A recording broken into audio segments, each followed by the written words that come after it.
Alright. Let's see if everything is Gucci. Let's turn on this camera. I don't even know if I should put it on. I'm gonna keep it off actually. Keep that off, have everything going, and go into my deck list. Let's wait for everybody to get in here. Have a good time. I need to delete that so no one sees my PayPal account. Right. These guys are just hanging out. We got some music, so the stream should not close. Let me grab my phone. Let's see what is popping.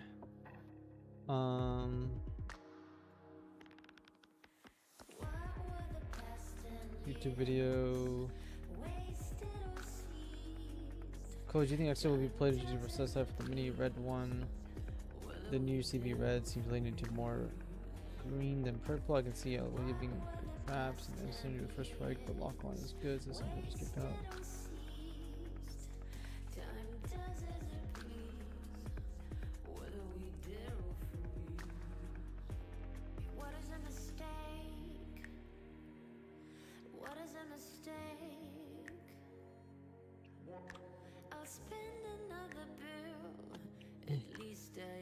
Alright, let me go start my YouTube so I can see everything. Okay.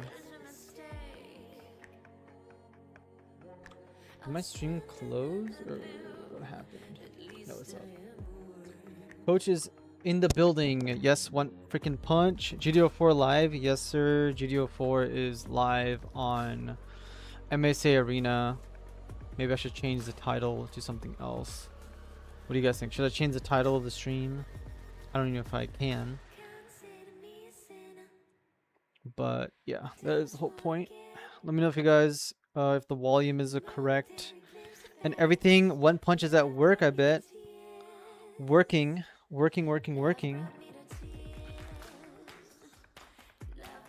I got this music on because, well, if I play Taylor Swift again, it's gonna turn my stream off. So we unfortunately cannot do that.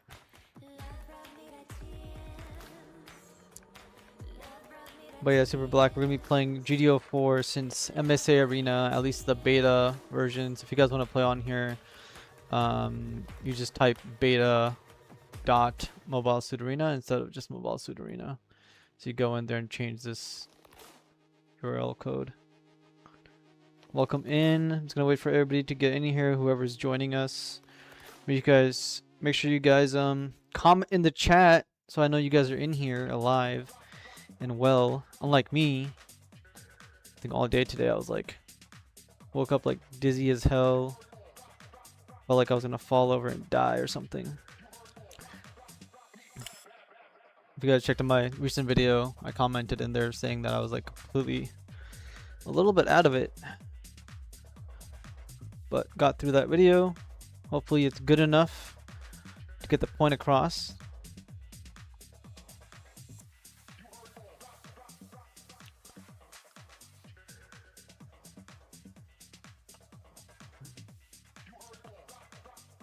Man, my mouse is dying. I need to attach it. I keep charging it.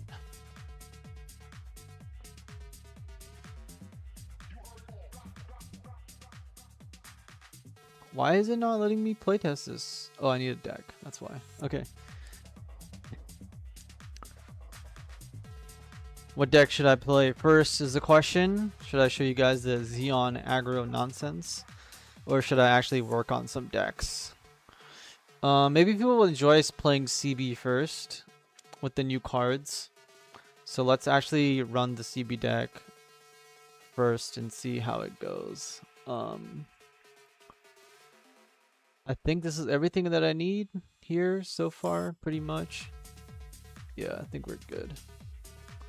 Let's just play some CB for now. Just for the funsies.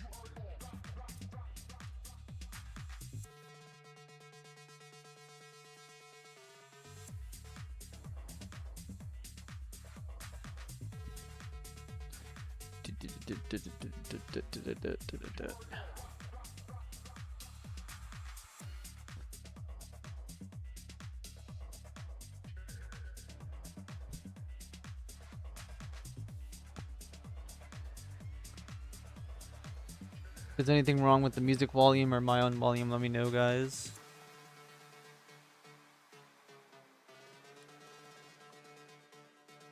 Hopefully hopefully we get some games in here. Otherwise the stream will be not a lot of GD04 testing. If any of you guys want to jump in here, feel free to either just create a room or something, or probably just hit the search button since might not be a lot of people here.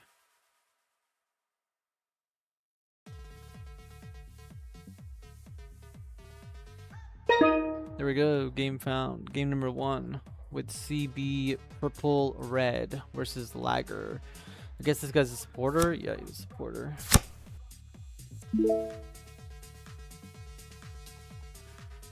I'll keep this hand because I have my early game units plus a base to draw into something else. And I want to beat aggro. I also need to increase this to ultra speed.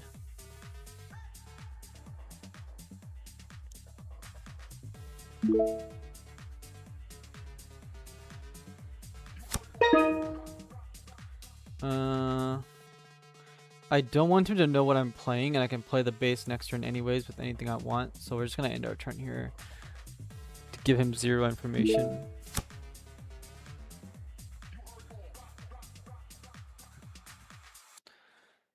Somebody in chat, let me know if you guys can hear me or not.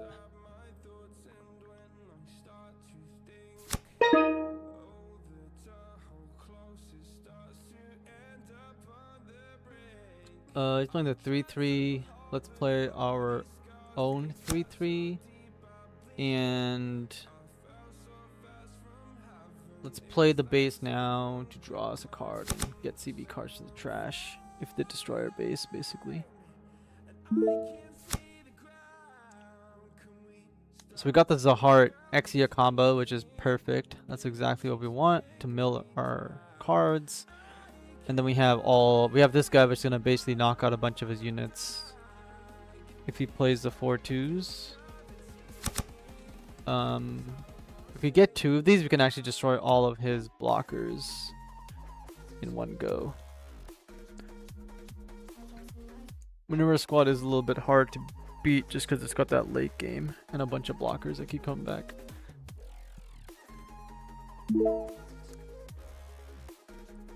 If he plays the Zaka Warrior, then this card's gonna do some nice value for us.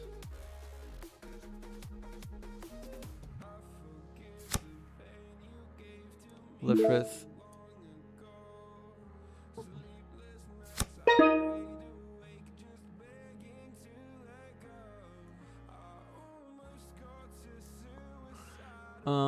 He'll try to block me and all that jazz, which is a thing. I don't have his link, which unfortunately kind of sucks. I can make this guy stronger, but he might be able to do discard or do something. I'm gonna lose my base, which is totally fine. He doesn't know my second color yet. If I play this, he'll know it.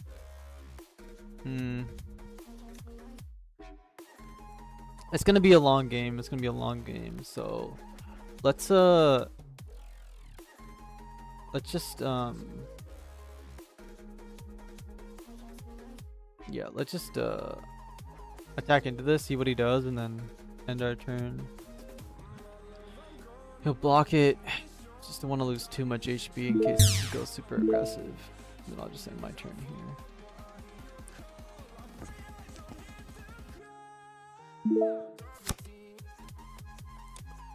Did everybody die? Or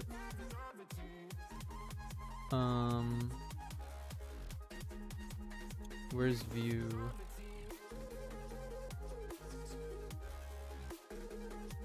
Scene list, scene, tools, trying to find where the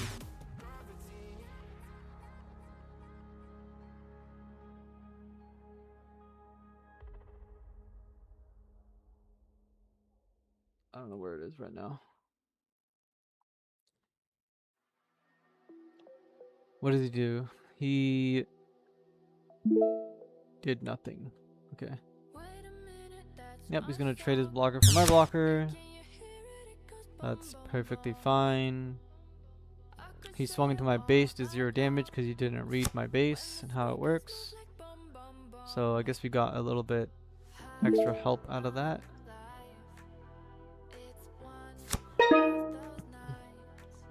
Alright, now we can suicide this guy into this guy. We probably should have played this a heart first in case we got AP decreased, but that's my bad. 10 viewers, let's go.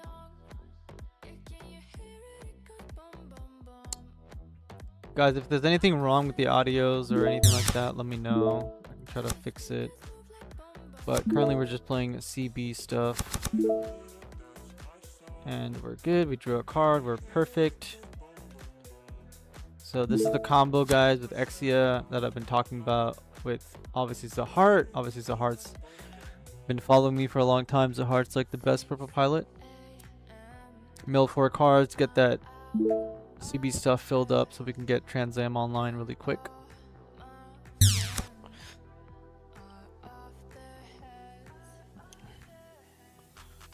While I try to find out my where is it? I'm trying to find the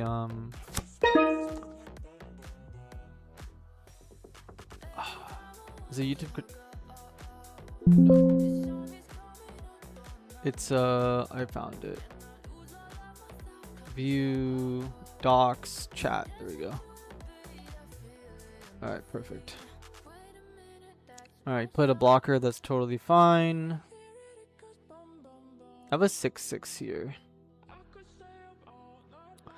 Well, the first thing I'm gonna do is try to draw some cards, if I'm being honest. So let's play this. Let's play this. Let's attack into him with first strike. 5/5 first strike. Draw a card. New card right here. We draw a card off the pilot.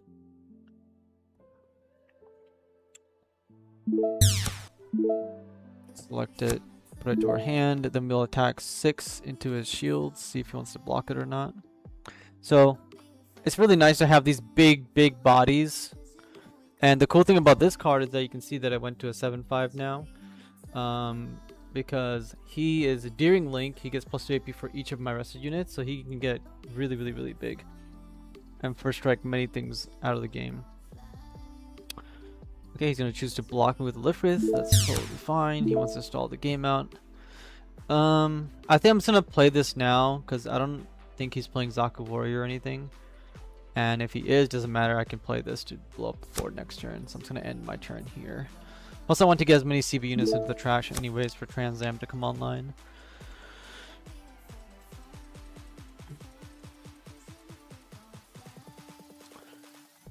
Tristan, hi, been loving your videos. Wanted to ask you what you think about... Let me read that message over here since I can't read it.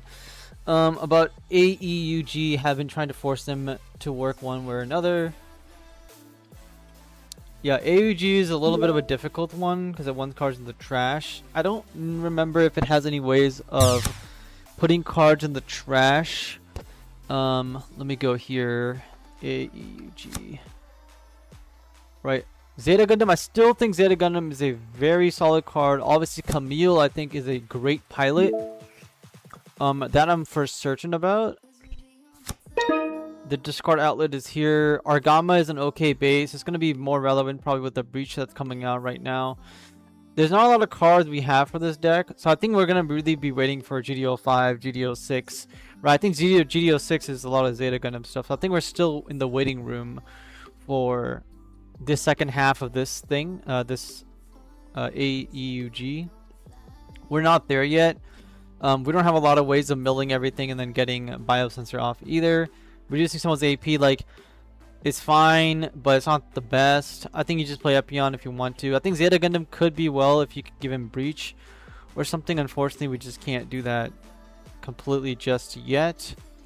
I mean, obviously there's a way, but we don't have to do all that. He played Destiny Gundam, which is fine. Sorry, need to not concentrate, but just yeah. That's what I think about it. I think it's hard sell. Not gonna have an easy time trying to make it work. Basically, I should have killed. Luna Marie. I really don't care about that. I don't think he has any disruption in his entire deck for me. So I think right now I'm gonna start playing this guy. I'm gonna put Zahart onto him, mill 2 cards, end the turn. Now he has to deal with a big Exia, which will destroy whatever I want, basically. So that's what I think about AEUG. I'm still a believer in Zeta Gundam. You know, if Zeta Gundam All-Thought is cheap right now, I'm still a believer in it. I think Biosensor is something that combos with it to reduce someone's AP. Obviously, if you play the new purple cards that kill units that have X AP or lower, it can work. If you have something that can attack into standing units over and over again, like Lock on or Wing Gundam. But I don't think it's there yet. I think we really are just missing a whole nother color, right? Almost like CB. CB was just not amazing. And we really need a star deck or something for that series to really kick off. Which I'm assuming is going to be GD06. Which is, you know, 6 months out or something, unfortunately.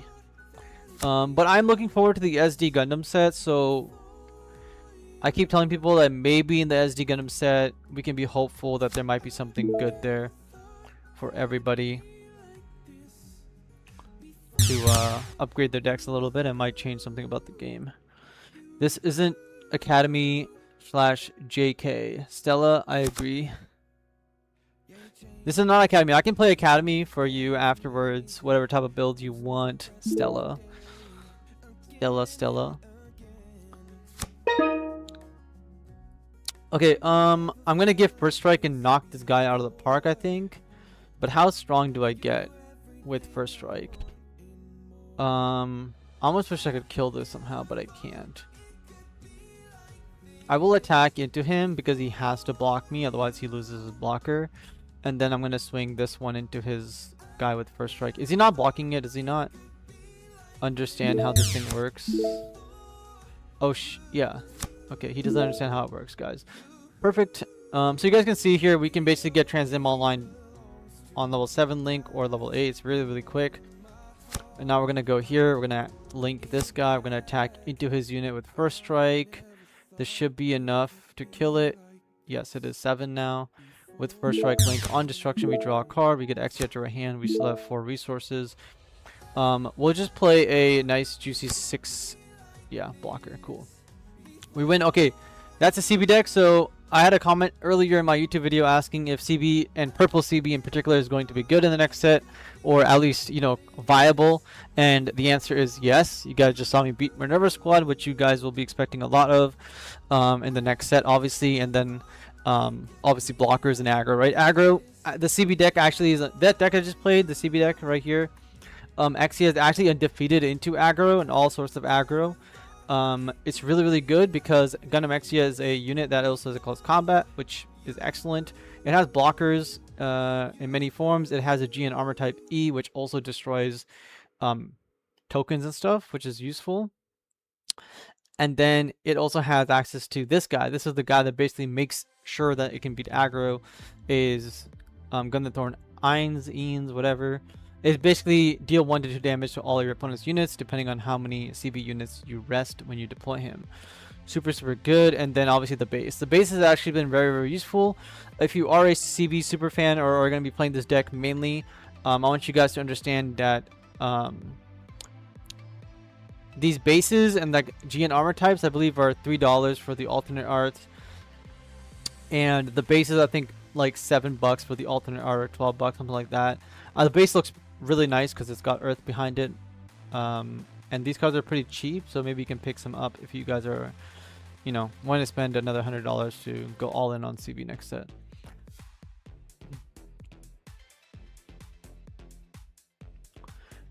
is kind of relying on having a base, that white base setup, currently running it with blue Kira slop. Yeah, I mean, you could do the whole Amuro Kira slop. Could work, right? If you saw my newest video on YouTube talking about level 6 units, the Zeta Gundam really is trying to attack into your opponent's units and then reset and attack again. The best combo piece you can probably go for is going to be the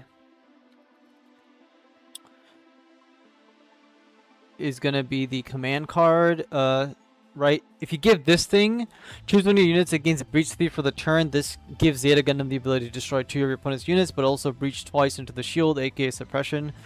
That could be a completely viable way for you to do a bunch of work. And then green obviously has access to very strong cards like Shenlong, which are also mid-rangey, so you can go with that type of build as well.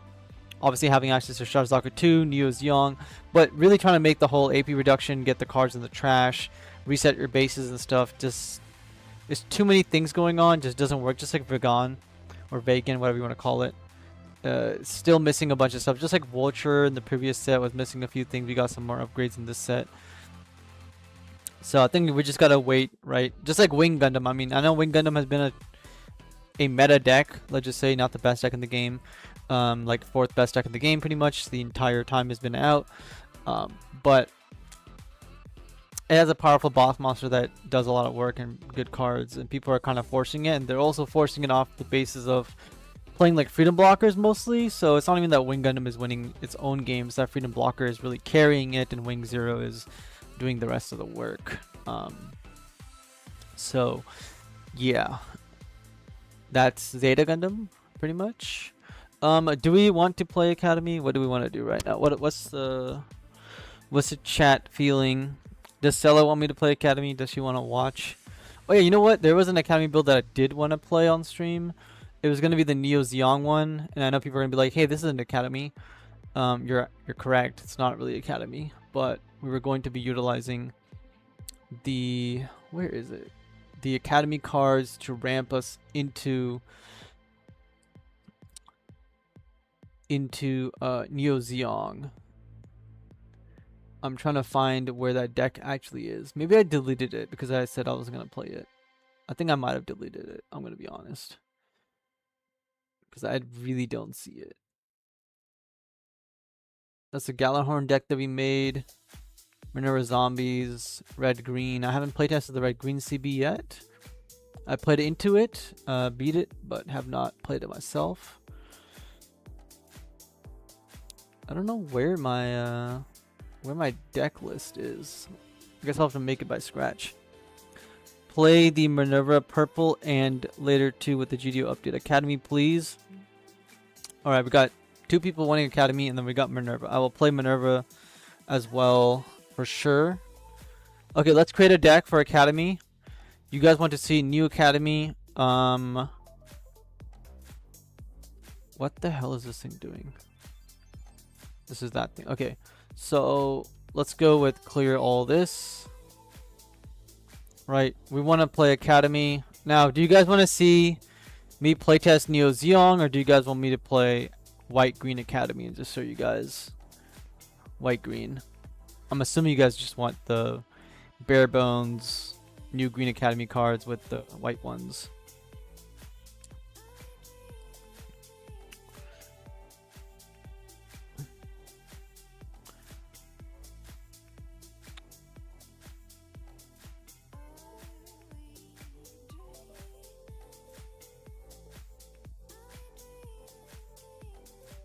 Zeong is cheating. Tribal. Okay, let's do it.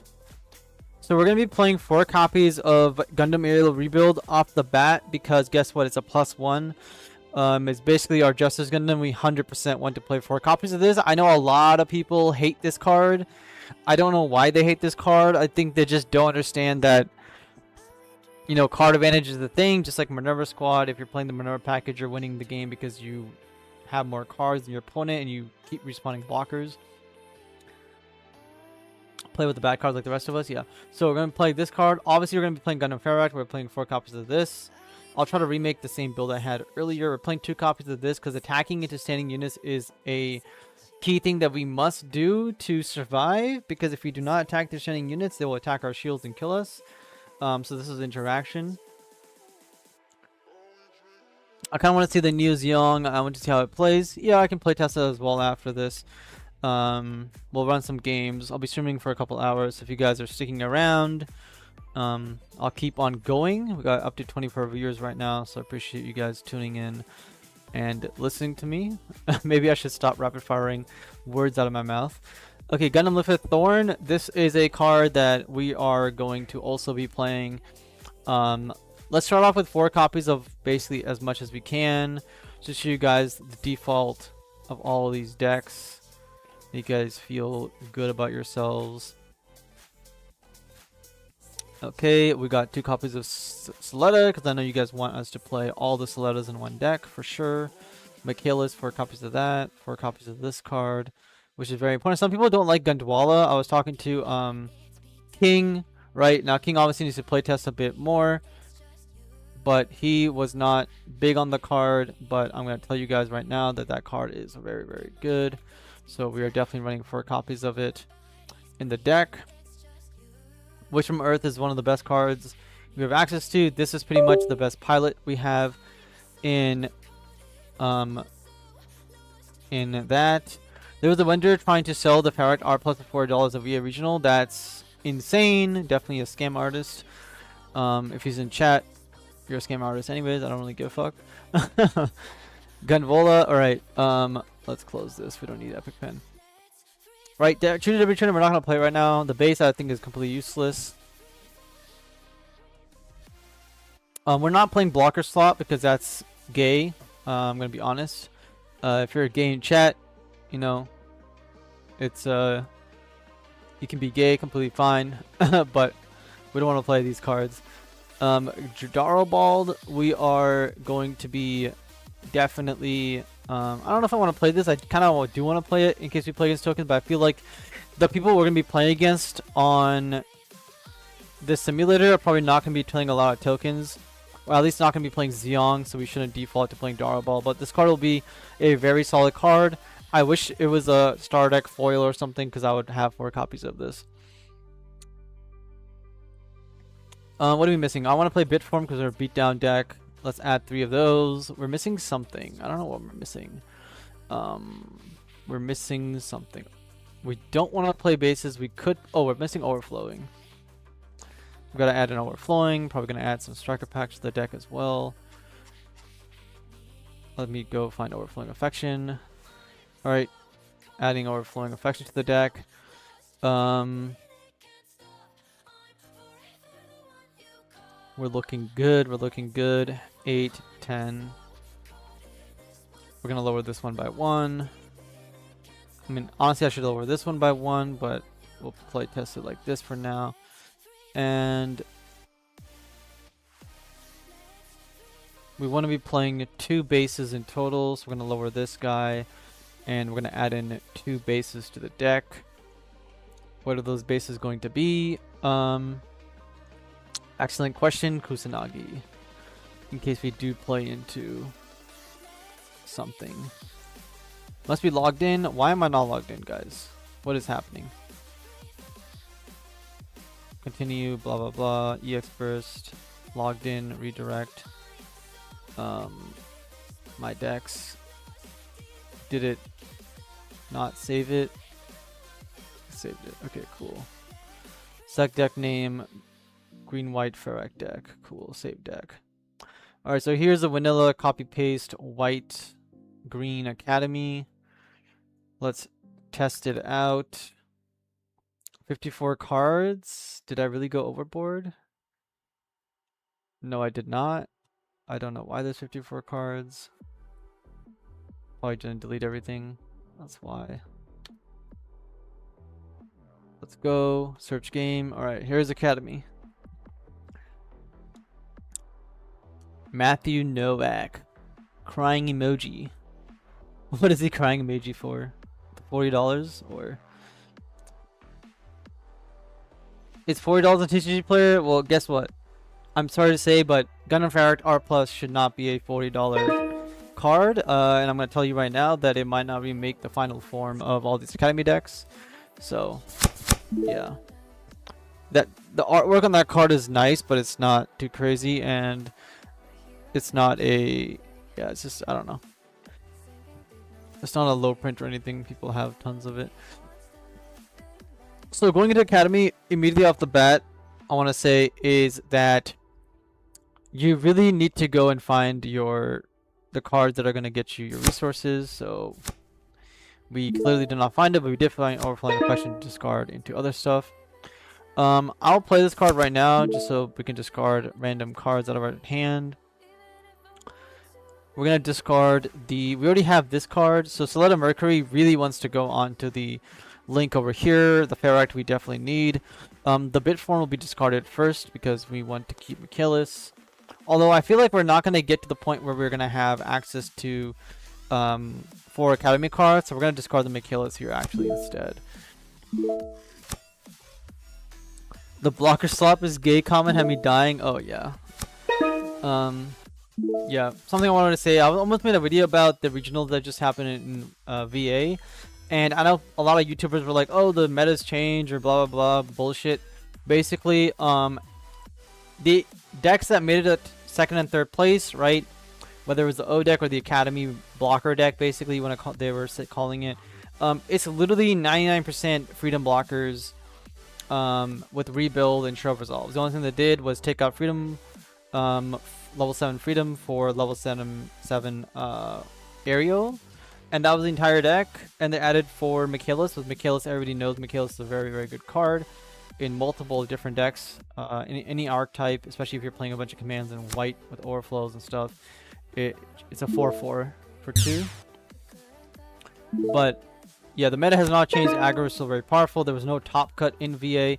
If there was, half of the top 8 would have been Blurpool, but it wasn't. And yeah. Okay, so now we have the choice of we're not going to link this turn. We're probably going to link next turn with the Soletta. This turn we pretty much just have to play this or bounce one of these because he's looking like he's trying to go aggressive. I don't really mind if he goes aggressive into us. Maybe gets some more pilots. We're going to play our 4/3 here in case we get something serious out of it. This is one of the main cards in the deck. You really want to keep this standing. It's not there to really attack your opponent like a Rozelle. It's there to generate us draw power as the game progresses. Obviously, sometimes it will die or get improved technique and stuff, or you have to swing with it. We have 2, so we're not too worried about it. But when you draw 2 cards off of it, it feels really, really nice. Okay, this guy just drew 3 of the same cards and linked one of them, or paired one of them, which is fine. We'll just ignore that one. Oh, there's a card. Okay, so we can actually do something crazy. So here's the first thing we're going to see. You guys decide, should I draw 2 cards off the Lifrith, or should I get the EX resource back with the Soletta? Which one of these options should we take?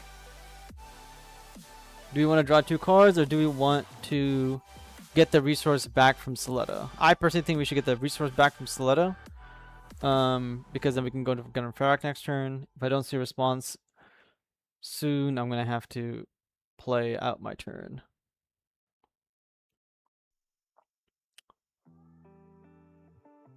Okay, I'm going to go with the Ferract turn so we can see all this stuff work out. We're going to attack into this. We are going to reduce the AP of this guy. And then we are going to play the action card. Use EX resource. Targeting ourselves, taking 0 damage. Activating this to get the resource back. And then drawing a card off the earth. So there we go. That is our card advantage. That is us taking the 0 damage. We don't have any more things, but we have many ways of generating EX resources. We're going to swing into his shields as well to keep applying pressure. At this point, I don't have a lot of command cards, which is why same reason I discarded the Michaelis is the same reason I'm going to start swinging with the Lifrith, because we already have a lot of boss monsters in our hand, and we might not draw a bunch of commands. Okay, he's going to first strike into our Academy, which is fine. Huge, yeah, huge. Do none of the regionals do top cut? Seems whack to have 600 players and no top cut. The regionals do usually do top cut, but this one in particular was not a top cut, which is why it has less merit than the other ones. I don't have a pilot. I really need a pilot to get rid of this dude. So I think I'm gonna play the base here to bounce one of his smaller guys. Did not find a pilot, but what we are going to do is basically try to generate a bunch of resources. We are going to play our Feract, and then we're going to swing with this one into his 2-3. When we take damage, the Feract will give us the EX resource. There we go. We're back up to 6. Next turn we can play this one. This one is actually going to be really useful for us because it's going to allow us to basically grab ourselves a command pilot, which will then link with this or with this, which will be, well, I guess not with that, but with this, which will be enough to swing and deal 5 to his unit here. And then once we start dropping these gun and Ferrax, generating a lot of value, will be cool. He should first strike into this. Oh, he just passed. He doesn't want to lose his unit, I guess. He's being cautious.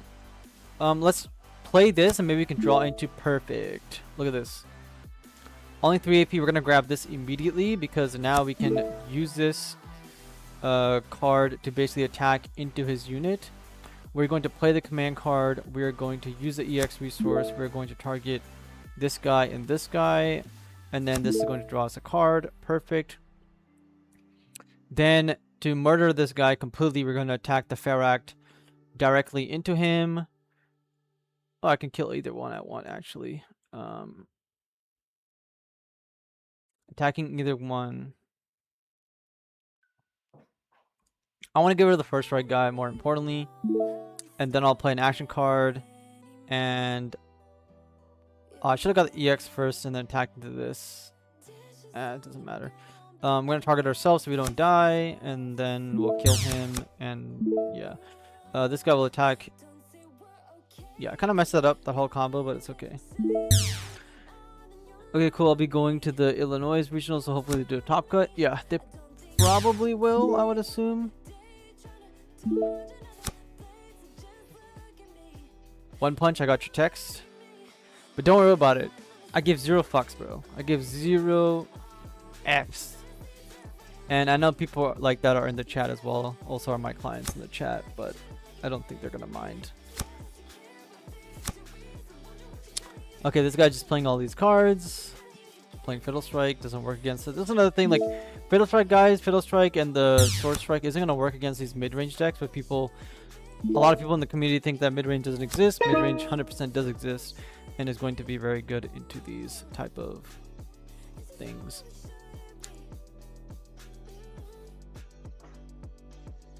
Okay, so first of all, do we need to generate more EX value is a question.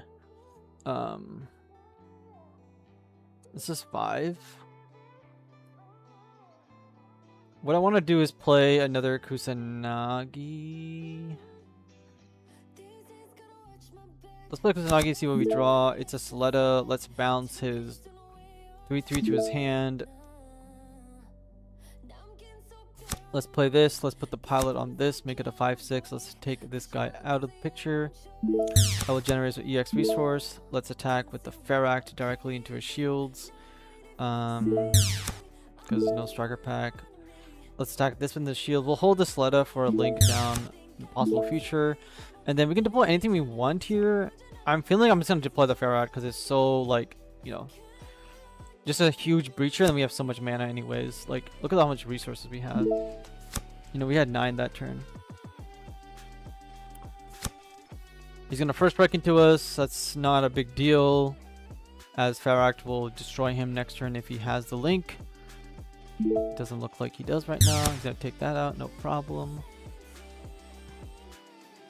In this same instance, because we play a low amount of bases, only 2 bases, we can actually hold the base back for that 8th amount of 8th shield essentially and give us another HP, but chose not to.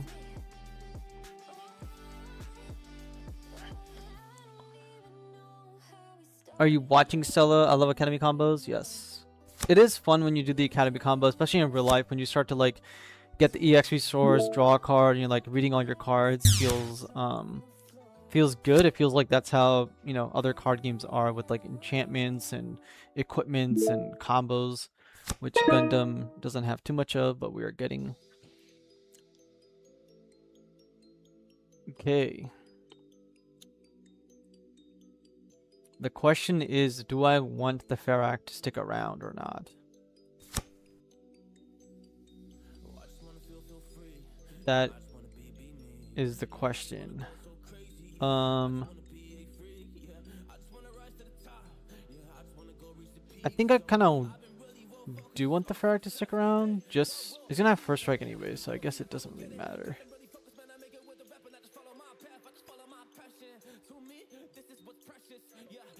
We'll just breach this guy, take him out. We'll play as many units as possible, and then we'll just end the turn here. He could play the card that deals 2 to everything. So playing this letter here onto one of these is actually going to be useful. And he also could just link the Trans Am, but he already has one in the trash. It's kind of a hard decision whether I want to play around this or not.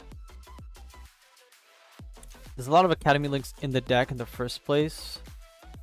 We'll play the Sleda onto one of these just in case and play around that. Why not?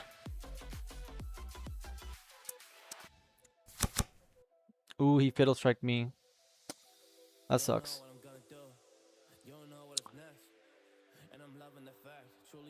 This is Sophie? Yes, Sophie. Do you need to pay for the new card preview? No. If you go to the Mobile Suit Arena, just type in beta dot, like this. So if you type beta and dot in the URL here, that will take you to the beta version of Mobile Suit Arena. So I'm playing on the beta version of it, not on the main version of it. Yeah, it just went live last night, I believe, so. Do not need to pay for it, and I would not be paying for it in the first place at all.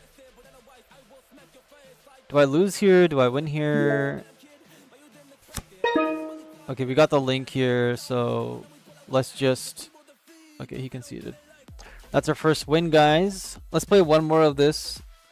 So you guys a little bit more of Academy, and then I think we wanted to play Neo Zeong Academy as well.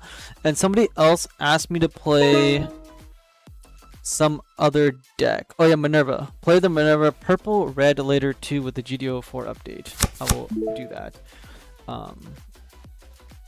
We're gonna keep this hand because we have this guy. I really don't like we have so many pilots. I'm gonna be honest, but our deck is a late game deck for the most part. We can scale into Ferract and then link a bunch. We can draw some cards. This is not an ideal hand I would suggest keeping, but I'm going to keep it anyways. Passport. Alright. Got my passport in the mail. For those guys that don't know, I am... Hey, Surgeon House, how's it going, dude? How is it going?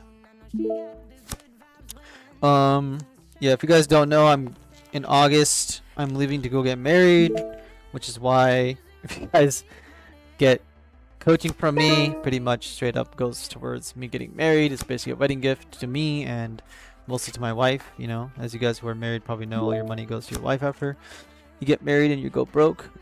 JK, but yeah. Yep, just got my passport in the mail right now. Ooh, the new passport for Canada looks kind of sick. I'm not gonna lie. Updated passport looks dope. Okay, 3-2, no problem. So here I'm gonna tell you guys right now that this card only works on your turn. During your turn, if it's destroyed, you get a EX resource. So do not play this card and then attack with it, because if you attack with it, the result will trade and you'll not get the EX resource. So what I want to do here is just play the build up a board, and then basically pass my turn. How old are you, bruh? I am 31 years old at the moment. October 1994, October. I'm a Scorpio for you guys that care about that. I'm getting a bunch of comments, by the way, if you guys see I'm pausing while I'm talking on my YouTube videos. Congratulations and my condolences on getting married. Well, I'm sure I'll be happy and it's gonna be a good time and all that jazz. I already paid a big bill for my passport and flights and wedding and all that jazz. Okay, so they got rid of my which Gundam, which is fine. This guy can die to pretty much anything we want. So if I play this unit here right now, I can do another Academy combo. I believe. So let's play this out. Let's attack with this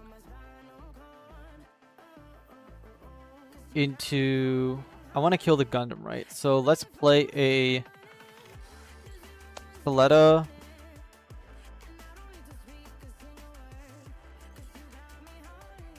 Fuck it. Let's play Sled onto it. Let's swing into this. And then I'm going to use the EX resource to activate our command pilot. We really shouldn't use the EX resource, but we're going to use it. We're going to target our own guy, and then we're going to target this to link it up. Knock him out of the park. So there's another combo we just did there. And then I'm going to... Yeah, this is the wrong pilot, right? Yes, no, okay. Unfortunately, it's the wrong pilot. If we had the it would have been different. That's it for our turn.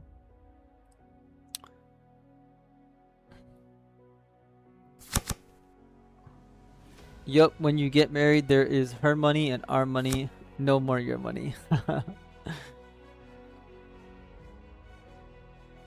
Well, luckily, I have no use for money besides, you know, for the family, I guess. So, I'm not going to be too worried about spending money on myself at all.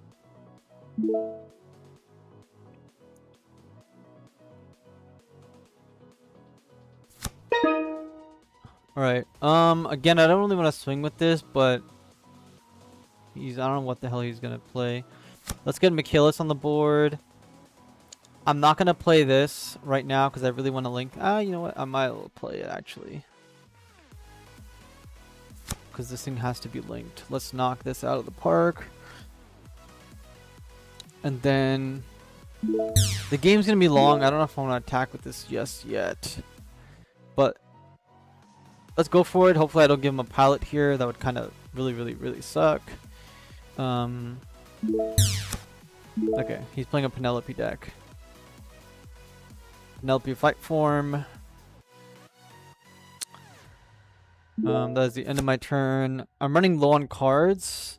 I mean, this is why I didn't want to like really do everything in one turn. But yeah. Did it update already? No, I don't think it updated, but we're playing on beta. So if you go on Mobile Suit Arena, if you type in beta dot, you should get into the beta version of it, which lets you play GD04.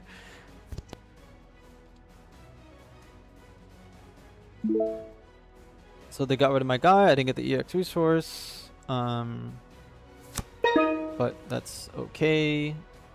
Let's go with the Gundam Ferract here. This is a 5/5.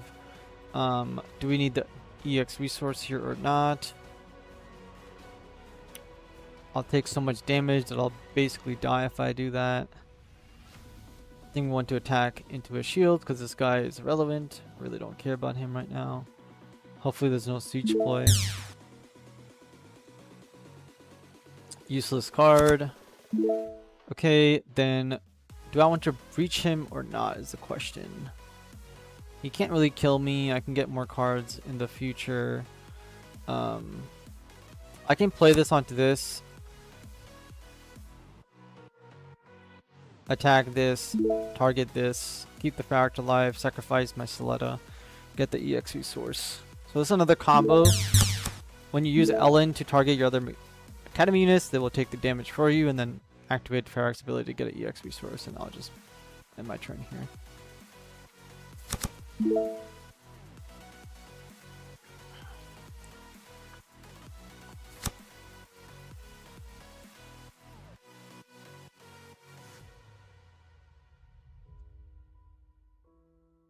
Interesting. This new passport is very, very interesting.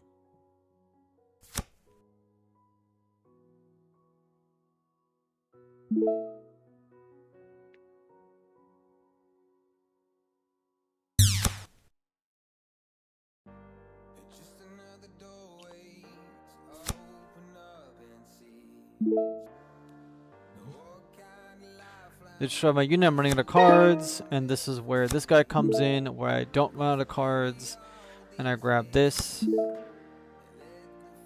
So now we are not running out of cards. Then we can link this onto this. You don't need to do this. You can actually like do a lot of damage next turn. But this will be a 7/7, and we are going to attack into them just to keep applying the pressure. Because I don't think they're going to be able to find anything that deals 7 damage in their deck. If it is, it's going to be a link. I'm going to have to sacrifice multiple cards to deal with me. And I'm okay with that. I'll just drop a bunch of units next turn and hopefully win the game in like 2 turns.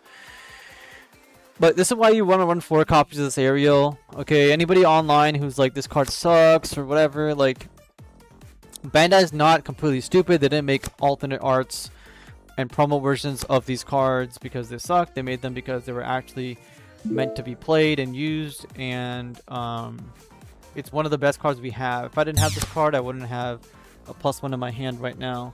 So you definitely want to be utilizing the 4 copies of the Gundam Aerial. You could go down to 3 in certain builds, but it is a very good card, just like Justice Gundam. We do not want to spend literally a year to understand that Justice Gundam is a very good card. Okay. People even right now still think that Striker Pack for some unholy reason is a horrible card, and they're on crack. Card is very, very good. That's our turn. We have Ferrac, we have everything. We should be pretty much good to go. I played this guy instead of this guy because this Ferrac links with anything. So if I just draw any pilot, I can link him and swing. Ninja, I don't know. They made Zeta Gundam a new type winner, and that card is trash at the moment, but you have to understand that the Zeta card in itself is not horrible. Like if they made, you know, Psycho Gundam or any of the level 6s, if you guys saw my video today, if they made any of the level 6s a new type winner card, all level 6s are pretty much straight up weaker than other cards in the game. And so it's unfortunate that it's a level 6 card, but again, Zeta Gundam doesn't have the support that it needs, like the other strategies in the game, right? Same thing with Vegan. Vegan is a pretty solid deck. Most decks are pretty solid, but a lot of people just can't make them work because they're missing their second half. I would even argue that the Wing Gundam deck has a starter deck, and then it has Death Scythe, which is fine. And Wing Gundam, or I guess G Unit, Operation Meteor, would not be good if it didn't have a starter deck. It would not be good if it didn't have a booster box to support it. It in itself, even right now, is barely playable if you do not include all of the Kira blocker slot that people play. It has some options, but it's not complete. So Zeta Gundam in itself is also not complete at the moment. GG. It should be GG. Yes, sir. He played another base. He's going to have to knock out my Ferract. Hopefully I draw a pilot so that I can end the game. I still have breach on some of my units, but hopefully I just draw a pilot to end the game here. He's going to trade. I draw pilot. I win.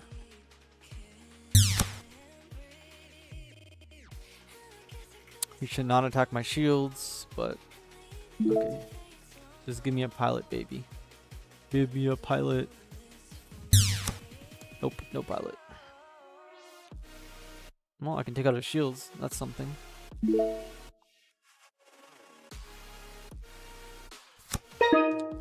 Alright.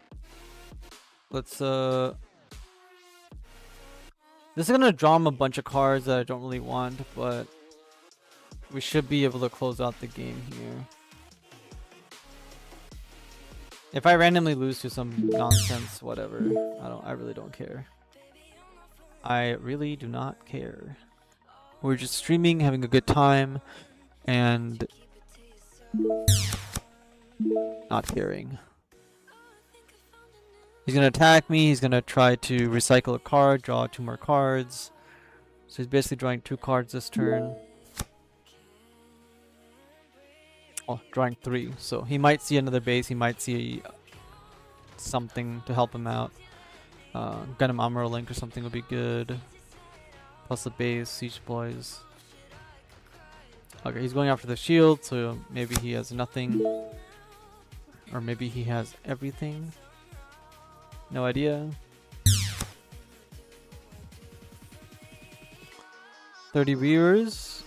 Thanks for staying tuned in, guys, and listening to me talk. If you guys have questions, just drop them in the chat. You conceded. Awesome. You suck. Go next. Just gonna quickly check my Discord. I'm getting messaged by people. Who is messaging me on Discord?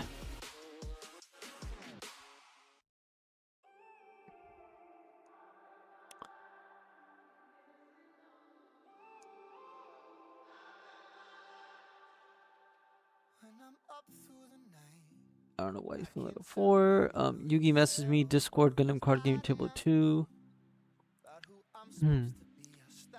No, thank you.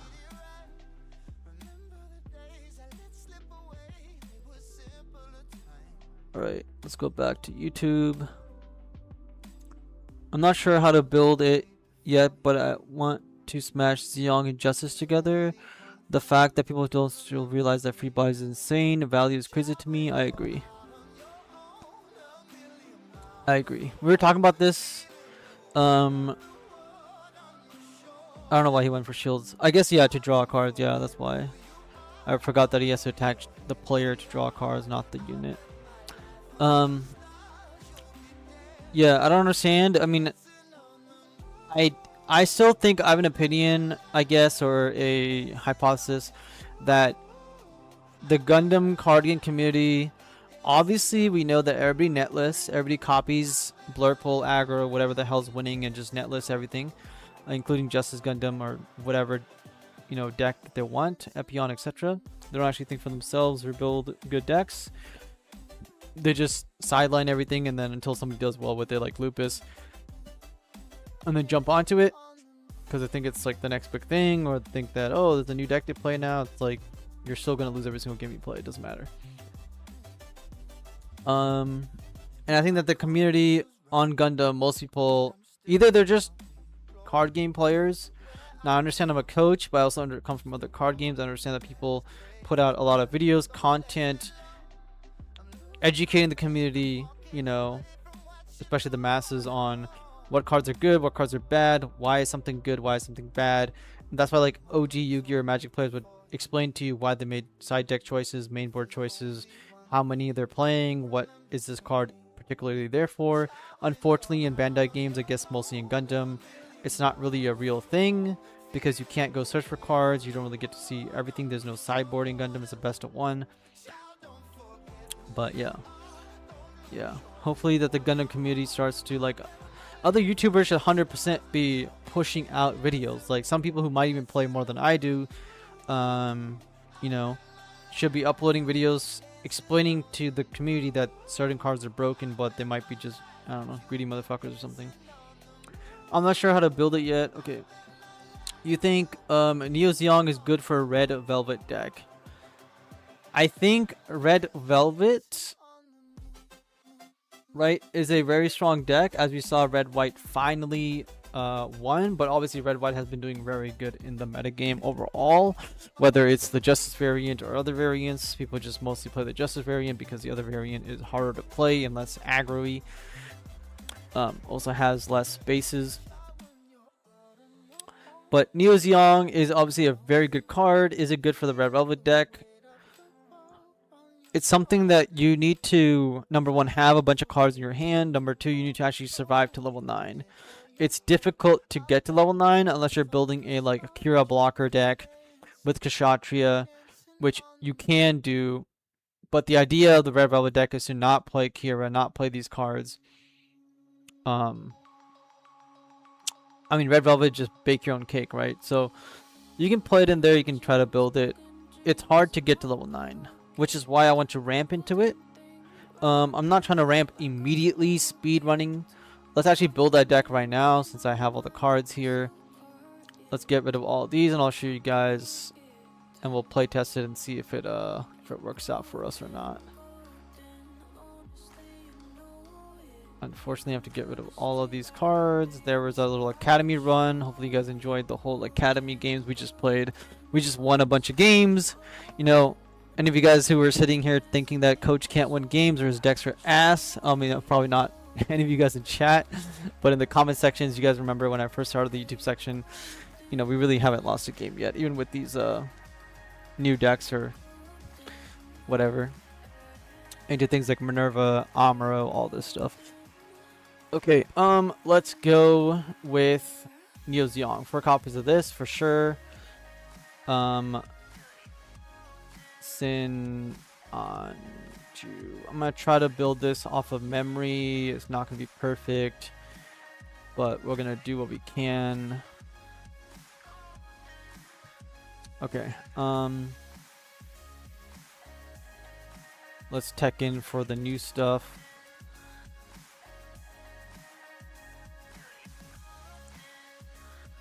There's our ramp. We're playing red-green, not red-white. Discard all these cards. Okay, then we have to go with... what else do we need to go with? I think it was Bird Mode was the card that I wanted to put in here.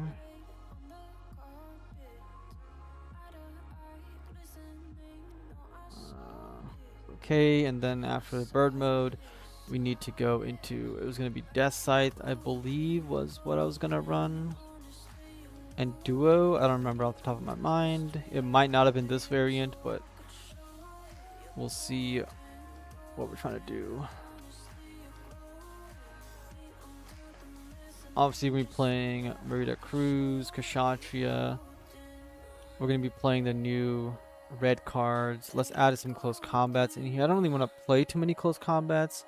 I might play Improved Technique instead, I'm going to be honest. But I already have so much 3 damage, I don't need it. I need close combat.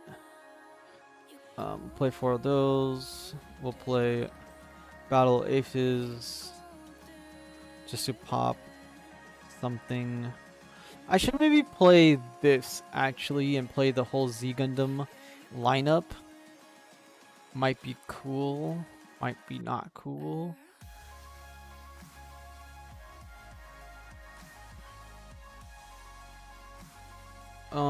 Green. 1 card missing. We still haven't added Merida Cruz full frontal. We're gonna get rid of Duo Death Scythe here. We cannot afford all that ramp. Fair Act, ramp. We're good. This guy's here just for him. Close combat is here.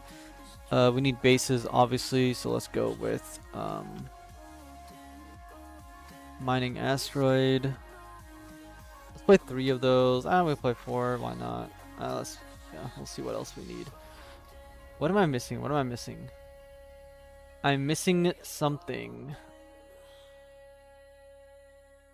I don't know if I want all of these. I kind of want to run like anti-blocker trash. I can probably knock blockers out of the park anyways.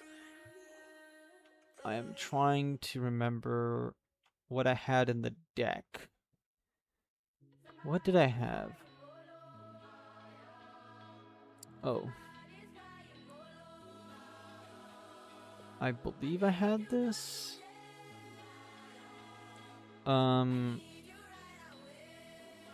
Oh, and then I need Exia. We obviously need Exia in the deck. Yeah, we need 4 of these. 4 of those, which means we need to reduce some of these cars that we're running. We don't need all these bird modes. We also don't need as many Ferrax in the deck. In fact, we don't even need any Ferrax in the deck, but it's going to help us get there, I think, just a little bit. We'll grab this, put it in here, and then we'll check out chat. Alright, let me read chat. Good video. Thank you, thank you. Neo Zeong weakness is you will run out of gas if you are not playing blockers, card draws, or ramp. Okay. Let's go with this. Let's see how this works out. Goof is good. Its token dies, counts at 3 damage once you summon him if you have Neo Zeong on board. Yes, sir. Yes, sir. And then we'll do Maneuver Squad after this for you guys as well.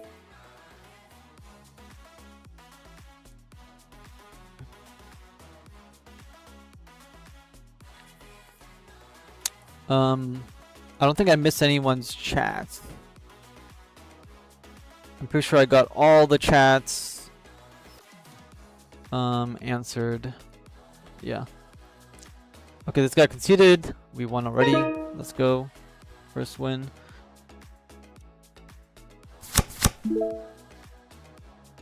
Mulligan that hand. Okay, we got the ramp guy. We just need to now try to ramp. Does not dies. Yeah.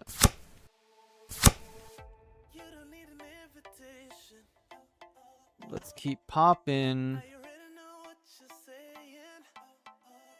What are other YouTubers that you guys like, and how high on the pedestal am I compared to them?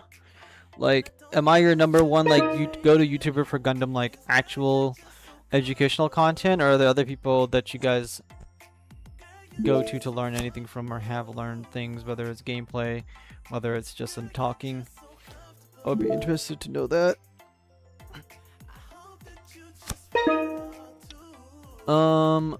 Let's play this. I don't even think I need to play this out right now. I don't want to show them what I'm playing. I'm just going to hold the cards in my hand. I'm going to hold this because I really want the EX resource once I get another one. I don't mind taking some hits. Okay, so he's playing that. He can attack my standing units, which sucks. Okay, let's play this, and then if he attacks into me, I have battle aces or something. But I have to get something out there. It's hard to say. It's like saying who your favorite child is. Well,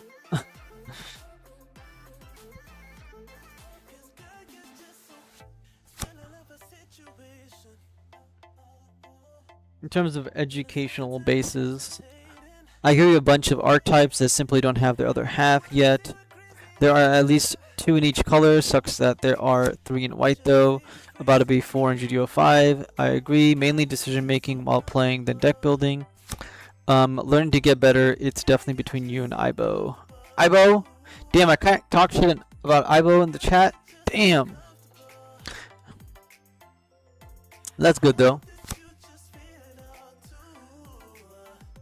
For learning / deck ideas, number 1, all the other YouTubers are all the same. They make the content. I agree. Like, I'm not a content creator like they are that focusing on just like throwing content out there. I'm more about educating, as you guys know. Do I even want to play the damn Kshatriya out there and then reveal what I'm playing? He probably thinks I'm playing Academy right now. I have enough ping. The game is not going anywhere at all. If I play this, he's going to attack into a standing unit with lock on or something. Maybe he'll burn me. I don't know. I don't have anything to do at the moment. I'm going to play this not yet, because if I play, he'll know I'm playing Neo Zeong. We'll just wait. Talk your shit. Doesn't hurt my feelings. No, I don't like straight up. I talk shit and stuff, but I don't actually like, you know, talk shit like crazy or anything. Like that. I just think that some people should, I guess, be more clear about what they're doing or saying.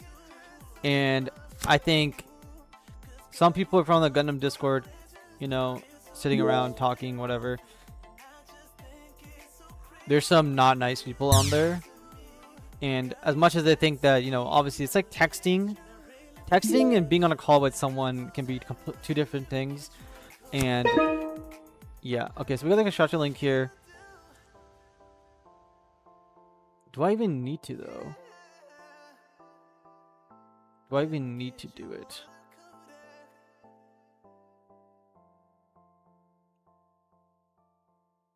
I kind of want to play the Ferract, but I can't deal damage to him with the Ferract, and this doesn't kill anything.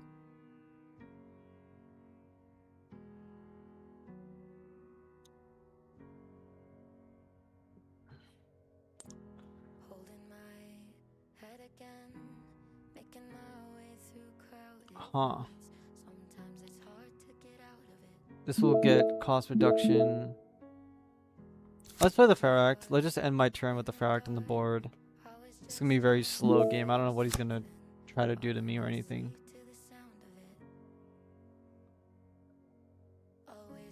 Once we get to Neo Zeong, that Kshatriya is gonna hit like a truck. So there his is. He's gonna attack into me. No problem. Take your 5 damage. I can battle Aces you next turn or Kshatriya you.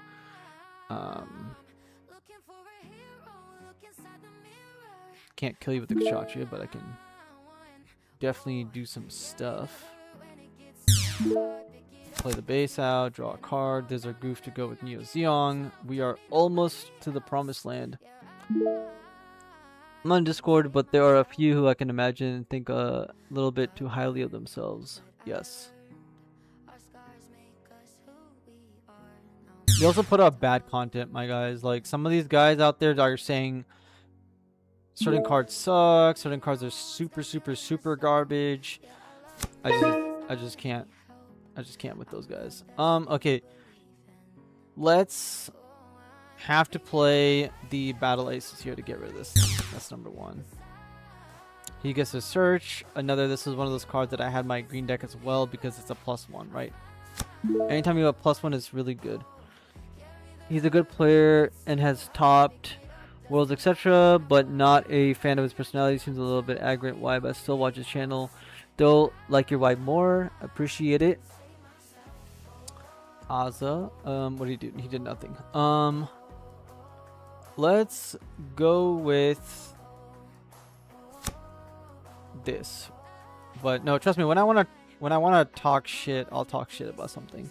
The GD04 live on MSA. It is not live on MSA, but it is live on. I'm playing the beta version here. So if you go to beta.mobilesuitarena.com, so basically just type beta dot like this, and you'll be on the beta website of it.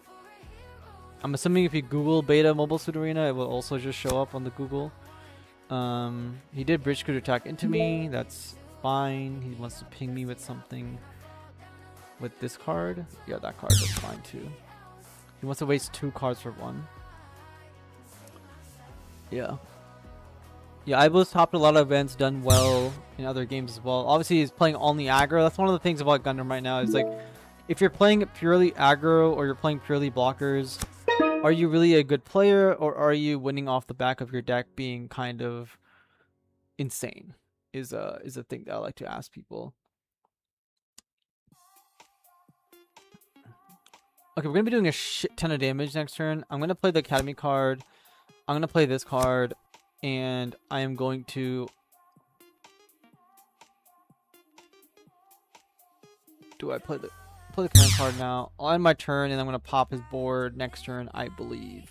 With full frontal and that, we're gonna pop 1 for 3. We're gonna pop another dude off the goof, and then we're gonna be popping another thing off the goof to open. That's 9 damage in 1 turn, which is amazing. I think he can still win the game, I think, but it's gonna be very difficult for him. Well, depending on how this turn goes. He uses the resource for Trinity Warship. He close combat, so he's down a card. That's perfectly fine with me. That's slowing his turn down. Again, this Neo Zeong deck I just built is from scratch on stream, as you guys saw. It's something that I thought was going to be the way for Academy, and this is also why I think the Academy package, just like Minerva, I think that the Gondola, the Ferract, and the Gundam are a small package instead of Minerva bringing me back the blocker over and over again to generate you a bunch of value. We are doing other things with it. Let's pop this guy. Let's play the pilot. Let's play the goof. Boom. Boom. Get the hell out of my face. Okay, now he cannot attack into me with anything, I'm pretty sure. So I'm not going to bother attacking him so he doesn't get first strike on me. I'm just going to literally end my turn here. I'm going to continue to bombard the shit out of him. And that should get us enough value to win. Pink Jedi Guy just commented on my YouTube. This is great. I love seeing other people's thoughts on this. If you're in here, Pink Jedi Guy, thank you for your comment. I will heart it. Anyone, you guys know that I reply to my comments on YouTube pretty much immediately if I'm not getting your comments right now, because I'm streaming, obviously. So I will get to all your comments on my videos. Maybe I'll do it in the next minute or so. Take a little break here to reply to everybody on YouTube and get a drink. If you guys have questions, again, just ask me in the chat, or my opinions on anything and everything. I'm very much a open book, no filter.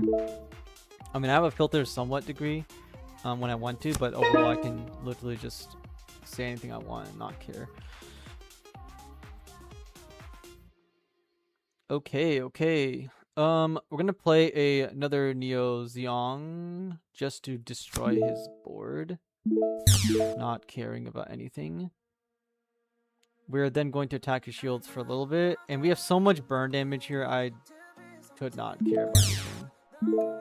I don't think there's any way for him to actually deal with this guy, so we're gonna end the turn here and lock him out of the game. The definitely looks goofy. Echo, yo!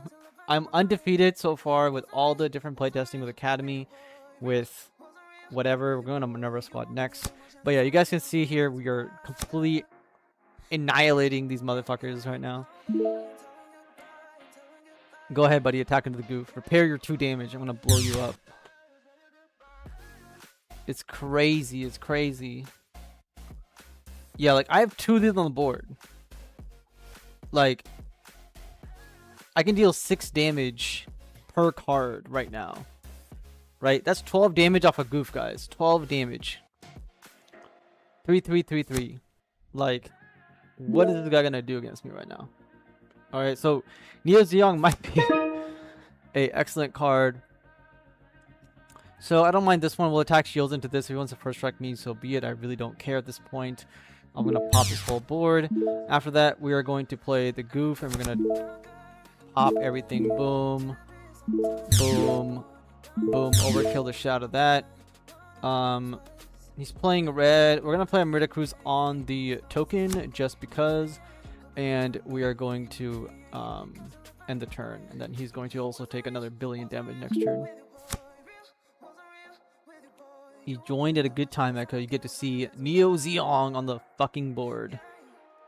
Nuking motherfuckers left and right. I mean, literally this guy has like... What is he going to do? Play another lock-on? Go ahead.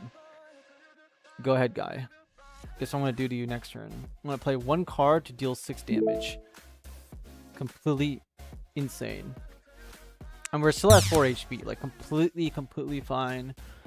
If I wanted to kill him a little bit earlier, I could have deployed my whole hand. But, you know, just to be safe, we don't need to do that.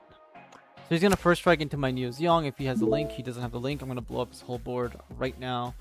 And, you know, hopefully he'll just concede the game. Right then and there.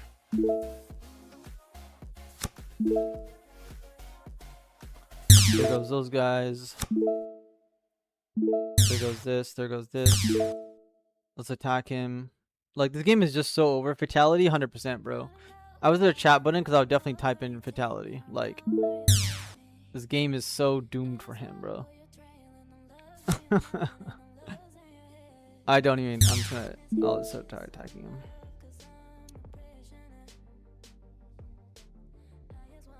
Fatality is absolutely correct, bro. There's a link for him. I don't really care. Attack. Neo Zeong went bonkers mode. So against any of these like slower decks, right? And this is why I say when you guys listen to my videos about Academy or any of my beatdown decks, you really do want to be playing a lot of 2/2 units. And you can see here he had a lot of like these 5/3 cost lock-ons and 3 cost here. You need to be playing a lot of like 2 cost cards to really go beatdown mode and go wide. You can't do that if you play a lot of 3 costs. Right, and the best 3 costs in the game, best 3 costs in the game are those like 5/4 guys that I always talk about. Do you need a Patreon in order to play GD04? No, Momo. You can play if you go to beta mobile suit. Let me actually go here. I'm gonna link this in chat for you guys. I can't type in here. Let me send it to fucking.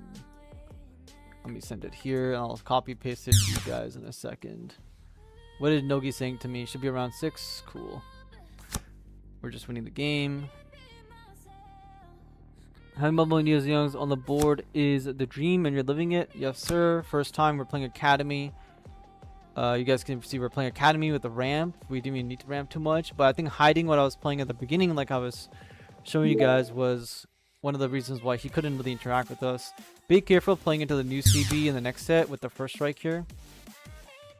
Because he gets to draw cards and all that jazz. If we randomly lose this game, guys, it doesn't matter. We realistically can never lose this game if we never attack and stuff. Let's attack into him again, and then hopefully go for game on the next swing. Yep, and Neo Zeong will get us the win. And then I'm gonna send you guys the link in the chat if you guys want it. Can grab it. Just a second.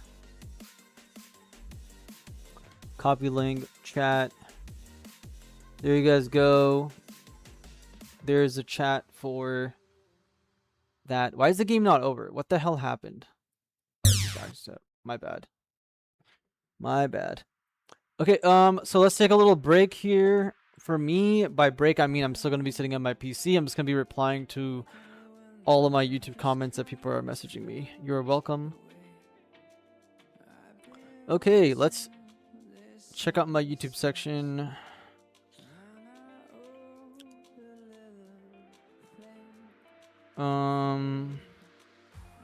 This is great. Love seeing other players thoughts on this.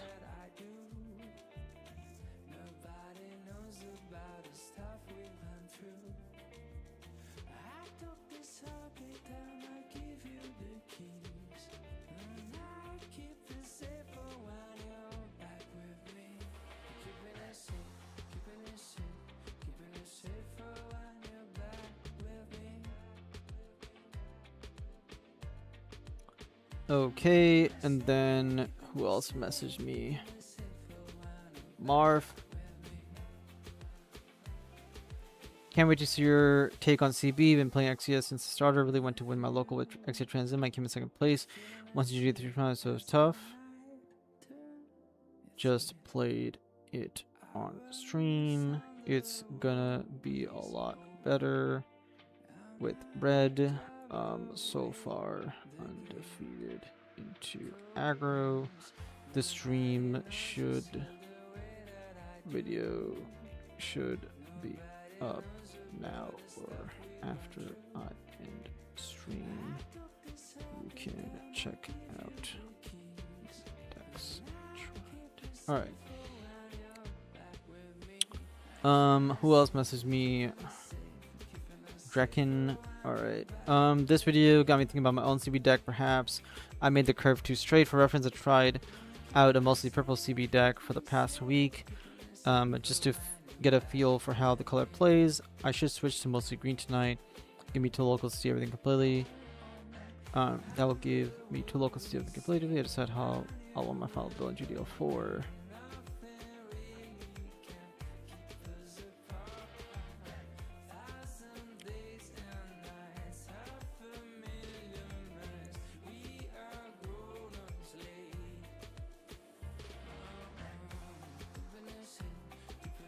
Alright, let's like that. Let's continue on. Kyo commented, thank the Lord Shenlong is 7 link, not anymore.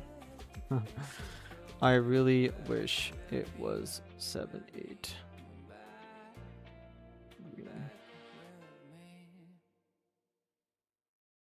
Okay.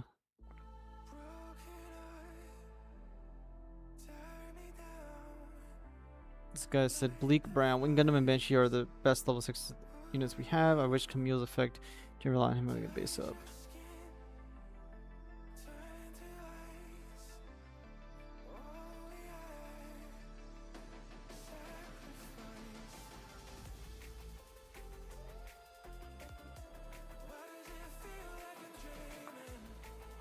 Okay, I think I replied to pretty much everybody who commented on my videos in the last little bit. So that's cool. Okay, let's get back to the stream. Actually, somebody messaged me on Discord. Alright, let's get back to the stream. Check out chat again. Make sure you guys are liking this live stream, guys, and all that good stuff for the algorithm or whatever, you know, so people who click on this afterwards see that you guys all 30 of you guys liked the video and the live stream, so they also click on the video and check it out. I think the last live streams have been getting around 500 clicks, probably from my subscribers mostly, but yeah, no problem. Momo, how has testing been going for you against the blue deck again and GD04 and stuff? Okay, let's go back to this. Okay, so this is the deck that I just played with. Do we need anything to change? Let's quickly look through it. So we definitely want this. We definitely want this, just for that extra ramp in case this doesn't work out. We obviously want the goose. You guys saw how crazy that was. The XE is there for our aggro. The reason why I really like this card in Neo Zeong is because it basically turns all your cards that only target low level units or like tokens into target anything with Neo Zeong. Then we have Gundam Lifrith. This is only there to operate with Gundwala in particular. And then obviously turning into a G-Quox afterwards with Neo Zeong. Kshatriya Link obviously to counter aggro and be a big threat. Obviously you guys saw this in play as well with double pinging something and coming in doing 3 to 2 different things. So basically coming in for 4 damage to 2 different units was very good. Feract is there literally just for EX resources in case this guy swings. If you're gonna have him on the board, and then I guess he doesn't work with that, but if you have him on the board, you can kind of swing in, get an EX resource. If you have this and this on the board, you can basically get 2 EX resources off of that. So that's why we have the Feract here. It's not there to do anything else. It's gonna be having Breach, might be able to like help close the game out a little bit slowly. Might not even need it in the deck, I'm gonna be honest. Might just play like First Contact and stuff like that instead. But 5-4 on deployed deal 3 is also still very good. Sanaju, just playing this, maybe it's gonna be very good against aggro if we need to slow them down. It's just in there because it's gonna be like a full frontal deck. Neo Zeong obviously for close combats, just for random reasons. 4 bases for, again, no real particular reason. 1 battle aces just to act as our insta-kill spell. Orange attack, because of all the token decks that are out there, we're playing 3 copies of this and also going to help us clear up those 4 HP bodies. Marita Cruz is the link, and that's the link. Okay, let's play another round of this deck. See if it works out again. Haven't been able to test since then. I've been busy with the work. No problem, Momo. Okay, we pretty much got all of our ramp in this. We have all of our ramp. Okay, the question is, just because we have all of our ramp, does that mean that we want to keep this hand or not? Master Supporter. Okay. I'm going to keep it because we have close combat. There's full frontal. We just need to full frontal and Neo Zeong come out at level 9, which means we have 9 draw steps before we can actually play it, so there's no reason to rush and mulligan into it. If I was playing a Kira deck with Ale Strike, I would mulligan for Kira Ale Strike or something like that, because level 5 is a lot sooner. So there we go. We have everything we need in the deck. which is hilarious. Now we just need like a goof and other stuff, which will come up at some point. Yep, no problem. Now we're gonna go with our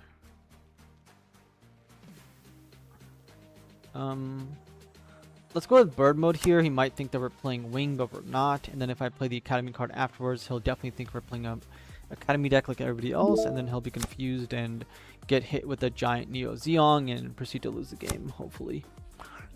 Blocker deck, no problem. Once we get Kshatriya Link, we'll burn everything to the ground. Here goes that guy, and then we're gonna basically we're just gonna pass the turn here. We'll attack with bird mode next turn probably. Don't need to attack with it right now. Maybe I'll attack with it and then I'll attack my unit into his lift. I think I rest it. Unfortunate. He will take it out. Not gonna get my EX resource, but that's also why we have the Pharact in the deck. So we can go Pharact, so on.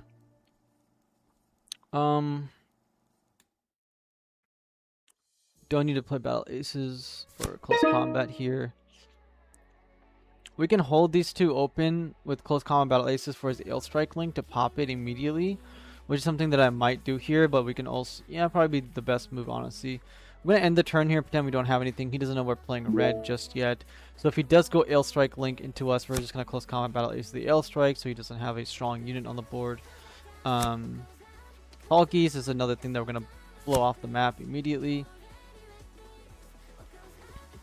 If he ever decides to do anything special with it, we're probably going to get rid of it right now, actually, because we don't want to take an insane amount of damage or anything. So let's get rid of it now. That is 2 cards for 1 card, but it is what it is. We'll build up value later on. We're already level 6.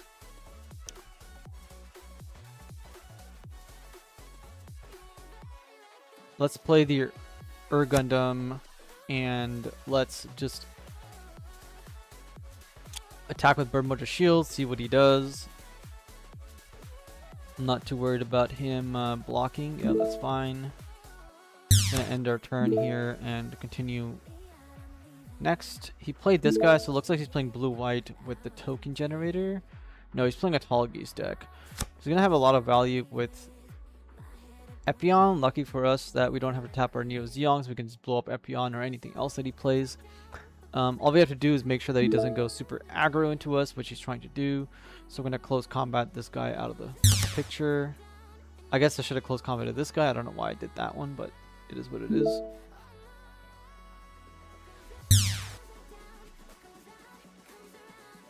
Okay, 2 damage.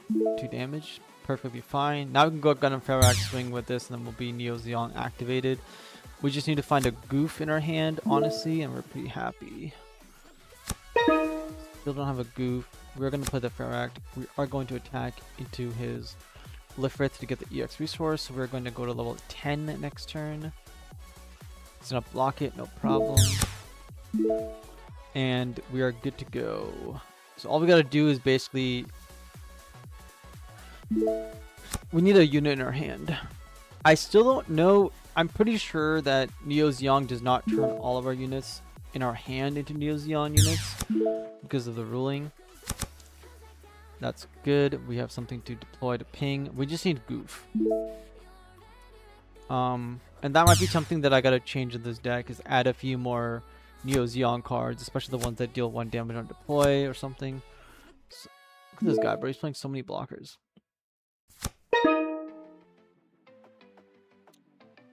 Kind of a rough time, not gonna lie. Gundam Pharact is going to attack into his guy right here, which he's going to obviously block with something. I'm gonna go low on shields here, unfortunately, unless this actually works the way. Make us better. Okay, so 3 damage. We're gonna blow up.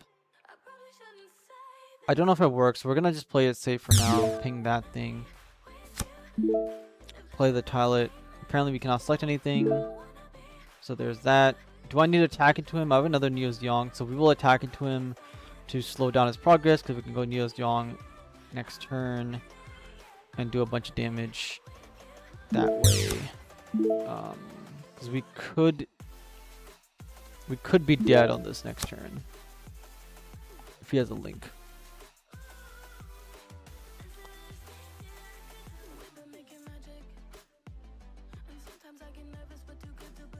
He only has 4 cards left. We trade into our, we really need a goof, so we can make easy adjustments to the deck immediately, because this does not turn our Academy cards in our hand to Neo Zeong cards, unfortunately. There's Epion, there's Zex. He does not have a base to get suppression off of this. He is going to trade and draw a card. That's not bad for us at all.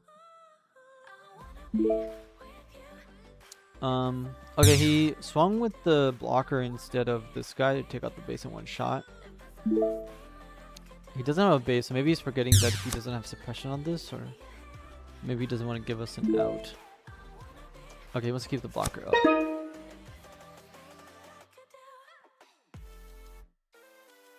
Okay, let's play another Neo Zeong. Let's ping 3 damage to...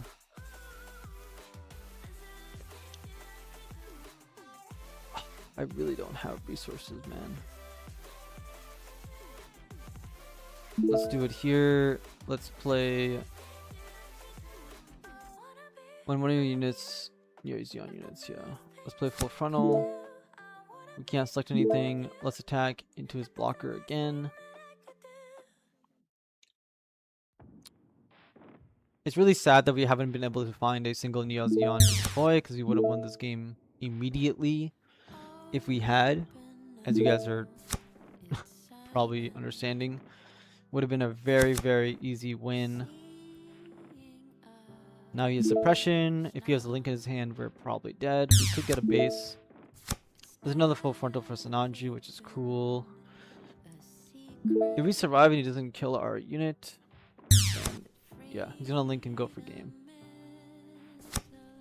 Yeah, Taligi's okay. Concede. Anyways, he shouldn't have won that game, but you know, we got very unlucky. Let's go look at the deck again. We don't have a lot of Neo Zeong cards, which is again something we forgot to add. So let's add some of those into the deck right now. What can we add? I don't think we need Ferract. We honestly don't really need Sananju either. We need some Neo cards. Because we literally lost that game only because we didn't have something to deploy off of full frontal, which is very, very sad, obviously. Oh yeah, we're supposed to be playing some of these in the deck for me to cruise. Let's add like 2 of those to the deck. Let's add the guard to the deck so we can deal 1 damage or something on deploy.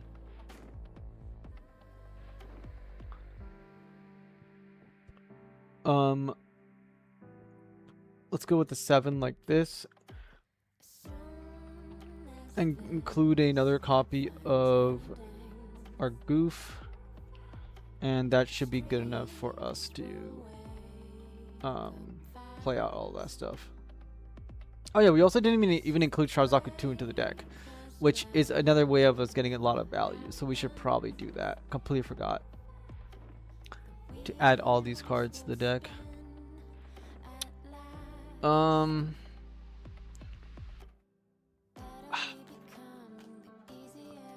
What can we do? What can we do? We don't need all of these orange attacks. Probably be fine to token decks though. Bird mode is a ramp. This is supposed to work for us. Goof is definitely gonna work. A little bit of a rough situation.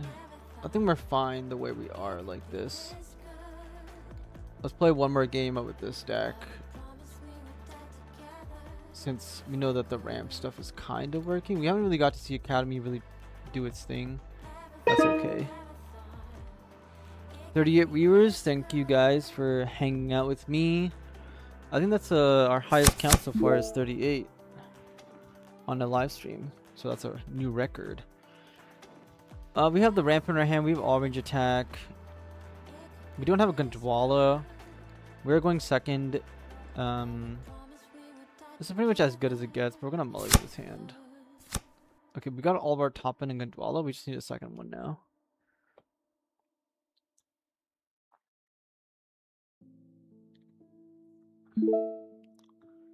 Yep. Pass, pass, pass.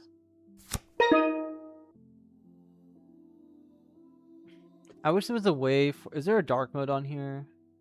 There is. Okay, is that a lot better for you guys? Completely forgot about dark mode because I'm playing on the beta client.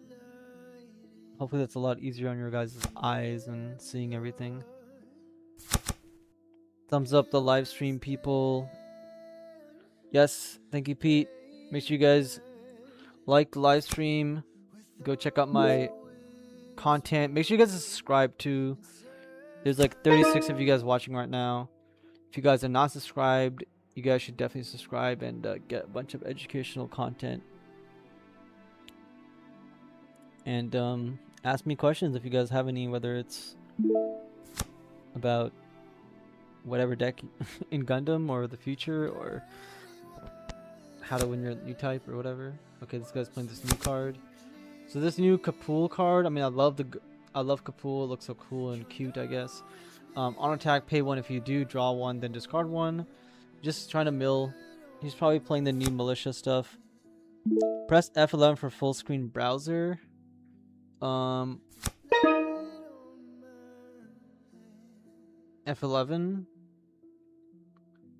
I can full screen the browser. Okay, let's full screen it.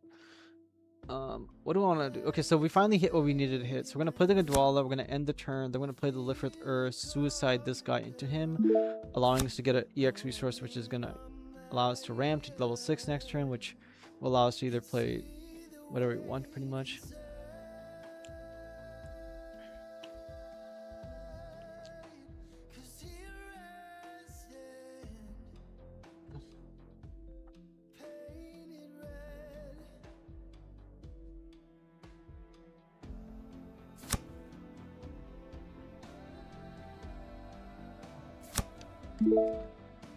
I didn't know MSA updated with GD04 stuff, Kodiak. It did not update, but if you go to beta, if you scroll up in the chat, I guess I can post it again. Here's a link for you guys again. There's a beta Mobile Suit Arena, which basically is, it has GD04 on it until they eventually give us it onto the main one. So that's what I'm using to play. It went live just this morning. Close combat, activate it, will ping 2 damage to that guy. I don't think it matters. I don't really care. So this guy's playing a Destiny Gundam variant. Let's play a base out. And then let's play this guy out. And then I kind of want to play the second one because we can get the EX resource back. We can basically get 2 back. But I'll be using the EX resource. We'll be going to 7 next turn. I guess I have to do this. We'll be getting both of them back anyways. So we'll go to 5, then we'll go to 7 again. One of the things that really like kind of bothers me when I'm playing, it doesn't really bother me that much, but when I'm playing like decks that have first contact, especially in my wing deck, which generates me an actual real resource and EXs, and I'm going up and down, my opponent basically is like, hey, what resource should we be at like halfway through the game or at a point. I'm like, my guy, I've ramped up and not ramped multiple times. I really don't want to deal with taking 60 seconds of our playtime to tell you whether you resource or not for the turn, whether you drew or not for the turn. It's kind of like it's just annoying to like go through it sometimes, especially when you've first contacted twice or something. You have like all these resources and you're trying to figure it out. Am I gonna lose this game? Probably not. I mean, he keeps bouncing me, which is very annoying. It's one of those like tempo based decks like Kira Ailstrike. It's something that I also hate in Gundam. is that you can build decks like this where if you just high roll like bounce, bounce, bounce, bounce, it can just generate you like a huge lead, right? Like look at this. If he gets suppression next turn or something, I'm just dead. Which does have access to it next turn because he has a suppression unit in the trash, which is god awful. Hopefully he doesn't have a third link with Lauren.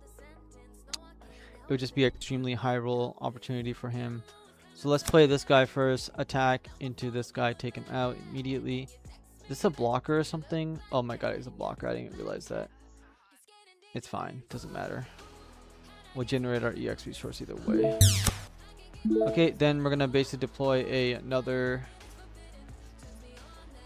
guy. I'm pretty sure we're dead in this game because we're gonna go to 7, 8, and we'll just lose after that point.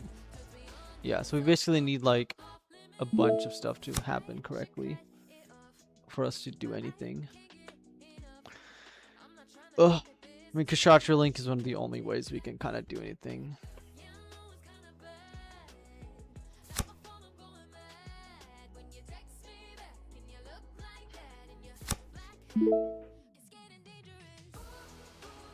I don't think the turn A Gundam deck is very good at all, by the way. Like, it's not very good. I think turn A as a card is too overhyped. I think cards like that are not even crazy good in Magic the Gathering, unless your entire deck is built around it and you have some sort of like crazy strategy. They can be very useful, but it's a lot easier for you to play them in that deck than this. We're just gonna concede here because that game was horrible. Let's go second. We have everything we need. Let's keep it. Nobody's playing aggro on here. Probably because I want to playtest some new cards, but they should be playtesting their new decks into aggro in particular because aggro will decimate them. Even against that blocker, that bounce deck, it literally doesn't do anything to aggro.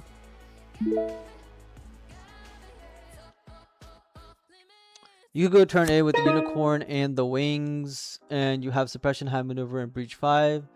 Yeah, I just don't think turn A is too relevant at all, I'm gonna be honest. It's just a card that isn't... Again, it's like one of those level 6 units, I believe, and it links... Its pilot just bounces, which is fine. And my turn here. So I'm playing its aggro now, I guess, which is a first. Which is where this card's going to come in useful. If he deploys another unit, I can dump Gundam Exia, pop his Zaku. I've seen you put the goof lately. Does the free token help a lot? Yeah, Kodiak, if you went... the token helps a lot. You guys weren't around. My channel wasn't around during GD02. But my Xeon clients all went and destroyed new type challenges with Goof and Zanzibar and actually playing Mikuve and stuff, which is very good.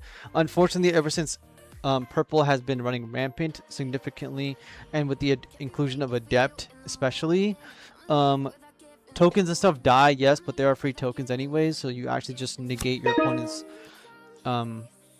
utility. I kind of want to save this until he has more ready units. But I can stop him from breaching me and go wide. Let's play it. Let's pop this. Let's play a base. Let's end the turn. And because I want him to die on my own turn so I can get the EX resource. So Goof is very good. Very solid card, especially in this Neo Zeong deck, because once you have Neo Zeong on the board, you can deploy Goof. It deals 3 damage. Then when the token is deployed afterwards, because they're it's an effect that applies on deploy, not as you play it, so you'll get to ping twice with Goof in this deck in particular. So we're gonna get rid of the Rick Dom here.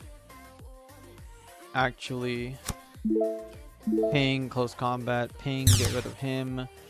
Don't want him to breach. I do want the EX resource. I'm not gonna swing into him because I just want to generate as much value as possible. I'm not going to rest this thing either because I think he might be playing gun tank and Anxia, so I'm not going to give him the free value to kill my Exia.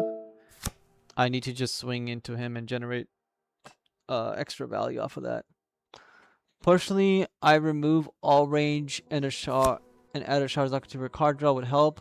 Yeah, Sergeant House, once you play into the meta, you're gonna start to really like.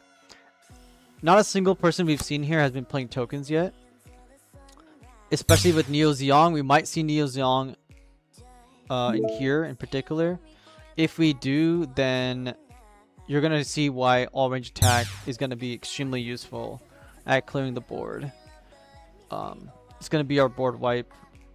Very important into all of these token decks. Which people should be playing token decks, especially with Zeong entering the game, which is basically broken. GD04 was also not GD04. All range attack was also used in our red decks in GD03. Wasn't used in GD02, but in GD03 it was used because purple was pinging itself down to like 1 HP a lot. So all range attack actually became a 1-to-1 trade against most of the units, or 2-for-1. Oh yeah, Victory Gundam tokens. Yeah, Victory Gundam and the other Zeong. So if he ever plays Zeong this game, if he has it in his deck, I assume he does, we'll be able to get it off. So we have to play this here. We need to generate our EX resource. I'll be able to kill a lot of his things. I need to survive. So let's put a Midicruise onto this guy. Let's suicide into the Gundam firstly, because I want the Gundam off the board. Midicruise is not too important in my hand. Almost want to see Zeong with Neo Zeong for the extra meme ping. So when you do it with Zeong,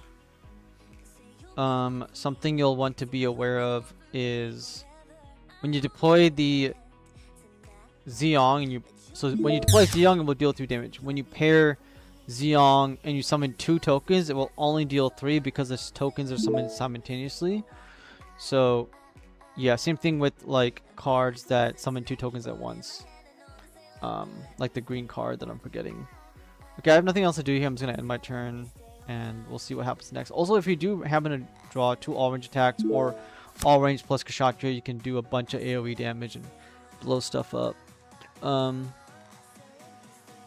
Although you might want to run 4 all range attacks for that purpose, but I'm kind of playing it just for when people do play tokens. I can knock them all out in one go because they will summon ready tokens like from Corsica and stuff, and I'll lose the game immediately afterwards. So I'm gonna at least get rid of both of these, and then we'll see what else he has in his hand. Full frontal, add it to my hand. Yes.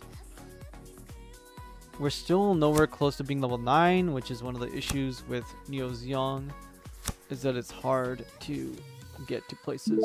Please give me Kshatriya, or I am very much dead. Well, we got 2 orange attacks, but not a 3rd one, so that might be the end of our lives here. Yeah, that is going to be god-awful. We're pretty much dead. We are pretty much dead here.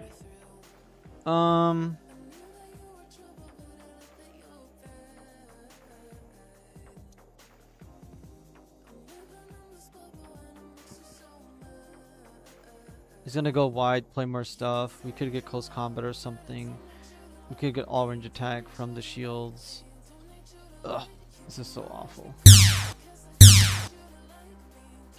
Pretty much gonna lose to aggro like this. We didn't get to see too much of what we wanted, unfortunately, in the early game, which does suck. It does suck that we didn't get to see like as much burn, or like no Kshatriya link. Only a single one of these. Yeah, not a lot of stuff. He also got to get Gundam Armor link and kind of disrupt us. There's a Sinanju that will actually be useful. Now I kind of wish I didn't play the full frontal, but I might have to do it anyways to survive.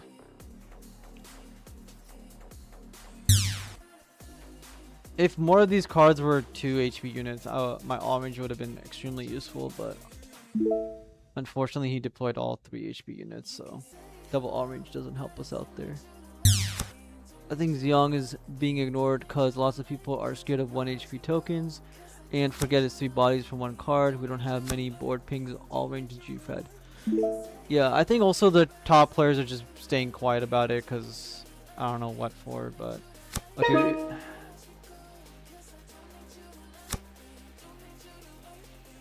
I guess we have to try and survive, right? So we gotta do this.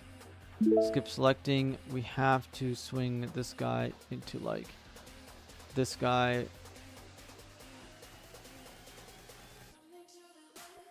I mean, I'm dead anyways. I can go this and then ping this thing off and I'll be soon I die, so no point. Concede. Unfortunately, we lost that game. See? Yeah. 1 Year War is nuts. Yeah, 1 Year War is very nuts. He didn't even get to play Zeong that game against us. I don't even think they're playing. Maybe they're not even playing it. Maybe he didn't draw it. If we go to my decks and go to my Neo Zeong rush here, copy this deck list. It's a very generic version of it. It's not even the final form because this is just from the video that I did the other day. Aggro deck is like insane. I won 10 games in a row last night with this deck, so obviously it's aggro. Our opponent's not gonna know what we're playing. I'll keep it. Yeah, we're just gonna play control. Maybe our opponent will think we're playing red or something.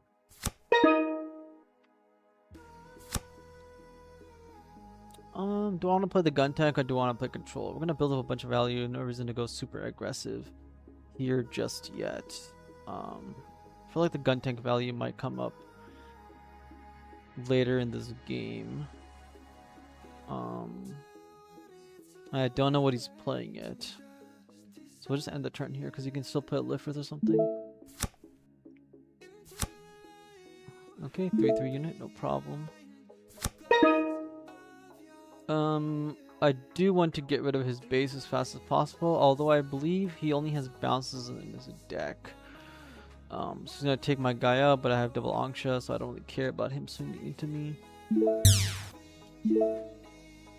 And then if he's gonna bounce something, let's make him bounce the Rick Dom, because if he doesn't bounce the Rick Dom, then we get to breach him and trade. Well, not even trade, I'll just swing into him. So maybe I shouldn't have deployed him, but it's fine. We get Char, I'll have the link.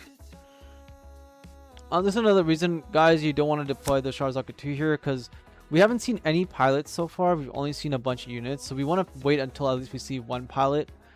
So that when we play the Charzaka 2, it only puts units to the bottom, not pilots.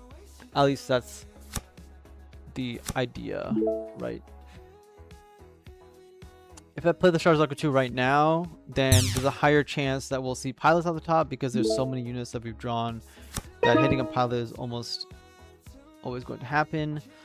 I can ping him a bunch here, and then he won't tap his unit as much. I kind of want to go as wide as possible, so we're gonna go with this guy, go with this guy. I'm gonna hit him with 1 single gun tank ping.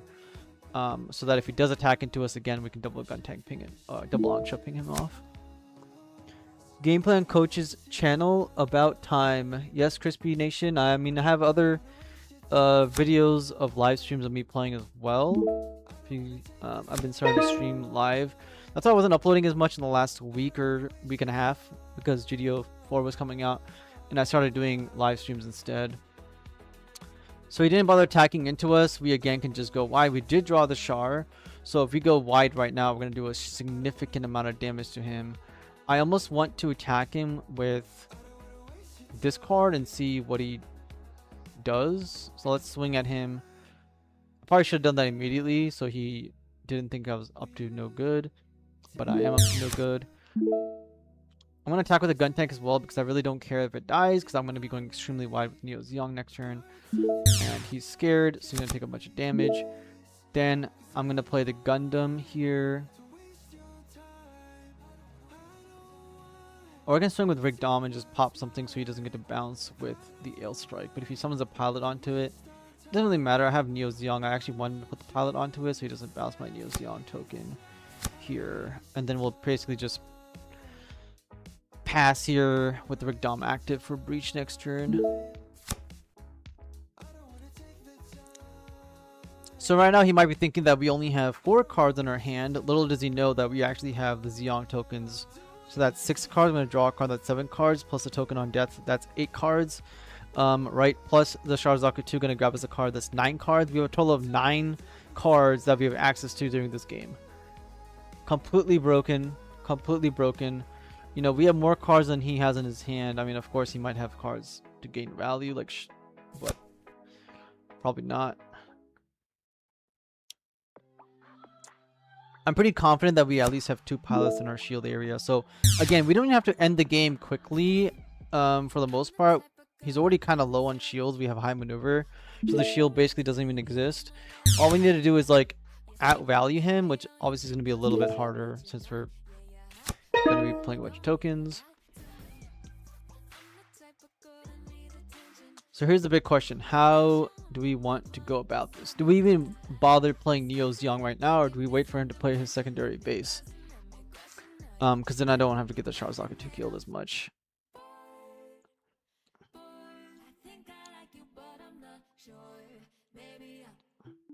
Okay, so I think what I'm going to do is, he has a blocker here as well. Let's swing with the Gundam.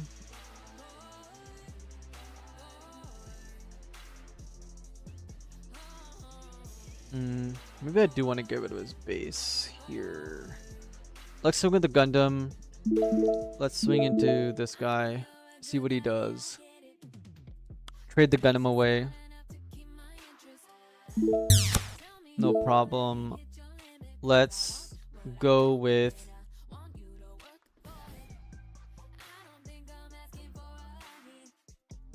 this guy into shields. He probably won't block it because then he knows that the Rig Dom will take it out.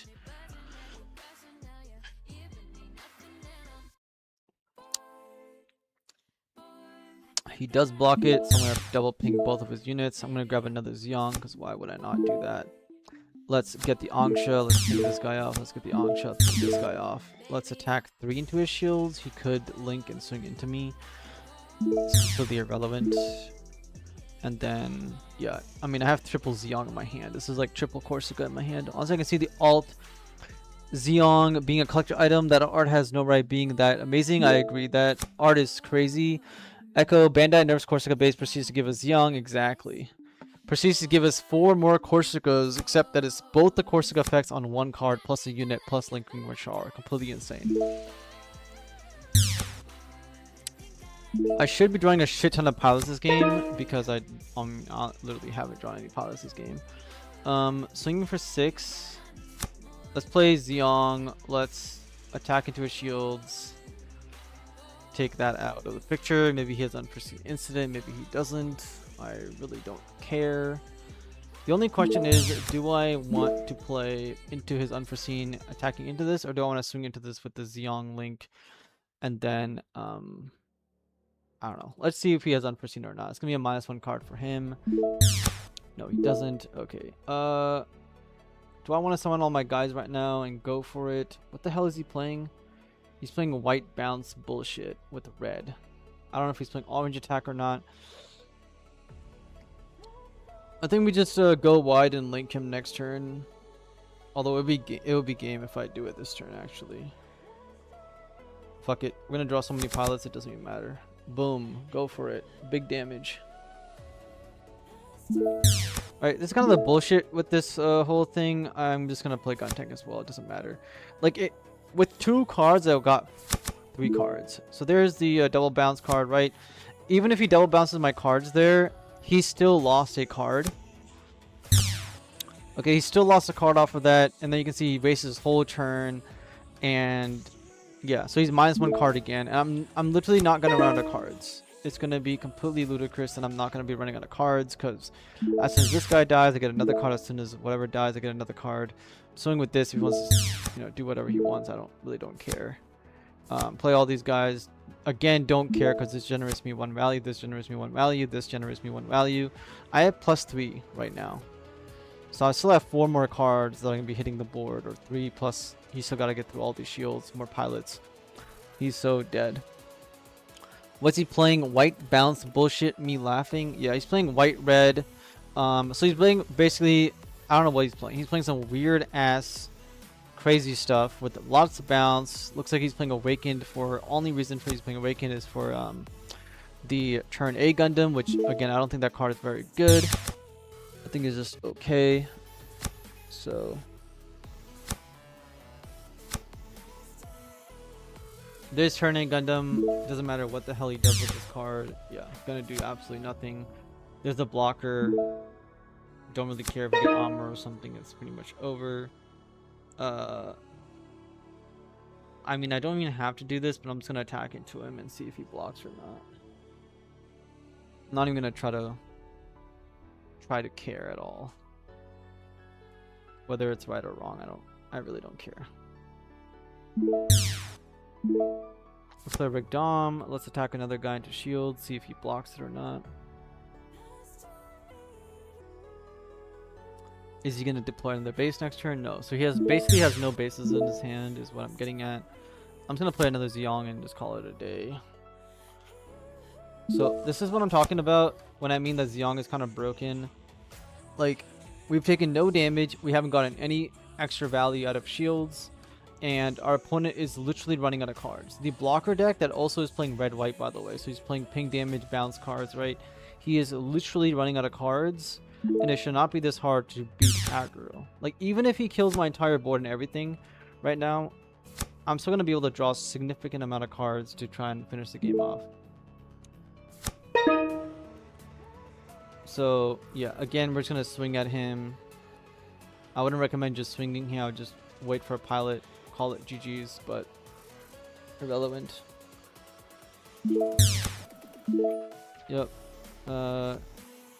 Don't care. I don't know if this thing works on our turn or not. I'm pretty sure it doesn't because it's active main and you can't use it on our turn. I also don't know why this thing says gain the blocker keyword, since you can't use it on my turn. Yeah, I don't really understand all that. Yeah, I was gonna end the turn here. Don't really care. Did he double bounce us again? Yeah, so again, you can see that he double bounced us. Again, he went -1. Wait, would Zeong token work with Neo Zeong abilities? Yes, it would. The first 2 tokens that come out will only deal 3 because they come out together. The second one that comes out is single token, comes out and deals 3. So every instance of token/tokens will deal 3. But it's per instance. Which I kind of wish it wasn't, but it is what it is. So there's another +1 value. He's going to have to swing into this. God knows what he has in his hand. If he kills this, we get a token again, so he has to wait. If we get a Char here, we win. We haven't drawn any other pilots. We're just going to attack into him because I really don't care. He has to block me, give us another token, play 3 guys, end the game. So this is what I'm talking about. See this? I'm +2 value on my opponent right now. I went second, and then I also have all these cards. Like, why does the aggro deck have infinite cards? That's the entire problem with this game. Yeah, as literally the entire problem. Zeong is so busted that I can sit here, not think about anything, just slam units on the board, only get 1 pilot, no armoros, no nothing, literally just straight up units and win the game. It's actually insane. Actually insane, guys. Completely broken.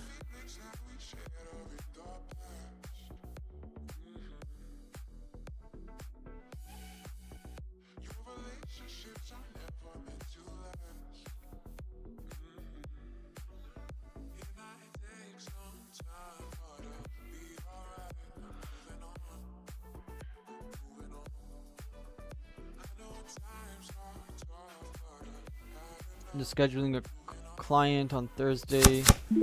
Another supporter. We won second, so we're gonna be playing Zaku 2, so I'll keep this hand. Why did he lose? This guy lost just on points and stuff. He literally got tabled at the end of the game. That's a-okay. We got to kill a bunch of guys. Let's play this. Do we need to play the gun tank here? I mean, not really, because we have Corsica next turn if we really want to. We have white base to start generating resources, drawing cards. Don't really need to do all that. I'm going to schedule next session. Do you have time to get this Thursday? Yes.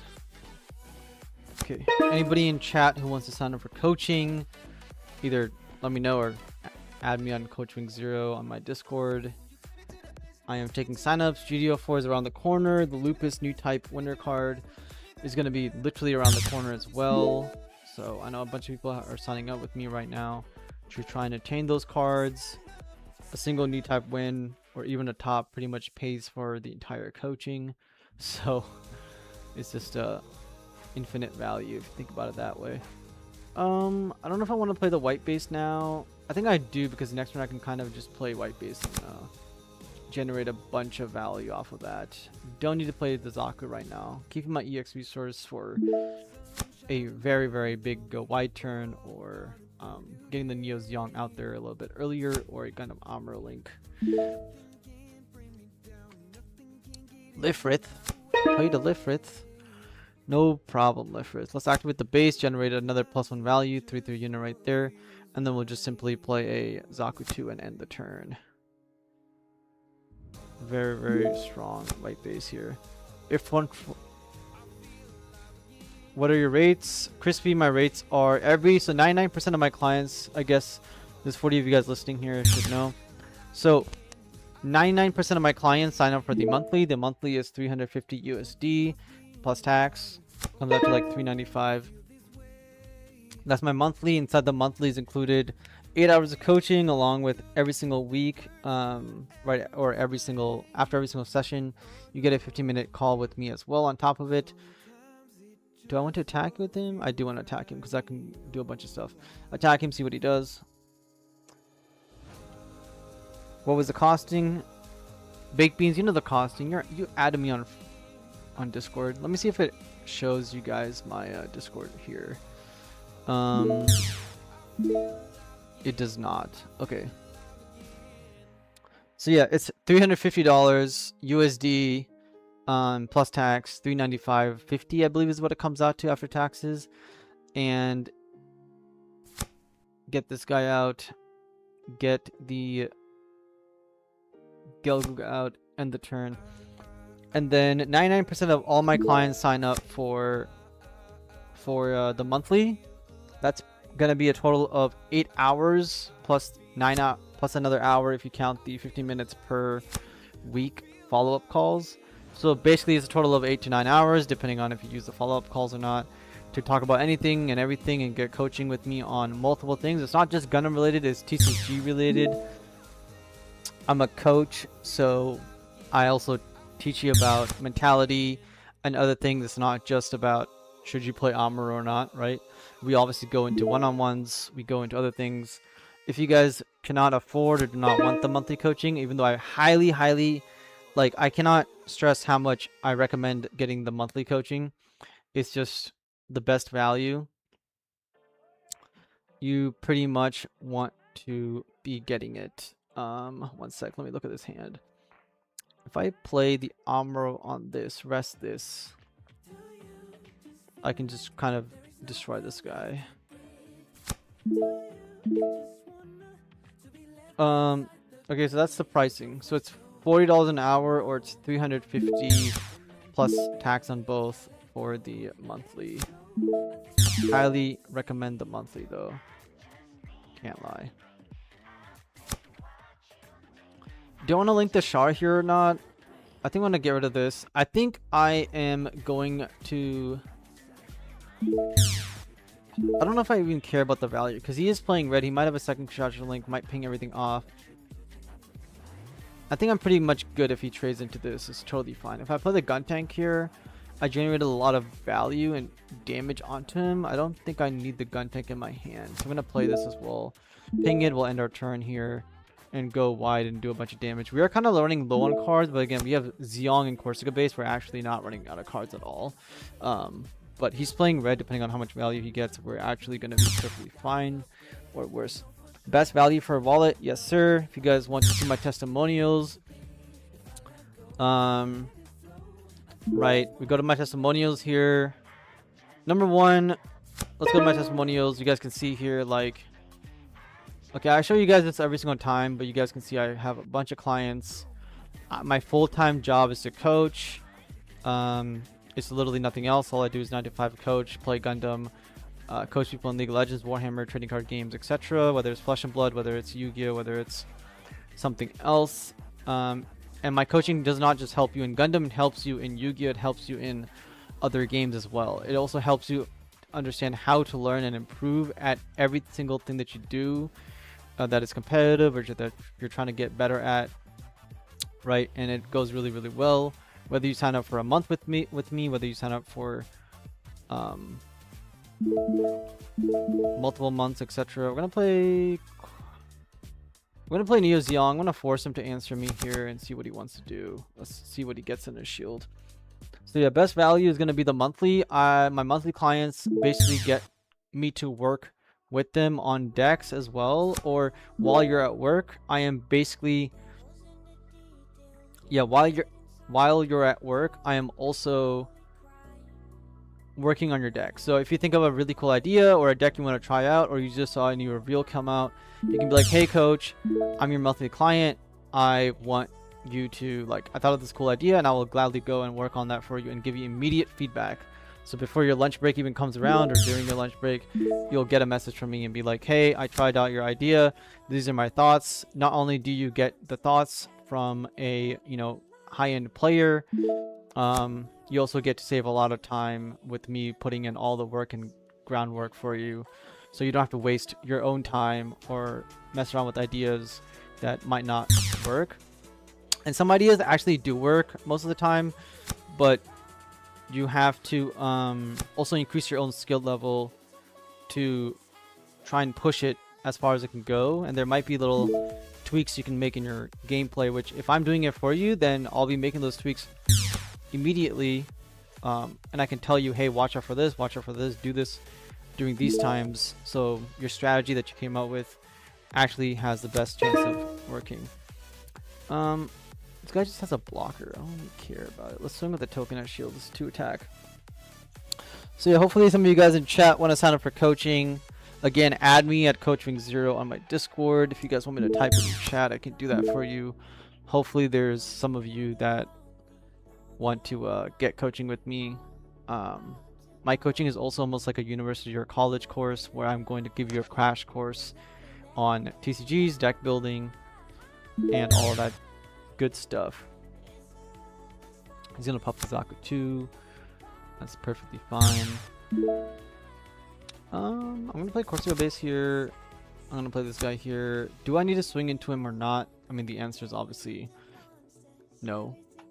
Hopefully he doesn't have a giant board wipe, but again, this is why I'm playing all range attack, is because if he did have all range attack, he could kill both of my tokens here. If he had multiple all range attack, he could wipe my entire board, and I'll pretty much lose. Maybe not lose, but I'll have a lot harder of a time if he was holding double all range, or Kshatriya Link plus all range. Or even Z Gundam with Hathaway Link, ping 1 to everything plus all range attack, pings literally the whole board, which is very, very good. So yeah, I haven't tried the new Z Gundam card yet, or XZ Gundam, how you want to pronounce it, yet, but I do think that that card is good because it generates you a +1, which card value, it's a good card for that reason. Is anybody in chat interested in coaching? Have any questions about coaching? Baked Beans, you have me added on Discord, so if you want coaching, DM me like right now. Oh, I don't have that. I'm gonna attack his shields, obviously. I don't really care about this guy. And then again, this thing I'm gonna go Zeong and go super wide on him and just basically kill him with all the tokens. It could be kind of risky because he might get all range or anything like that, but again, it doesn't really matter. The deck is so broken that I don't even care what I'm doing. If I play super optimally, etc., I'll just be winning the game even more, but again, it doesn't matter. Again, my opponent has once again playing a red-white deck, completely run out of resources, and I'm sitting here with pluses on pluses on pluses, and he's out of life. Right? This is what I'm talking about, how unfair it is. And yeah, he's gonna go Neo Zeong, he's gonna ping something for 3.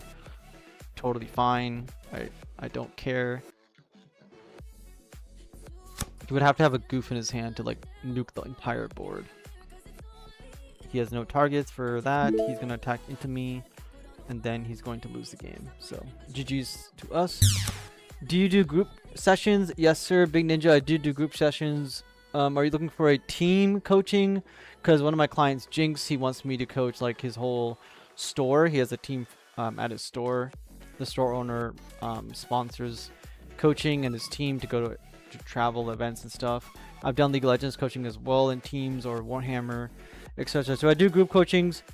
If you want to know the pricing for that, you can reach out to me. If it's a duo, I have duo prices on my Discord as well. If you add me on Discord, click on my Discord profile, you will see all my prices right there, because I'm streaming right now, so it will not show you my profile on stream because of it's going to be hiding everything. If you go to my thing here, see, it's going to hide all my profile stuff because streamer mode is enabled. Okay, so we won that game. Is there anything you guys want me to play next or build? I'm going to be here for a while, so. And I see that none of you guys have added me on Discord yet, so. Out of the 40 of you, I assume none of you are signing up at the moment. But I do group coaching. Let me actually check my Discord here, because I can check it on my phone. So yes, it's going to be for the duo session. It's 500 USD for you plus one other. That's for, I got that from like Warhammer, or other people wanted duo coaching where they wanted 2 people, whether it's a husband wife, you know, father child situation, or boyfriend girlfriend, whatever it is, you and a buddy. The duo is I have both of you guys meet me at the time. Is basically my monthly combo where you get 8 hours with me out of the month plus follow-up calls, and I have both of you guys getting coached by me at the same time. And I get to answer both of your questions, go through both of those things. You guys will learn basically more out of it because there'll be 2 people trying to ask me questions. You guys will also get to maybe interact with each other and play against each other, and I can kind of coach both people through play lines and alternate angle shooting, I guess. So yeah, it's $500 for the duo coaching. If it's more than that, like 5 people or something, you'll have to reach out to me and see if we can work something out, since I do that individually. About to actually yes, Pira, add me on Discord. I'll unfriend and friend you, Stella. Okay, Stella. Wing Ping, caught a stream. What are you going to be testing today? Gallia, I've tested for a bunch. I'm gonna keep testing, so if you want something on stream right now, let me know and I'll put it up for you. Either I'll build the deck and put it up, or we can build something that you want me to play test or etc. So it's up to you guys. But we just playtested CB. We were undefeated. I just showed the power of Zeong and how broken it is. We also played Neo Zeong with Academy Ramp, which actually proved good until it didn't. And what else did we play? I don't think we played anything else besides those. Well, we also played Academy, normal Academy, which we also went undefeated with. Individually, it's $40 an hour, and then it is $350 plus tax for the monthly. The monthly includes 8 hours with me, and then 15-minute follow-up calls every single week. Generally, how monthlies go are we spend 2 hours every single week, so that you have a whole week of time to practice or let it settle in, and then we do a follow-up call to make sure that you understand everything, and that if you have any questions or follow-up questions, you can ask me. And then on the next week we also do another 2-hour session, because it is kind of like You're getting school, I guess. Oh yeah, Minerva red purple. There we go. Forgot about that. So that is how the coaching works. Do add me, guys. It'll probably be easier to answer all your questions that way. But I'm glad to do it on the stream. If I get a couple of you guys signing up right now, I will be very happy. You added me. I'll add you back right now. Doesn't look like. Okay. Let me check on my phone because it might be hiding. Notifications. It doesn't look like anyone has added me yet. Okay, nobody's added me yet. Let me type my I'm gonna copy my Coach SK thing, send it to you guys. Coach Wing 0. There's no space. That's probably why you guys haven't added me. Okay, that is my Discord name. Thank you, Stella. Look at this. Look at what Stella gets. Stella gets to be added.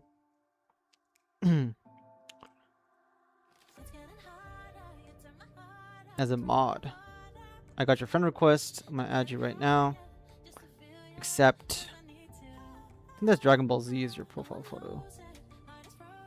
There you go. I've added you on the Discord. If you want to send me messages, go ahead. You click on my bio, you will see my prices and stuff. Whether you're looking for group coaching or etc., just message me. I can sign you up right now if you wanted to as well. But yeah, let's get into the next game here. Anybody else add me? Feel free to right now because I have my phone next to me. Okay, so let's go to the Minerva squad. We wanted to see Minerva squad in the next set. Minerva zombies, right? So Minerva zombies, all we pretty much added to the deck is the Gundam Exia because we really want to slow down aggro. Now, obviously, adding this to the deck does kind of hurt us against the late game decks, but again, into the late game decks, we're really trying to win off of Blast Impulse and Destiny. So let's try to play this right now and see how it goes. Copy, go here. Minerva zombies. Search for a game. There is the game.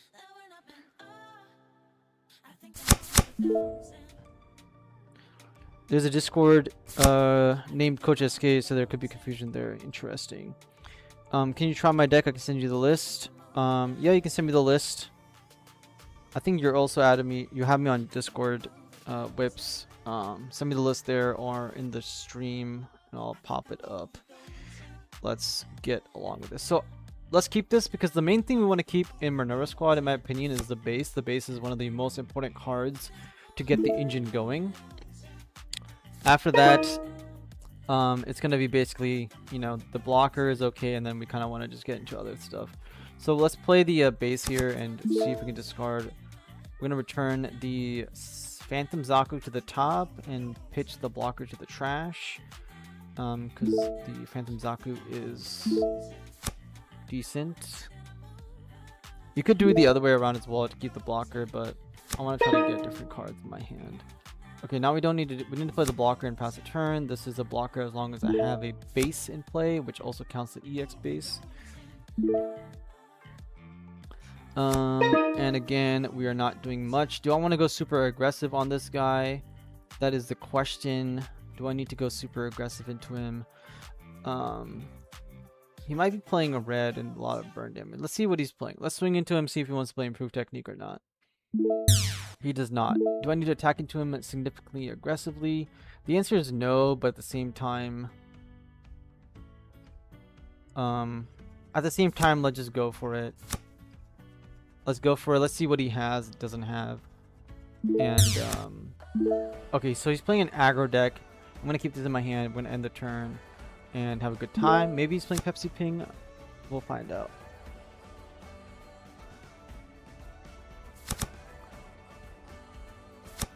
Sent you the list on Discord. Alright, thanks Whips. We'll try it out after maybe like 2-3 games with this deck. Should be pretty quick. Okay, let's knock his... I can get a resource back with that card actually. Okay, I think this guy's like pretty much dead, so I'm not even gonna bother trying anything. We're just gonna try to kill him as fast as we can, pretty much. We will not care at all about what's happening in this game. Boom. Kosanagi base. He can bounce this guy. Does he want to bounce him? He has to. That's kind of perfect for us. We're going to play a blocker out and end the turn. Using the EX resource. I generally don't like using the EX resource, but I'm trying to end this game quickly because I don't know what the hell he's doing. So we'll see if we can get through this game quick. Another bounce card. Again, really annoying, but completely irrelevant. Sure. We'll trade. Again, doesn't matter. I can just link and do a bunch of damage to him. It's totally fine. Let's go wide a little bit here. Let's play double blockers, go wide, and then try to breach through his shield next turn.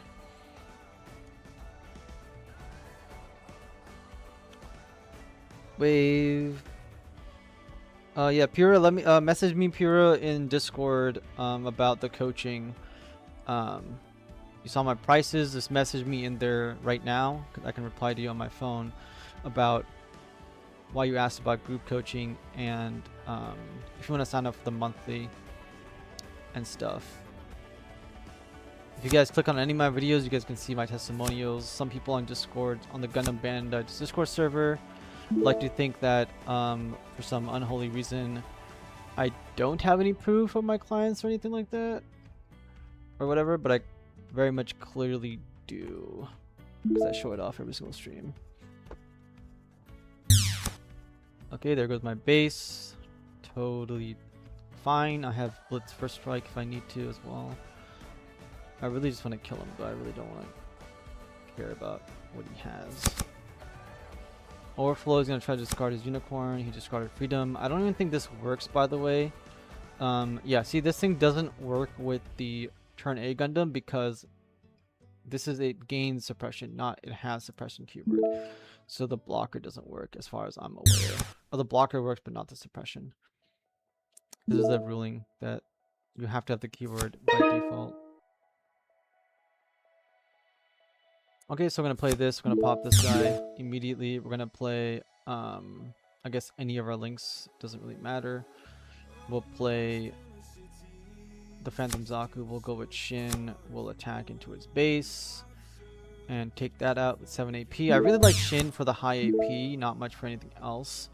But yeah, he's a very good card. I just use him as a command card in the Minerva squad. If you guys watch my Minerva Zombies video, you guys know that, yeah, he's not the greatest pilot, but he is a AP boost to take out things that are extremely big, and he obviously is needed if you play Destiny Gundam.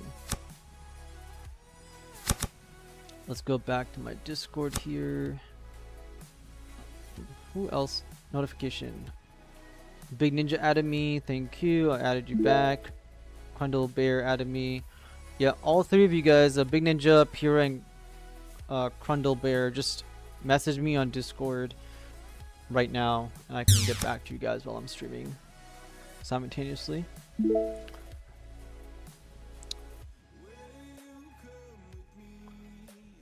Minerva Zombies. I got you. Yeah.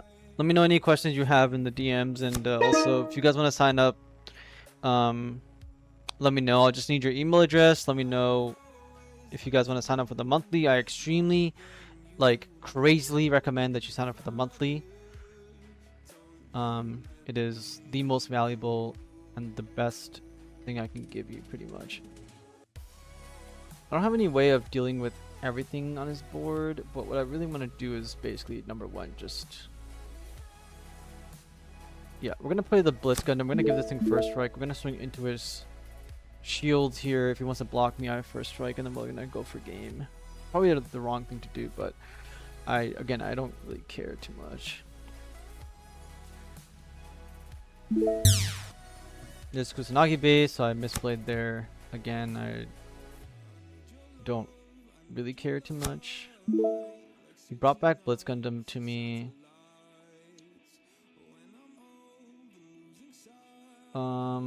Okay, so I can just go wide on him. I don't need to do anything else. But if he is hurt, I can rest him. There's only 3 AP though. Let's play this guy. Let's play not the resting guy because he might play Lifrith. Let's play this guy to do whatever, and then the rest of my guys can just hang tight and enjoy life for the most part. I could get 3 damage in right now. Don't really need to though. I'll just hang tight.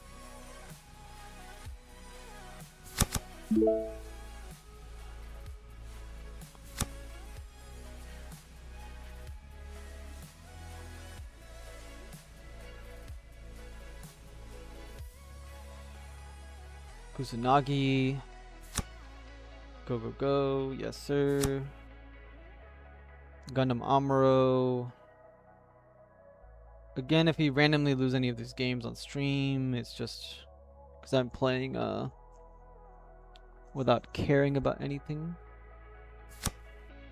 Okay, he's gonna Amuro rest something. He's gonna rest my blocker. Can't really trade into anything here. He's gonna rest the 2-1. He's gonna bounce the blocker. Okay.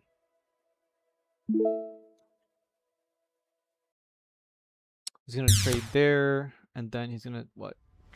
Is he gonna trade or just say hit? Yeah, he's gonna trade. Okay.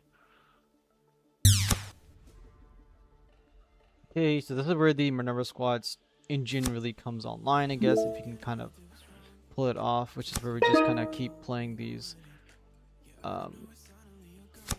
big bodies and pretty much never die is the whole point. Wait, we have to cancel that.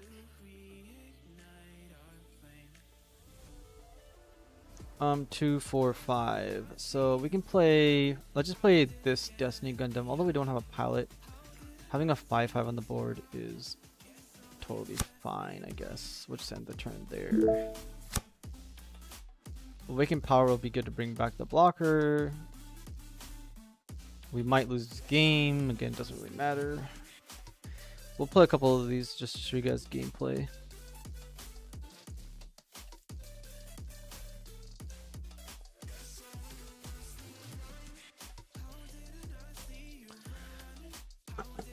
$29 viewers. We went from 41 to 29.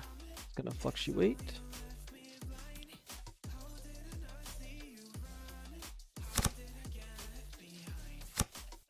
For those of you guys in chat who haven't answered this question before, what are your what's your favorite video from me, and what's the video that you like basically made you subscribe to me, I guess is the main question. Like, what's your favorite and what's the one that made you subscribe to me?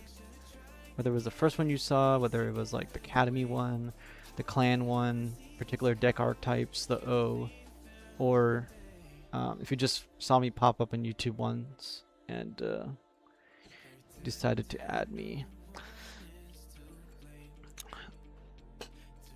So speaking about a funny concept, the video I uploaded today, right? We can kind of see that if you jam level 6 Freedom Gundam and like other mid-rangey, this is kind of how the deck's going to turn out.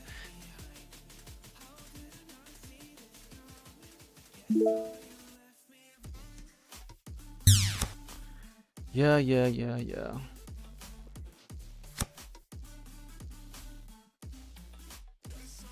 What is he doing? He just wants to make his blocker bigger.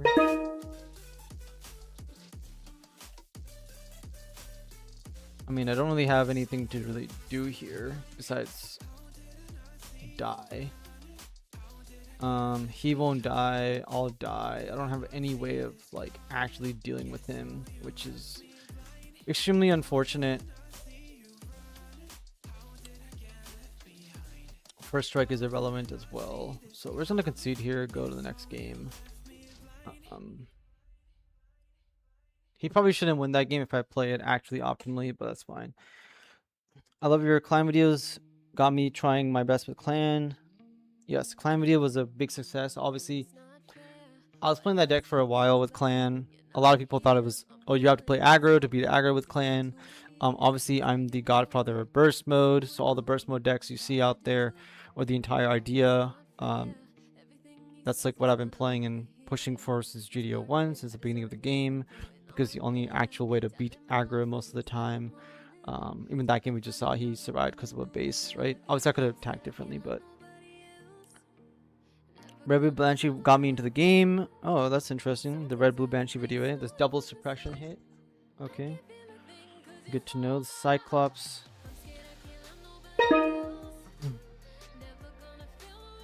Somebody deleted a message. Brick Bat Whisk counting. The Cyclops team 1 put you on my radar, but that deck is still jank. I agree, it is still jank. I do have a Cyclops build still, but it doesn't play FZ Zaku, unfortunately. I'm hoping that, you know, with the new star deck coming out with the underwater stuff in the future, that the Cyclops team will get even stronger. Right now it's okay. It's a deck. Been here since Overflowing Affection. Overflowing Affection, eh? Yeah, my One Punch podcast episode of Overflowing Affection sucks got a lot of hate. I think it got like over 100 comments or something. A lot of people were very, very angry that I was saying that Overflowing Affection sucks, and that is just an okay card, not really anything too crazy, and that you should be careful about whether you play 0 or 4 copies of it, and be aware of that whole thing. But people took it the wrong way. Some people definitely that were smarter understood it, because I'm telling you to play a certain amount of copies depending on your deck needs, not just jamming 4 into every single deck.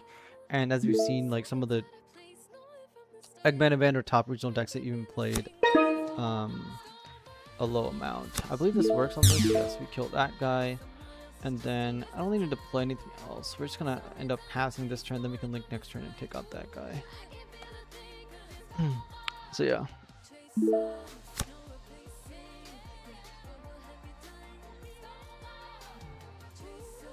Let's see if any of you guys DM'd me on Discord yet.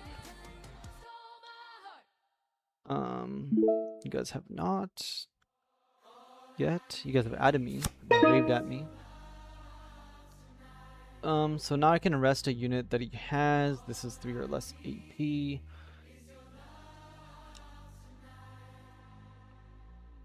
If I arrest this unit, I can take it out.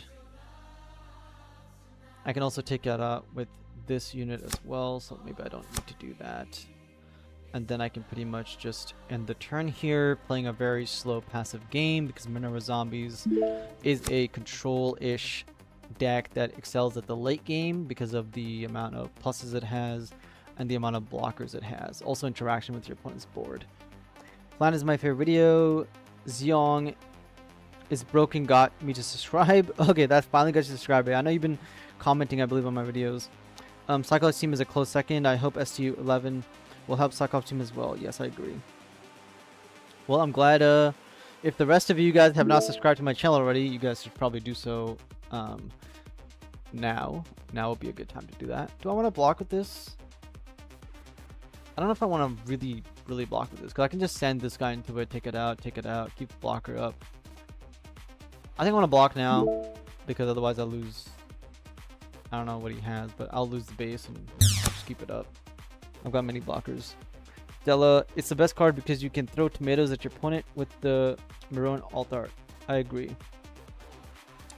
Ever since the overflow video, I cut it from my wing. Way more consistent. Went on new type, then got back-to-back top 4s within 3-day span. There you go, Big Ninja. See that? That's what I'm talking about. Gotta be open-minded, try stuff out, and it does make the deck way more consistent. That is super, super awesome. Let's rest his blocker, suicide into his blocker, because I want this card in my trash, so when he plays another blocker, I can awaken power it. And then we're gonna swing this into his shields. He has 5 mana up. For what reason? Maybe his hand is filled with pilots or something. I highly doubt it, but I don't know what he has. Maybe he AFK'd? I don't know. Yeah, I'm glad you did really, really well with the wing, especially with no overflows. Some of my other clients also went to regionals, and they went they went undefeated and got second place as well. His buddy got second place, and that was a big change. Let's play the blocker out here, and let's end the turn. 4 wide, take out a bunch of shields. We have a Link in our hand. That's his entire HP bar right there. We also have the ability to pop any Zowarts. I guess if you put to his, deploy 2 units, but yeah. We can destroy any blocker he plays with the sword, which we can also then link with Shin.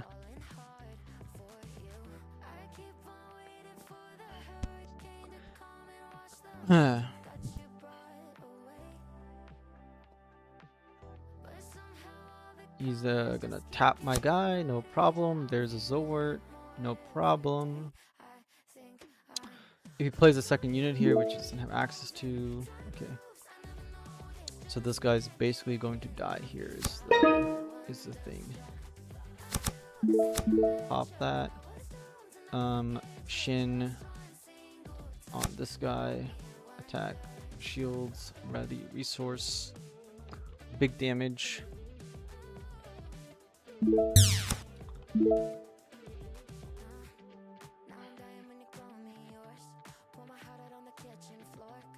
How many of you guys watch Midnight TCG's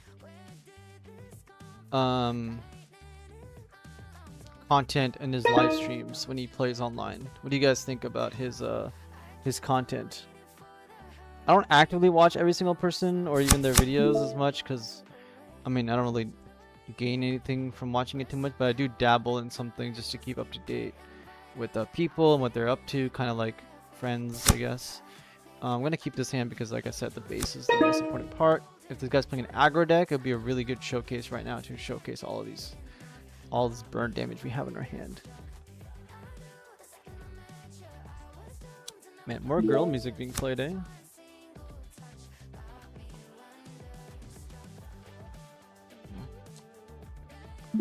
Oh, while this is going very slowly, I guess I'll message you guys on Discord about the coaching and stuff.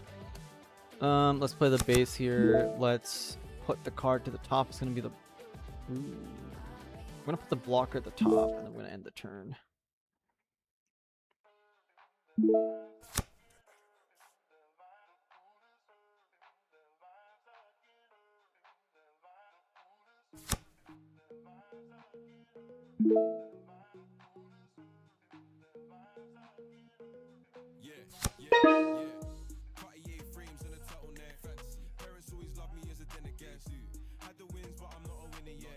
Alright, what do we got? A blocker, and he did nothing. Okay, we can't play this because it won't ping him because he doesn't have 2 units.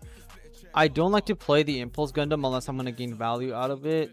So I'm not going to bother doing that because I can delete his units anytime I want. So we're going to pass the turn here and not reveal anything, have a bunch of cards in our hand. And then this is one of the things against on mid-range decks where you can see my entire hand is a crap ton of 2-ofs, okay? And then some 3-ofs, which means on turn 4 I can drop 2 units, on turn 5 I can drop 2 units again, and then keep going. On turn 6 I can drop 3 units if I want. Be really, really aggressive with dropping multiple bodies and getting a bunch of value out of them. Okay, he didn't bother attacking me. I will play this to pop his blocker off the board, and then I am going to...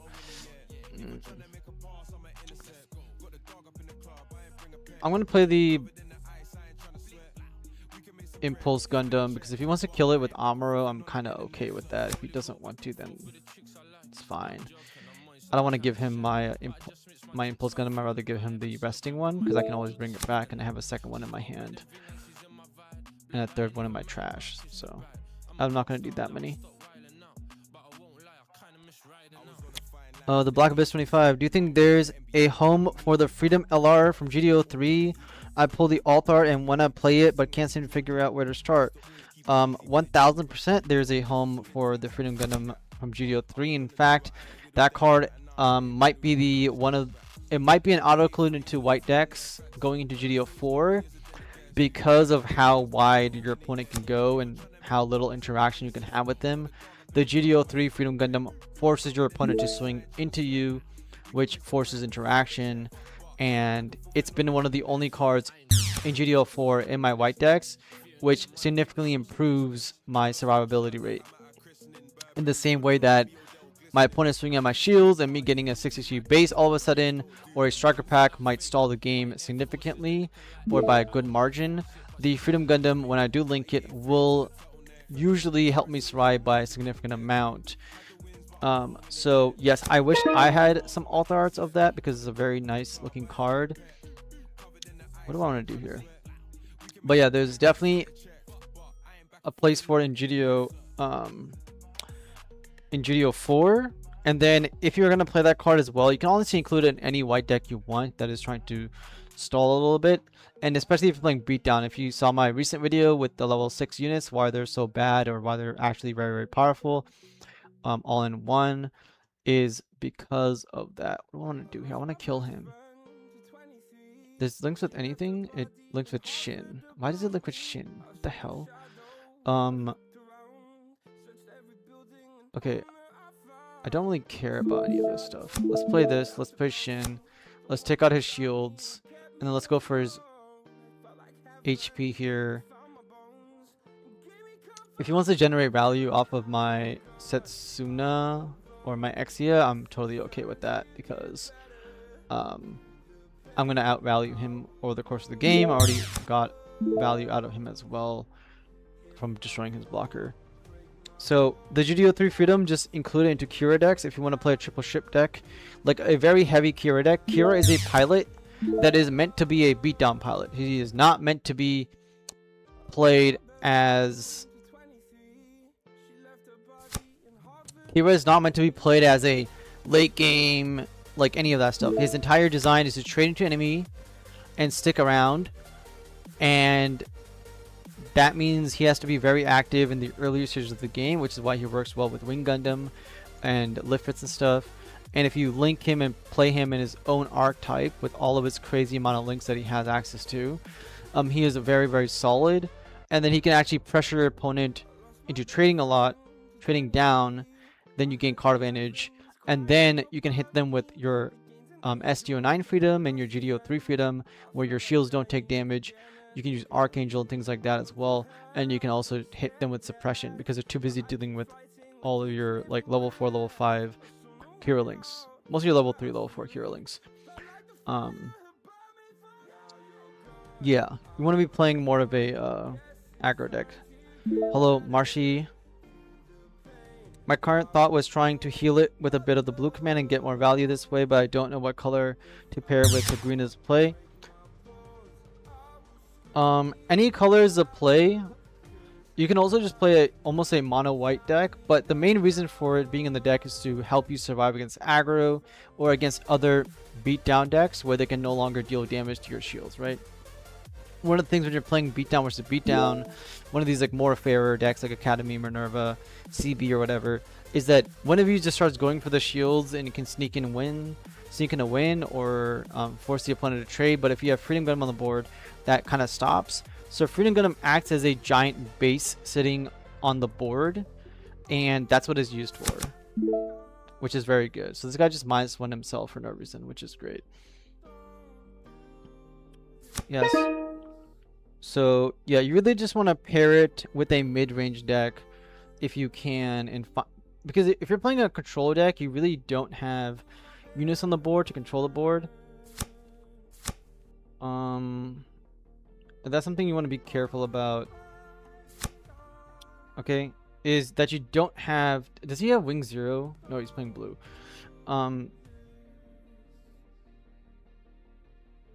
Yeah, you want to play beatdown deck. What beatdown allows you to do, just like Academy, is have unit presence. When you have presence on the board, your opponent must react to you and must have units on the board. If you play something like Wing that is trying to scale to the late game, you have nothing else but Freedom. And Freedom by himself is just a base, essentially. He'll be linked and taken out. You need to have other units on the board that are also going to interact with your opponent and help support the Freedom. So they have to choose between swinging to the Freedom, swinging, well, they can't swing at the shields anymore, or swinging into your other units and leaving Freedom alive. And if something survives the Freedom, if you have other units, those units will finish off whatever took the Freedom out.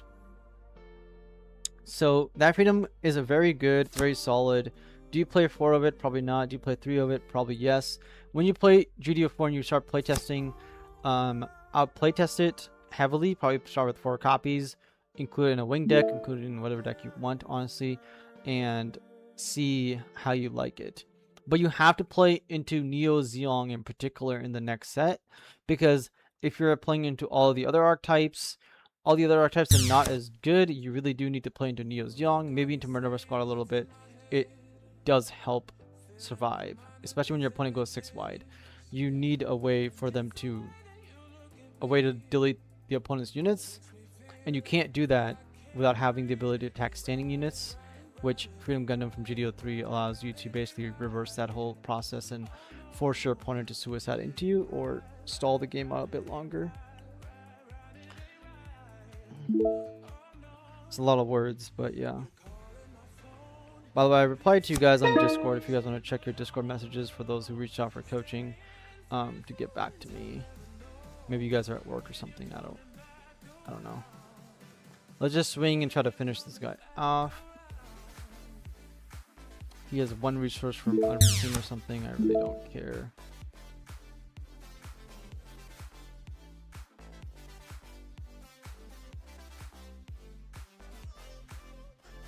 Is that just waiting to play unforeseen or something? Like, just play it. But if you play it, I'm gonna probably kill your Gundam here.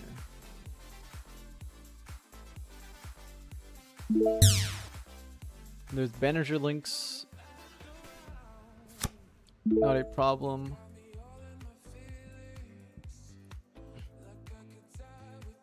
It's 3 p.m. already here in Eastern time. Do I just want to go wide on this guy? I kinda just do want to go wide on him. 3. Do I want to awaken power anything? The blocker, awaken power, not really.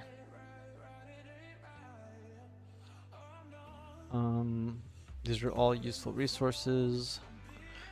The Impulse Gundam is something that doesn't really do anything, but let's play this Asuna here. And let's just play it. Why not? F it. Let's go 6 wide. And this is exactly a particular moment where Freedom Gundam will be actually strong, because I would have to basically ram a few of my units into the Freedom Gundam. What's the red card? This is Gundam Exia. This is one of the cards that a lot of other people talk shit about, saying it was not very good, or why does it have 1 HP, etc. But this is one of the staples, I guess, that Red got in this set, where to combat aggro, this card pretty much deploy, destroy a unit, access to close combat, and then on the following turn you can swing into them, get a 2-for-1 trade into their aggro units. So this is a very, very good card. If you ever wish that you had 8 close combats in the deck, well, now you pretty much do have 8 close combats in the deck. In fact, you have 12 if you count that Gundam Exia will trade into 2 different units. Who are my top fans today? Sergeant House, Big Ninja, Stella, Mina, and then Super Black. Okay. Whoa. Yes, Whoa is right. I pretty much immediately went into all my decks. And if you guys follow my EX Burst account, you guys know that I update my decks. Like, if a new set's coming out, I pretty much updated my decks immediately. I even updated my clan decks already, a little bit. We'll see where that goes. Unfortunately, clan hasn't got any support in this set. Somebody commented and asked me if I gave up on clan or don't play it anymore in the clan video, but I 100% still play it. It's a very, very fun. And I already updated it. Yes, it's a close combat, but also a unit. Exactly. Hella good. It's a very, very good card. Why he attacked the 4 AP unit first, Frozen Solid, I don't know.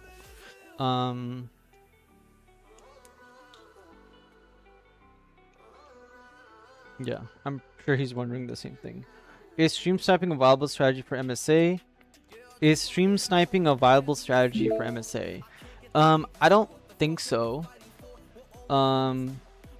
Because no one's streaming the game, number 1. Number 2, Gundam is so easy that if you play, like, I can play with my hand completely revealed to my opponent and it pretty much doesn't matter. And if you are really trying, like if you're trying to climb on the ladder or whatever, if you're really trying to be like as good as you can be, which I'm not, you can pretty much be able to read all the cards that your opponent has access to, or whatever cards that matter at the given moment, right? Like in any card game like poker, you can read your opponent's hand and their tactics that they're trying to employ, whether they have it or not, especially if you play 1,000 games a week like me, or whatever the number is. So it's not really a viable strategy, because whatever you can do, whatever the best plays are already located in your hand. If you're playing Yu-Gi-Oh or Magic, I would 100% say yes, because you can mana league, you know when to go aggressive and go crazy. Obviously in Yu-Gi-Oh, being a very big deal, knowing if your opponent has or does not have the outs and what their plan is. But in Gundam, it's like, you know, it's like Hearthstone. If I knew my opponent's hand in Hearthstone, it most of the time wouldn't matter. Until you're like, oh, should I play into the Wing Zero or not? It's like, well, if you make the right moves, you should be fine anyways. It will just net you like a random winner here or there.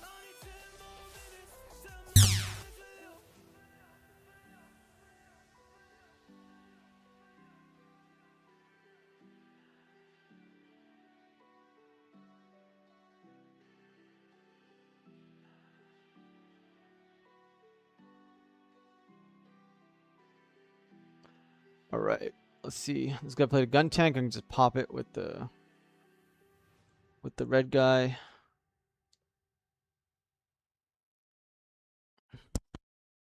I'm probably one of the most active, like, people on YouTube for the Gundam community.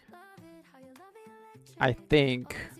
Especially with the live streams now that I do, I'm pretty sure I'm probably the most active person. I don't know about Eggman, but Eggman's doing a bunch of things. So that's a whole different scenario.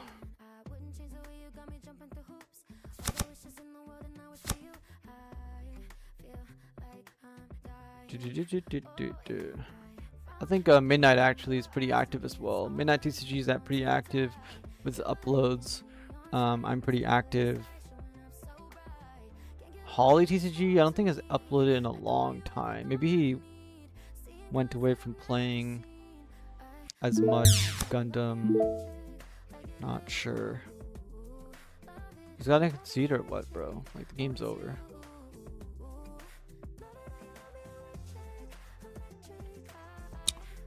Okay, so let's try out the other deck list here that we got sent in the DMs.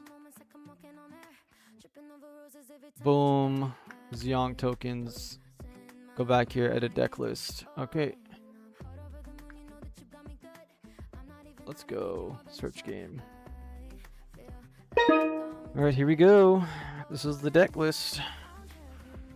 Always go second in Gundam, as usual.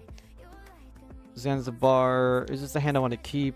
No, I assume that this deck has access to Zakutus. We did not draw it. We drew a... Oh, we drew the Zakutu, but not the Zakutu. That gets AP.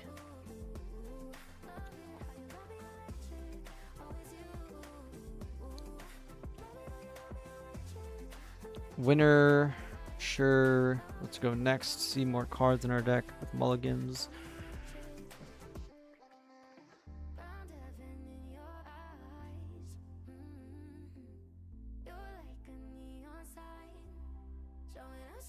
I'm playing Whip's deck here.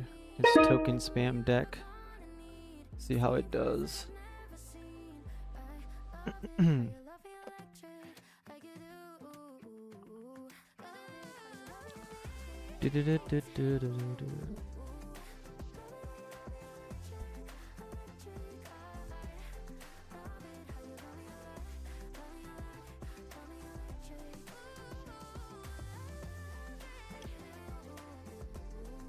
Okay.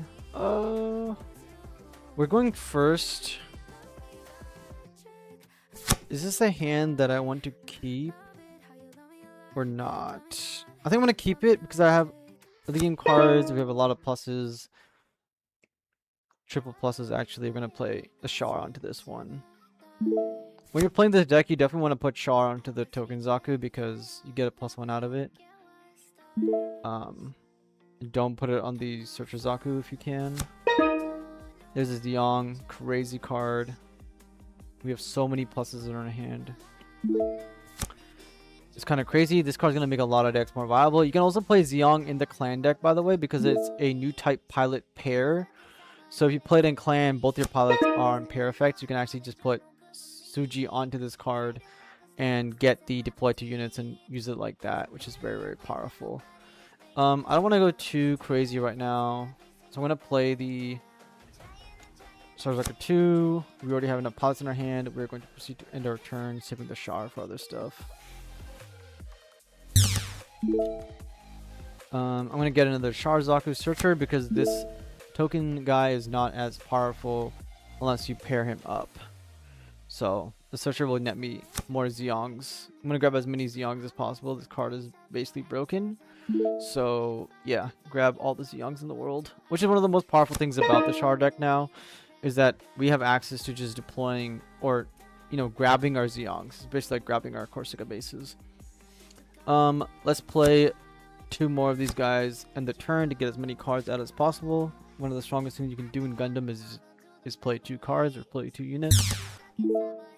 There's our Zeong. Thank you very much. We're gonna go infinite with this hand. It's completely brutal. He's playing red. I wonder if he's playing red-white. He probably is. If he's playing red-blue, it's gonna be whatever. We'll find out on this turn, I guess. Maybe. There's the overflowing. I don't know why he played it, but I guess his hand is like whatever, unless he discards another overflow. Nope, he discards Battle of Aces. It's fine. New type pilot pairs are super rare. Yeah, this thing is very good. There's another card that people are probably forgetting, which if you want to pick up the Altarts, you probably should right now. It's probably really, really dirt cheap. Is the card from GD03, I believe it was, that links with any new type, and it's on attack if you attack into a new type link. Or if you attack into a destroyed trigger effect, you gain first strike, which is very good. You guys probably know what card I'm talking about. Let's grab we have 5 resources. Let's grab the Zaku here. And then let's go 1, 2, 3, and go 5. Okay, and then we're gonna ram right through his defenses. Quattro links with all of them also. Yes, I know. I'm just not playing him right now because I can link him with this guy, link him with Zeong, etc. Is he new type as well? He is also new type. Yeah, exactly. It's completely insane, right? I played the All-Star Zaku Zeong deck. Not me, actually. Echo played it, so if Echo's in chat still. Echo played it when Zeong first came out. This was the very first thing we tried, or he tried. Because why wouldn't you, right? We're trying to do All-Star. Okay, so here's the question. How do we want to proceed to annihilate this guy? I'm thinking we're going to go with this guy, and we're going to link Char onto him to gain high maneuver, so I can go right over his shields, crack it, and then we can just kind of start ramming our heads into his blocker. If we really want to, because like, I mean, how is he gonna stop an onslaught like this, man? I just don't even care how much value he gets at this point. One of the depressing things about this game is like how I just don't need to care about anything. I guess I can actually just kill this. Maybe he plays unfrozen here. I also don't care because they'll go -1 again. It's a complete game about card advantage. Like, we don't have to play aggro like it's aggro. We have to play aggro like it's generating us a million amount of card advantage. I don't even want to attack this card right now, actually, because if he does pop the bounce to tokens card, that would really suck for us. So we'll wait a turn just in case he has that card in his shield. There's no rush. He plays a base. Maybe he drew a base. Who knows? Yeah. So Zeong might also go into other decks. I haven't tried this stuff yet because these are all like ideas that we know will work on paper for sure. It's just a matter of how actually good is it, and do we even want to play Zeong in the clan deck? The answer is probably yes. But again, it's like, do we really want to do that, or do we want to stick to having more fun with other stuff? I'm trying to win at my next locals with this. I got second at my last one, lost to 1 Year War. Yeah, I mean, once you get Zeong into the deck, you probably will just win all your games, I'm going to be honest. Okay, let's start attacking with the token, see if he bounces both here with his card in his hand or not. No, he's going to block it. No problem. We're going to knock this guy out of the park with the other token. And then we're going to pretty much clear his whole board. Look at the value we have, guys. Look, this is what I meant by saying Zeong is broken. Look at our hand. How on earth are we this ahead, you know? Like, how crazy is this? How am I supposed to lose with like 7 cards in my hand and a few of them generating me extra resources? It's completely absurd. Completely absurd. Look at this. Full board. Boom. Attack shields. Hopefully he doesn't get the bounce card, but whatever. I don't care. But at this point, I really don't care. Here we go. Here we go. Boom. Nothing. Boom. Play a Zaku. Pass a turn. Like, he's dead. Completely broken, guys.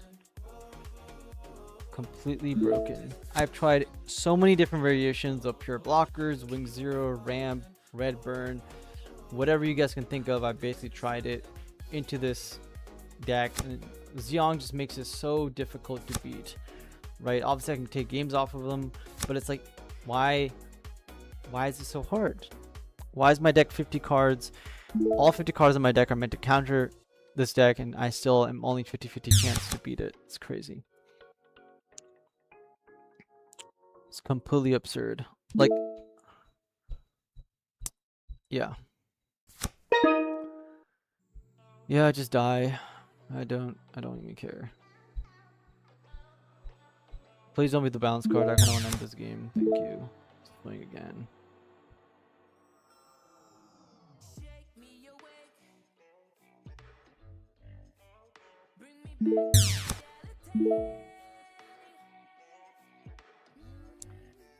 What is he doing? He's gonna play unforeseen. Is he gonna die? It doesn't really matter.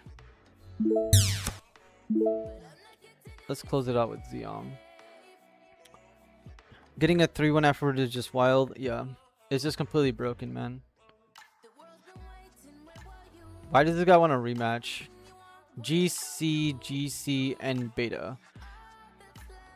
Winner. Okay, he left. What do you guys think of that? You like that? Whips? Whips? I don't know how to say your name. Whips. T-Whips. Let's check if anyone messaged me. I was born in late June and this deck is Cancer. Yeah, it is pretty AIDS.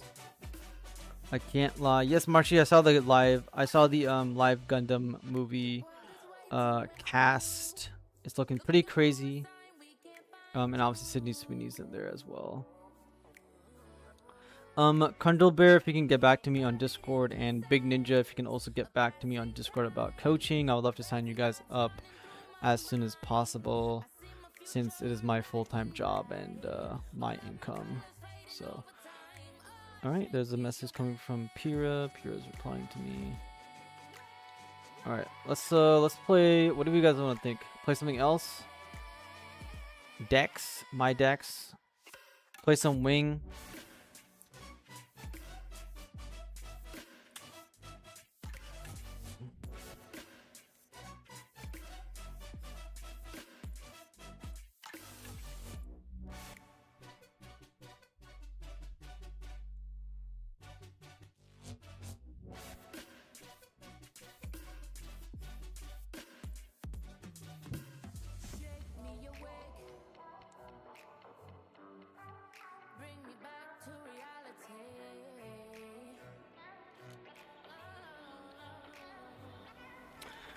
Alright, also Nosh. If you want to try this, if you want to be messing with. Doctress Command, eh? Doctress Command. I'll have to show you all of this stuff here. Sorry about that. Alright, let's go to Mobile Suit. Let's try this deck list out for you guys. Some Doctress stuff. 53 cards found. Probably because we're not playing Zeong in here. Appreciate it, no problem.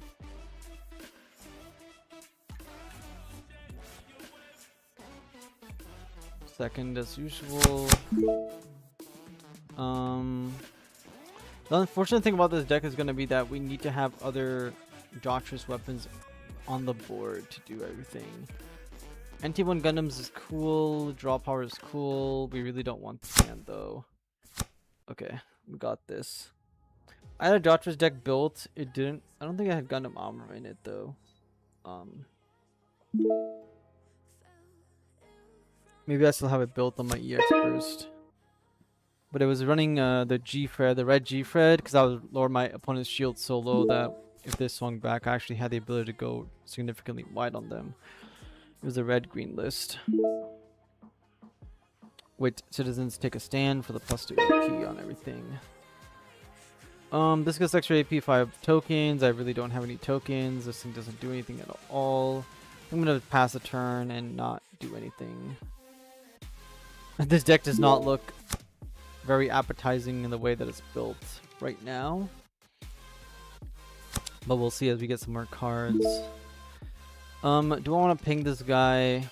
The answer is not really. Okay, this is the Trinity to like give support to everything. Can't really play that. We'll play the Gundam out. We'll end the turn. Our opponent still doesn't know that we're playing red or what the hell is going on. Of course, I wouldn't also really think about what is going on, but once he sees the Doctress, he'll understand like majority of our deck.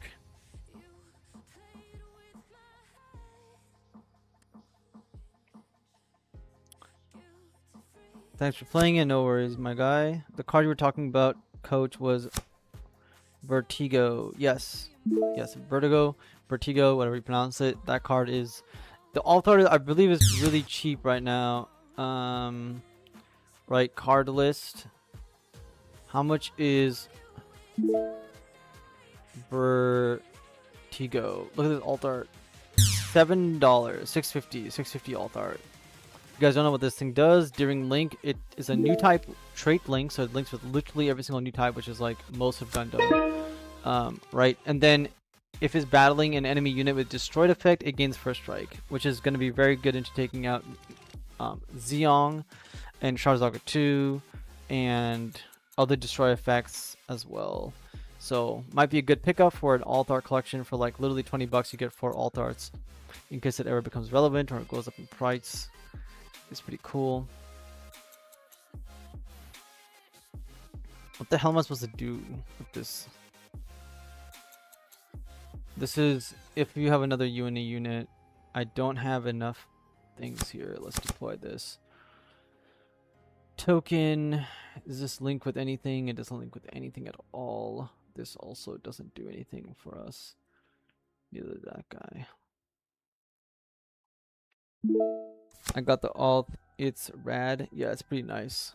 I was gonna pick up a playset of it, but I haven't been able to find a place that has all 4. I'm also getting married in August, so I don't really have the luxury of spending another X amount of money, especially with the StarCraft miniature game that is coming out, and with my bills for the wedding and everything, I kind of spend a lot of money. And now I'm trying to rebuild back up before August.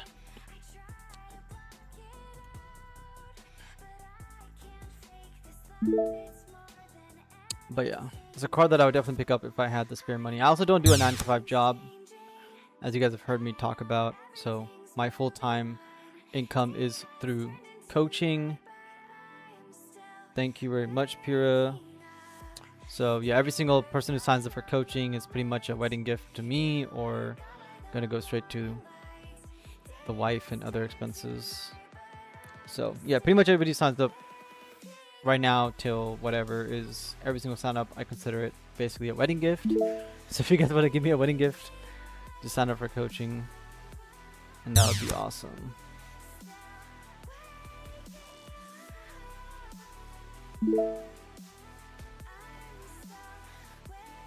What is happening? What is happening? Okay. Does this only power up? No, any unit. Okay, and this thing gets powered up while a token in play. It becomes a 3 AP. And then there's Gundam and all that. This guy also can support for... No, he does not have the support trait. The other guy does. Okay, so let's play this. Let's play this. What does this guy do? This guy says, choose one of your units. It can't receive battle damage from enemies with 2 or less AP during this time. Let's just pick this guy.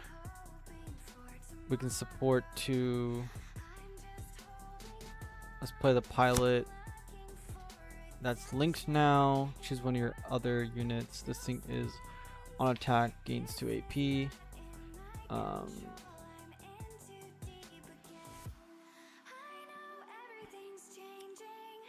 What is happening? Okay, I kind of messed everything up here because I don't get a token. Deploy, right? Only deploy effect. Support 2. Swing into this. It's 4 attack. I don't get any power up from this guy, which really sucks. And then I get to lose him. I guess I'm going to end my turn right here and call it a day. If I attack with this, I at least don't take any damage here. He'll first strike me, draw a card, which probably a reason why I shouldn't swing. Okay, I guess I messed up. Okay, guys, we're gonna be pretty screwed here. We're gonna be pretty screwed here. We're just gonna restart this whole game with this deck.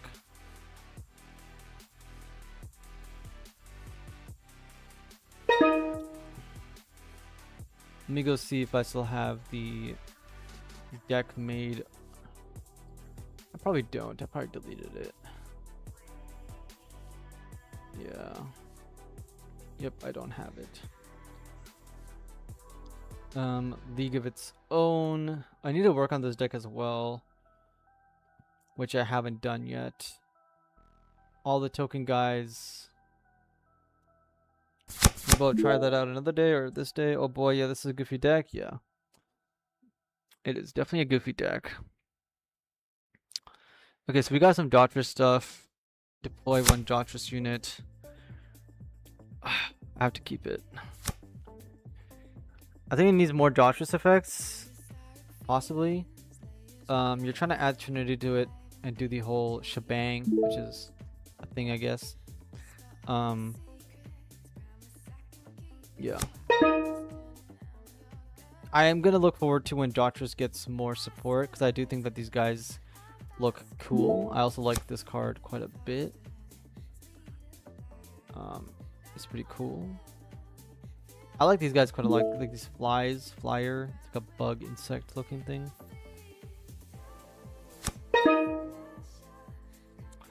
Okay, so this is the one that destroys. It gets on destroy. Let's play this one first, and then we'll end the turn, because this one can survive most ping damage.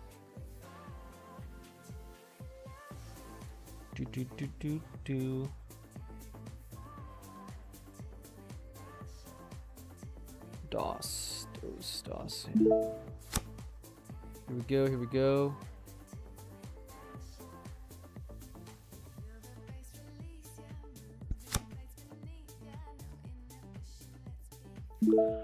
A casual Lifrith, no problem. Okay, where is the one that deploy, get a card, choose one of your units, get time over. Okay, deploy, get a card. Do I need to go super crazy right now? Kinda do.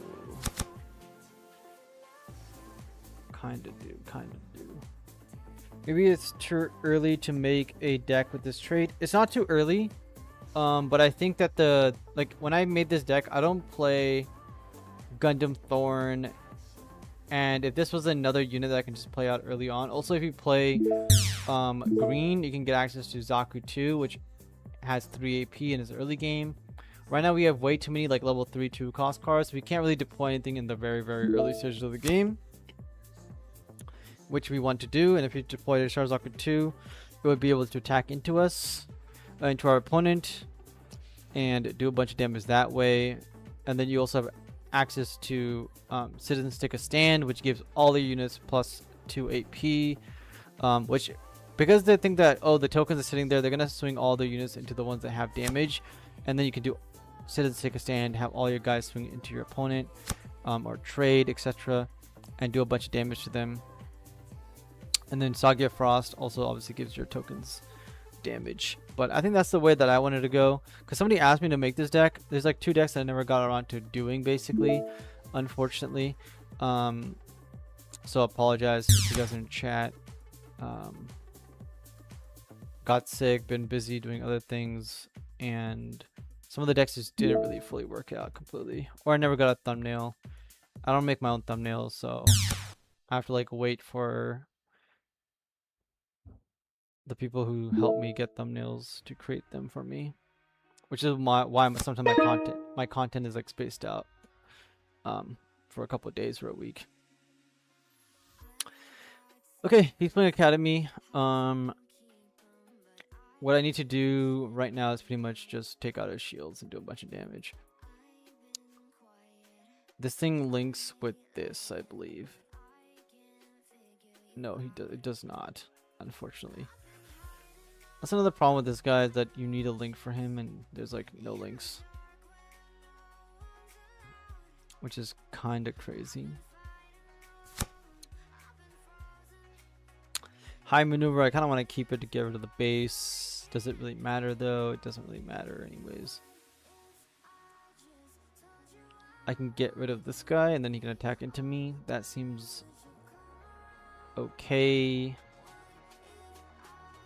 It doesn't matter, it's gonna die to anything I play anyways. Let's just play another dude and we'll end the turn there. We're playing versus a Block Academy, yes. Yeah, I know a lot of people in the Discord server, in the Gundam community Discord server, are like, we have to play blockers, we have to play blockers.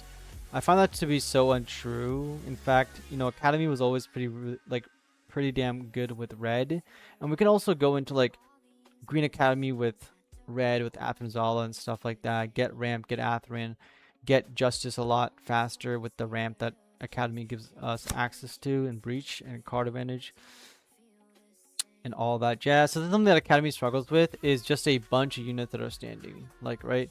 Like, how is the Academy player supposed to deal with us? The only card that he can use to deal with us is the pilot card, which is why you want to play that card in Academy for sure. Do you want to play through copies of it? Probably not. Maybe you do, maybe you don't.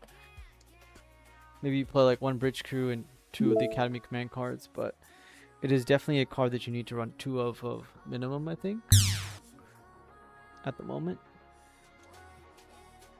I'm surprised that so many of you guys are watching me for this long. You guys don't have work or anything? You guys are just chilling at home, enjoying a Gundam live stream with Coach. We finally got Trinity into our hand. Awesome. Now we can support something twice.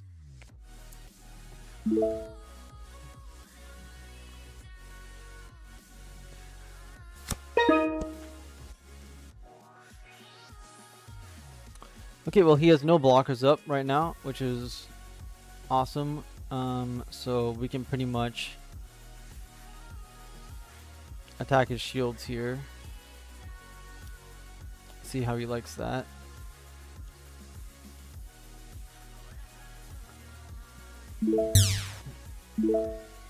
Let's go with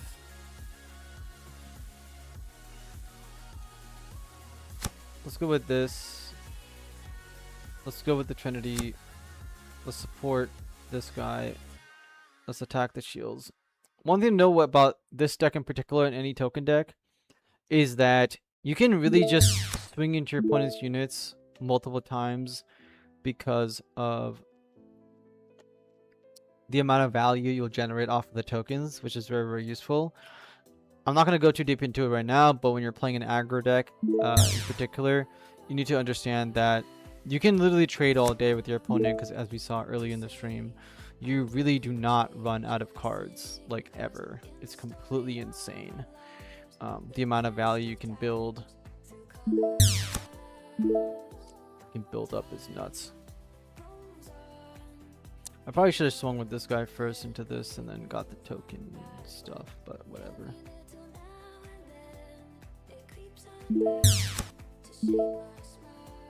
I'm just gonna attack his shields and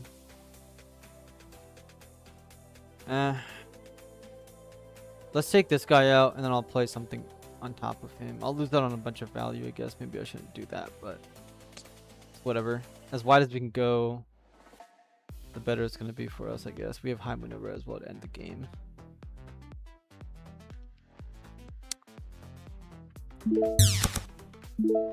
We'll play a unit. We'll destroy one of these tokens because we don't need it, and we'll end the turn. Am I forced to discard something? Yeah, okay. So, yeah.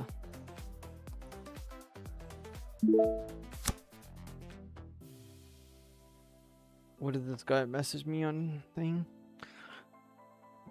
On top of that, so conditional for its effects to be online, where even if you go through a lot of trouble of getting 10 CB cards and squad trash level, disable, destroy the effect. I think the destroy effect would could be cool. Guarantee when destroy shield.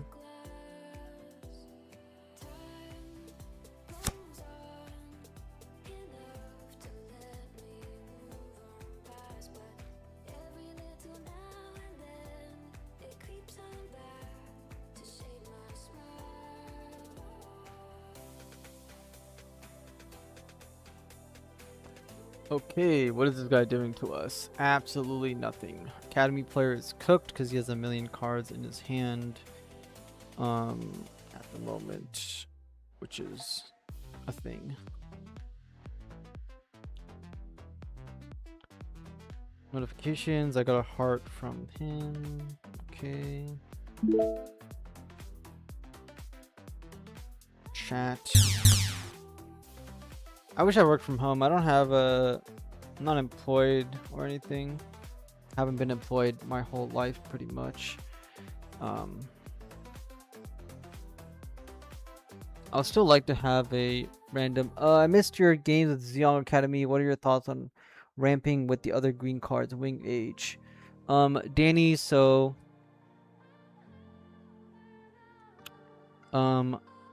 he's all attacking. Okay, so I think that with Wing Gundam, you can do it. It actually might even be better to do it with the Wing Gundam because you can obviously destroy yourself, get the EX resource when you play 0. And unlike Bird Mode, what the Academy unit gives us is the ability to play a unit going second on turn 2, just like Lifrith, which is really important. You also don't need, right? You don't need to play Lifrith and blockers with Wing 0 as much as people think we do. If you watched my other Wing videos, I suggested you could play Zaku and Maganax and stuff, which is very, very useful. I guess Maganac also works with that, so that maybe we can build that and play that right after this here. With Age, the thing about Age is that it gives you a -1, which is the unfortunate part. And also, if you're playing Age plus something else and they both want to look at the top 3 cards, you might be whiffing a significant amount. Age can go with Academy though, because I did build an Age Academy deck in GD03 or GD02, GD03, yeah, GD02, GD03, and it was a Breach style high HP AP units because of Michaelis, because of Age normal, whatever the hell the level 7 one is. I'm gonna get Armor Ray. Why is Armor Ray in the deck? Oh yeah, because NT Gundam's in the deck. Yeah, I think this deck would be a lot better if we just removed NT Gundam and Amuro from the deck completely. But I can understand how you want to get the AP value, like we just drew into. But we don't need that because we have this guy right here. Boom, boom, attack, opponent, buff this guy. Right? Because we have this, we don't really need it. Because we have access to other things in other decks, we also don't need it. Let's take him out. Let's go for game in a second.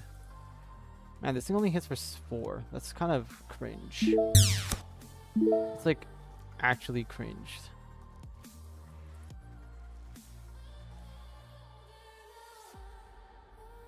I'm gonna show him Amuro just so that he understands that I had it in case he had a blocker. It doesn't matter. We won that game.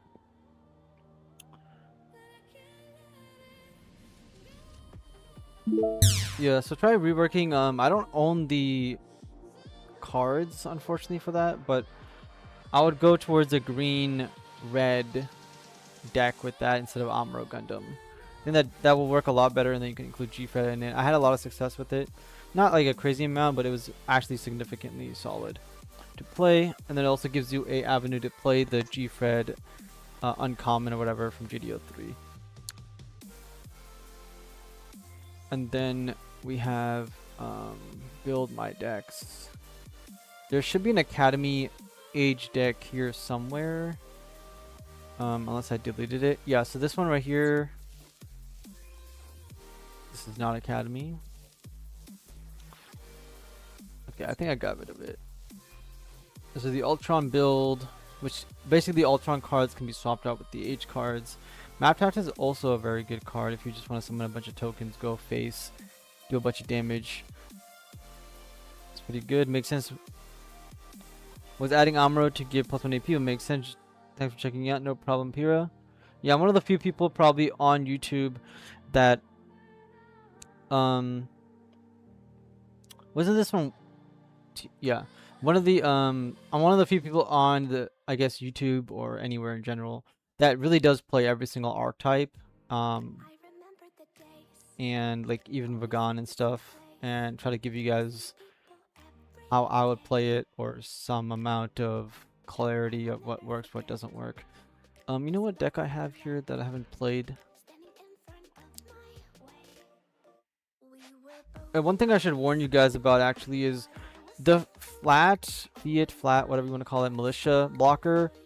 I highly suggest you guys stay away from playing like 8 copies of Lifrith in this, okay? You really want to understand you're playing Lifrith to block aggro. I understand that. Then you're playing a 5th copy of Lifrith because you just want more Lifriths, but you don't want a huge amount of them. So you really do need to gauge how much you want, which I also teach in coaching, ratios and everything, the golden formula, as Stella knows. And then like Rick Diaz is an early game blocker because we didn't have this one, but it depends if you want the blocker just to block the same level in cost, or are you playing Rick Diaz because you want some offense / you want to block and take out certain units like Rick Doms and Rizels. So they offer 2 different things. This is really good into GMs, this is really good into Rizels, right? Okay, this is a wing deck that I kind of had built. Maybe I'll play this on stream right now, actually. Haven't played wing in a minute. We'll see how good it is. I really don't want to play the Kira. This was a like Kira blocker slop trash that I hate, but here we are trying to beat aggro as much as possible. Let's play one of these. Just why not while we're talking. My bad, I should have clarified other ramp options into Neo Zeong. Yeah, Neo Zeong, you can do other ramp options. I think the way to play Neo Zeong is going to be your ramp. In the community server, Alien has been playing Neo Zeong. Other people are going to be playing Neo Zeong. I think everybody needs to kind of go out there and try to make it work how they want. And as we all know, with common sense, that Neo Zeong requires you to have cards in your hand to get the value out of them. So you can't just kind of dump your entire hand, then play Neo Zeong and you're like down to 1 card or something like you would with Wing Zero. Very interesting hand. I don't know what people are playing on here. I'm gonna mulligan this though. I think I should be okay, but I'm gonna mulligan anyways. Okay, there's a hand that we can keep. Yeah, you definitely want to take Neo Zeong into whatever direction you want. Unfortunately, age tells you to discard a card and then get an EX resource, which is the only reason that I don't really like it, but you can of course keep that ramping card in your hand until you hit level 7. with the discard so you can draw a card to replace it. So I don't want to reveal my colors. We're not going to play Overflowing. Overflowing gets stronger the later the game goes, when I definitely need to understand whether I need Hero or Kira or something. Right now I need nothing, so I'm not going to play Overflowing. I'm not going to reveal that I'm playing Overflowing. Yeah, he's playing red. I appreciate the feedback. Definitely going to be researching, testing more. Yeah, definitely research, test everything. I can't play every single deck and every single variation, unfortunately, at the moment. If Danny, you or other people want coaching or want me to really deep dive and spend like 40 hours in a week or in 2 days deep diving into a particular build and figuring stuff out, that's where coaching comes into play, and I can do really well with that. Like, when someone pays me to do something and wants something done, I put more of an effort and make that as what I'm working on, I guess, in the week, basically. What was the Minerva Zombies deck? Very interested to see how Vulture works with it. Minerva Zombies, let me link you guys my EX Burst link actually in a second. After I take this turn, I'll link you guys my EX Burst account. Hopefully it shows up. Don't want to reveal what I have to him or not.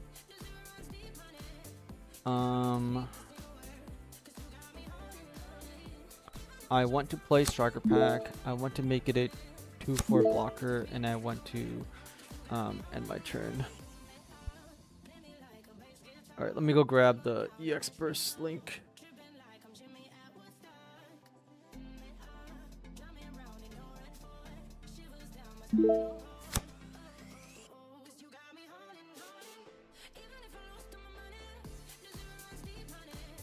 Copy link.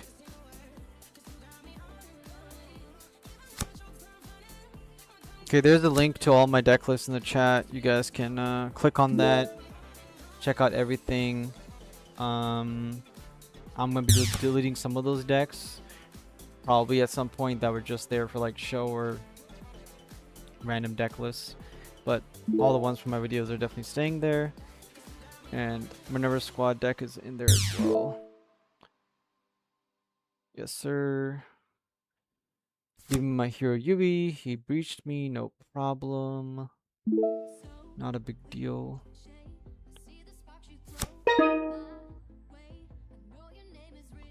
Kira link A.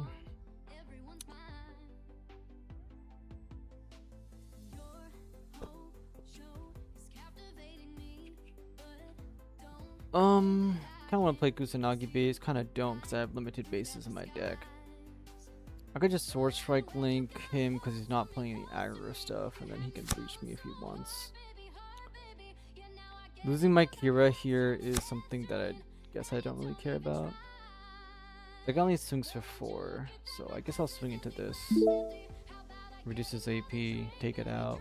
He can trade into me, that's fine. And then we'll just end our turn here. Maybe he thinks I've unforeseen, maybe he doesn't.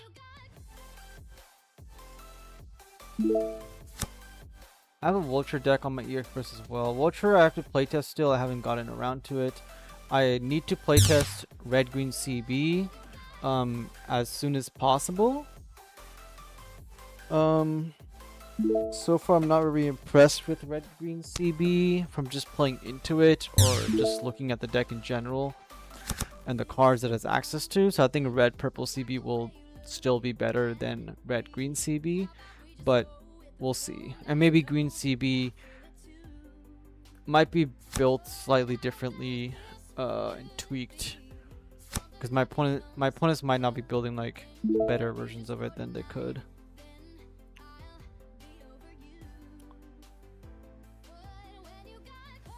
I'm really looking forward to trying out CB the GD04. Alright. Boom. Go back to YouTube. Okay, I got a little bounces in my hand. Do I need to play Ale Strike bounce? No, I don't. Do I need to play Wing Gundam? I think Wing Gundam is good. Kusanagi is also very good. We're almost at level 8 here. kind of want to play Kusanagi. Oh, whoops. I messed up. I messed up. My bad. Let's play a... He's playing Apu and I don't want to mess with that. Let's play Overflowing. Let's discard my... this guy. Let's play a Lifrit. Let's end the turn. I messed up there. That was my bad. Trying to reply to people. Will it matter? We'll find out. It probably is gonna matter. I'm gonna be honest. With the breach and stuff, it's probably gonna matter. Improve technique. Sure, whatever.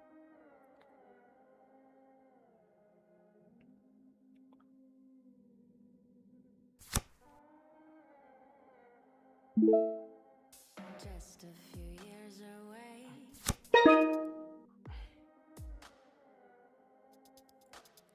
Means I'm forever behind. Let's pop that. Breach, get a bunch of value. You want to play Rick Diaz here to protect myself? The answer is probably no. If he plays another thing and pops this, does he have suppression in his trash? He does not. I think we're pretty much good here. He could overflow, discard the suppression, play Link, bounce, swing, suppression, 2 shields.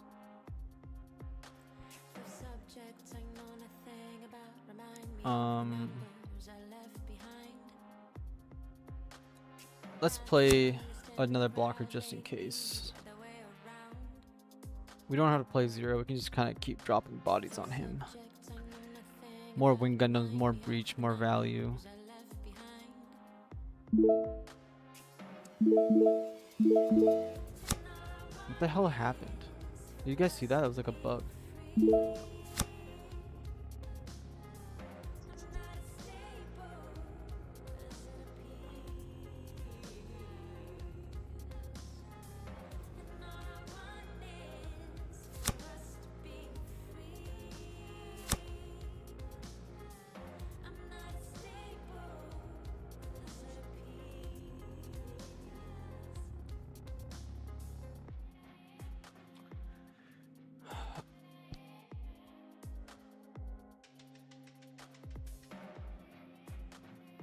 What is he going to do? He's going to attack my Wing Gundam. Do I want to trade into him? That is the question.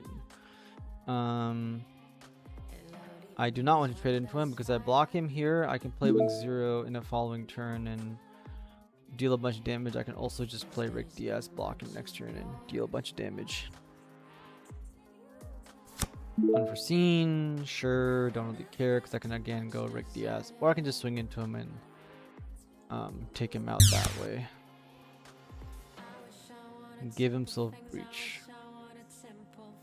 Relevant.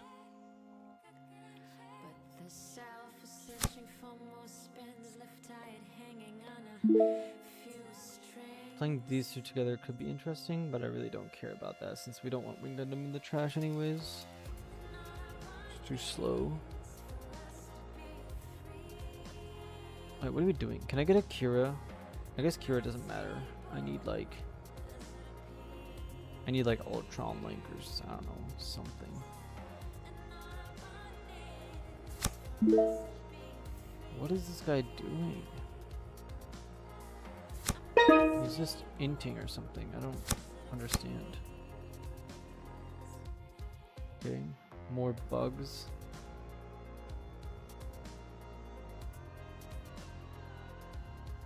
Let's breach him again. Let's end the turn. This guy's out of cards. This is the problem with commands in Gundam, is that the commands, if they don't generate you like enough value, they're not going to be good. You really need your command cards to at least go 1 for 1, if not 2 for 1. And then once you're running out of units and cards, you just kind of get killed. Since most commands deal with low-end units, not high-end units.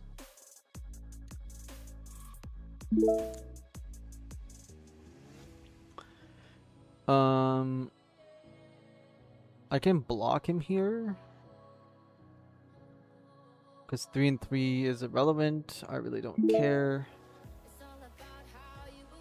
He doesn't have suppression, but he can get access to breach. If he wants to breach me, I'll just block him and wing 0 his board. This is one resource. He's going to gain breach in a second.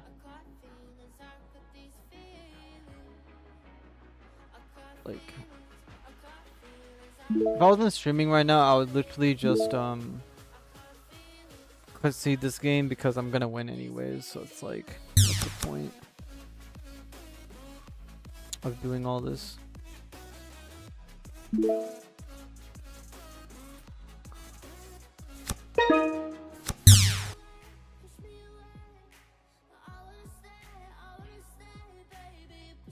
This is gonna be one of those situations where that Freedom Gundam I have in my hand is gonna be very, very useful because he simply can't just start going for my shields anymore. He has to go for other things.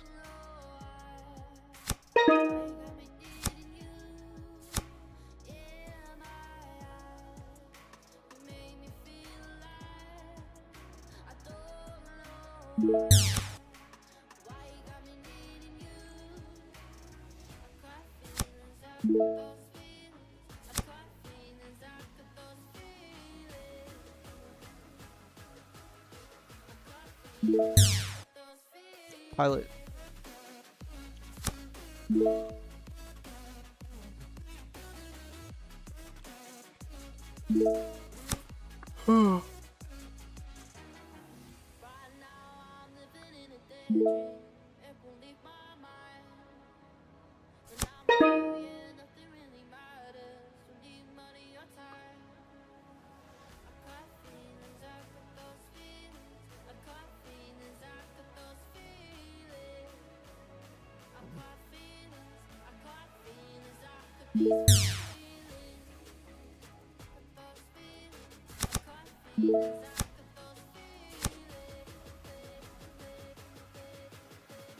Wing Zero is still top.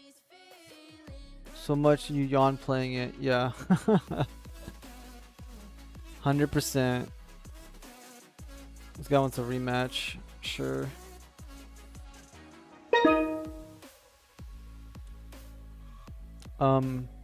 But yeah, I still don't think Wing Zero is a top tier deck.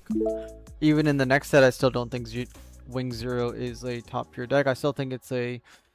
I keep saying it's the fourth best deck in the game because I think, like, you know, obviously aggro is broken tier, so we'll just leave that one of the aggro decks is broken. Blur Pull is still very, very strong, and then we go into our other. Why did I mulligan that hand? I guess it doesn't matter. We go into our other decks like Red White.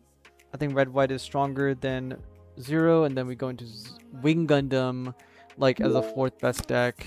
There might even be other decks that are better than it. Like honestly, like my clan deck when I built it was built to destroy Wing Gundam decks completely. He had to care more than when he was playing Zeong. Yeah.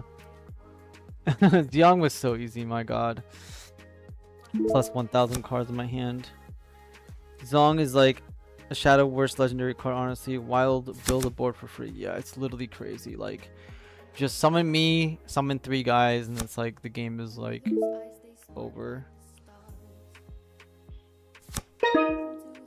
Do I want to reveal what I'm playing right now? I have so many cards in my hand. I feel like I don't need to reveal right now. I can reveal next turn. Because he played a 60 base, I'm not really worried about trying to go too aggressive into him right now.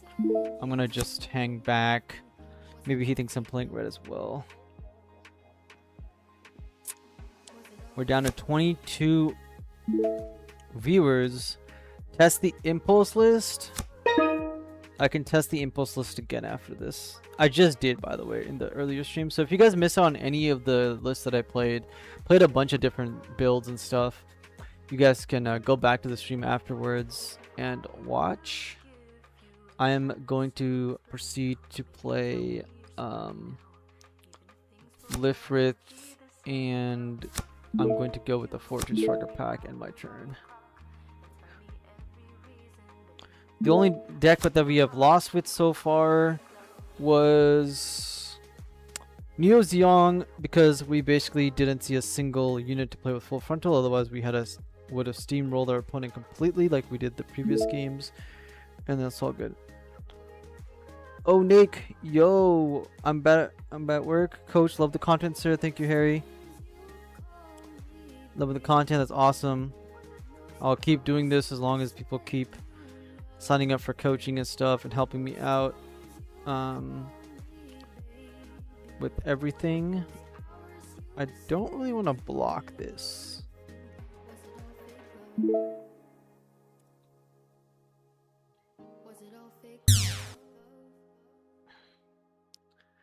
So anybody else who wants coaching, you know, reach out to me at CoachWing0 on Discord, and all of that.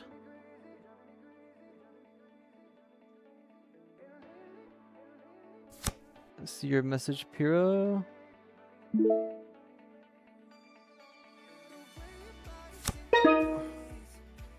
Okay, he played a guy. What do I want to do right now? I kind of want to. Do I want to play L Strike? Do I not want to play L Strike?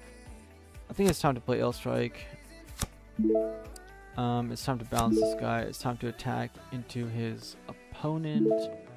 Giving this thing -2, completely fine. Let's attack into this, see if he has unforeseen or anything at all. Is he going to play the unforeseen? Is he not going to play the unforeseen? I could not care. He is not. Do I want to attack with the Lifrith here? Probably not. I kind of want to keep my Kira around. Don't need to go too aggressive into him for any particular reason, especially since I have graceful demeanor. I can just bounce everything and then, yeah, just go crazy wide and win. Ready in a couple days, Nate. Better get that advanced paycheck from your work for all those altars you want from Minerva Squad, Destiny Gundam, and all that stuff. It's gonna be pretty sick. He is attacking into my unit as I expected. He gave it breach 3. I can just block this, take the breach damage. I can also just allow him to trade here, which is probably what I'm going to do, is just take the trade, take the breach. Totally fine. Totally fine. Boom, boom, boom, boom. Okay, so I kind of want to go wide here again, because I have the ability to bounce all of his cards. So let's drop the Eel Strike. Let's drop the Lifrith. Do I want to give him a pilot right now? Not particularly. Is it going to matter? Atherin would matter. Let's just end the turn here. I'm going to spend 1800 on my card today. So sad. It's going to suck putting all the alt arts on my cards. Yeah, that's crazy, my guy. That is wild stuff. What card do you drive? You drive a banger? Do I want to go crazy and attack him right now? I think the answer is like pretty much yes. Let's just start beating the crap out of this guy right now. Improved technique doesn't kill anything at all. It's totally fine. Yep, don't care. Let's attack you again.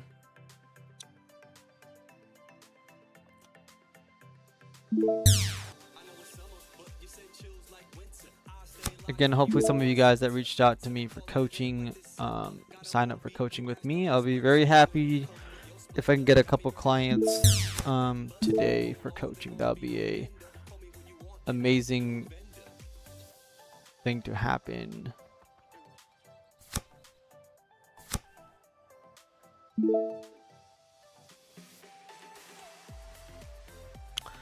I'm going to sell a bunch of Yu-Gi-Oh cards this week. Hell yeah. Close combat, he's going to kill the Lifrith or something. I don't know. Whatever. Who cares? Yep, end the turn. I got my passport back today. The new Canadian passport does look pretty dope, I'm not going to lie. And I finally got a passport photo that I look pretty alright in. Got my shave and everything. Totally fine.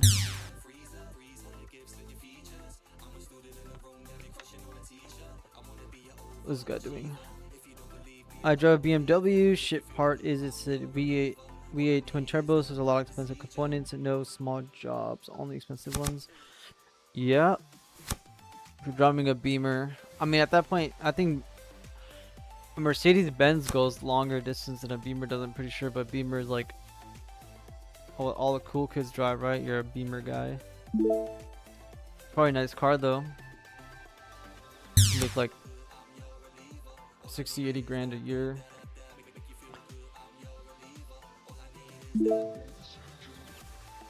V8 twin turbo sounds like it's one of the higher sporty ends ones.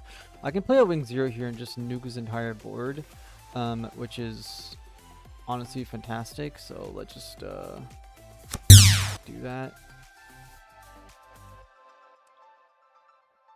Discord Coach Wing Zero. Oh, there you go, Stella. Look at that.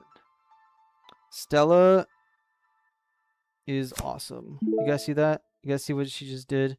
Sign up for him to afford his wedding. I agree. Okay, that guy lost. He conceded. He didn't want to rematch me anymore. Thank you for putting that together, Stella. That is a banger. Okay, I'm gonna just try a coaching session in future based off of it being a wedding gift. Alright, Pierre, I appreciate that. What went wrong? Wasn't in the headspace for the moves already. I tried from where I forgot my scout moves, which put my moon lost one by turn 1. Got one shot. Well, yeah, I forgot some stuff.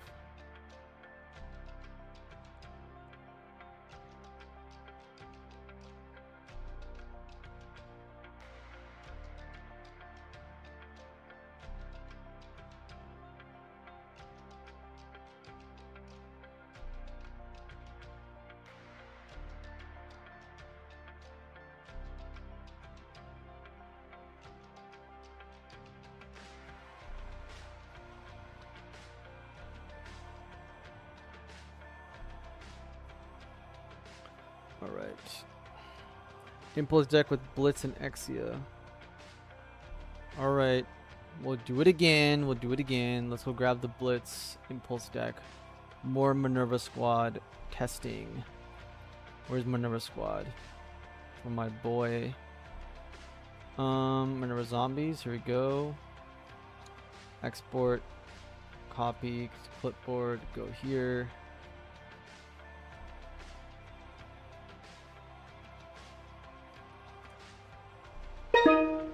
There we go. I push your content to my local Gundam Discord. Hopefully some people reach out. Appreciate it. Hope so as well. I'm going to keep this hand because we have the base. We don't really need anything else but the base. Everything else we'll get from just drawing. I don't... Shin having it in my hand is okay. I will draw the other pilot as we go. But I have Destiny and Shin in my hand. So now I need to basically, by default, play into a very, very, very late game strategy. So because we're going to go as late as possible, I'm going to proceed to not play the Minerva base. Because I have Destiny, Shin, and Impulse, right? So now I need to basically stall as long as we can. Because Destiny Gundam's going to be my win condition. And I'm going to try to go as late as possible and see how that works out for us. So he's playing a blocker, perfectly fine. We'll destroy it at some point. We're gonna play a blocker out here. He doesn't know what we're playing exactly at the moment, but I'm assuming he's gonna find out that we're playing Minerva Squad because people are testing new stuff.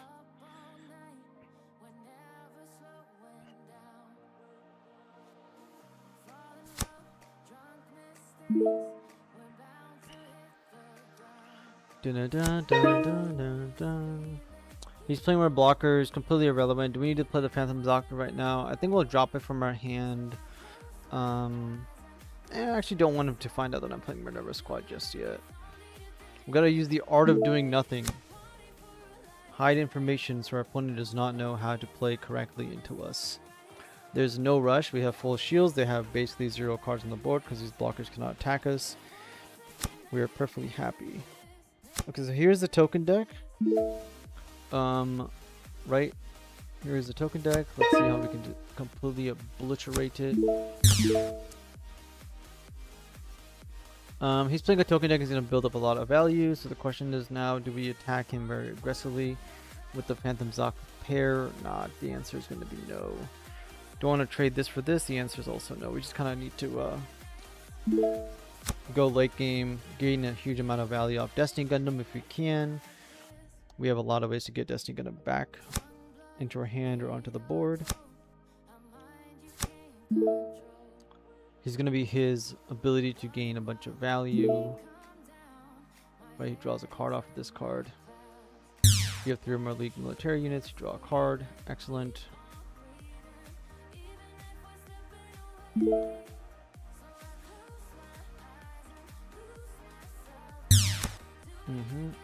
No problem.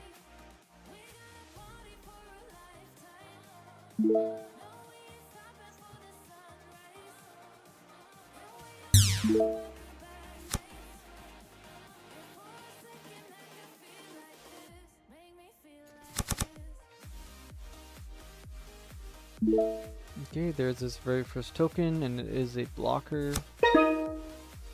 For now, at least. So we want to kill him as fast as possible. This is the main card of this deck that really makes it work as a core fighter. This is just a card advantage card, but this is... What just happened? Oh, okay. You're just bugging out.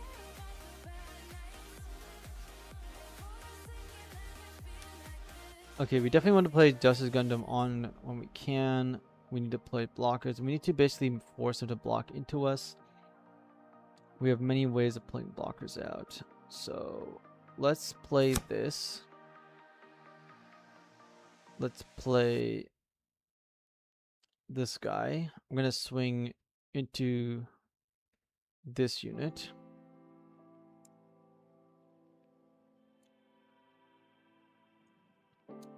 He's going to block, no problem. Let's play the base because I do need to put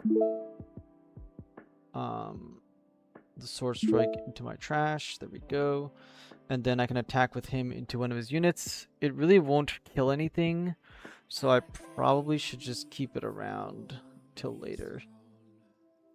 I could put a pilot onto it and then go for a trade here, but I'll just lose everything. So yeah, we'll just end the turn here.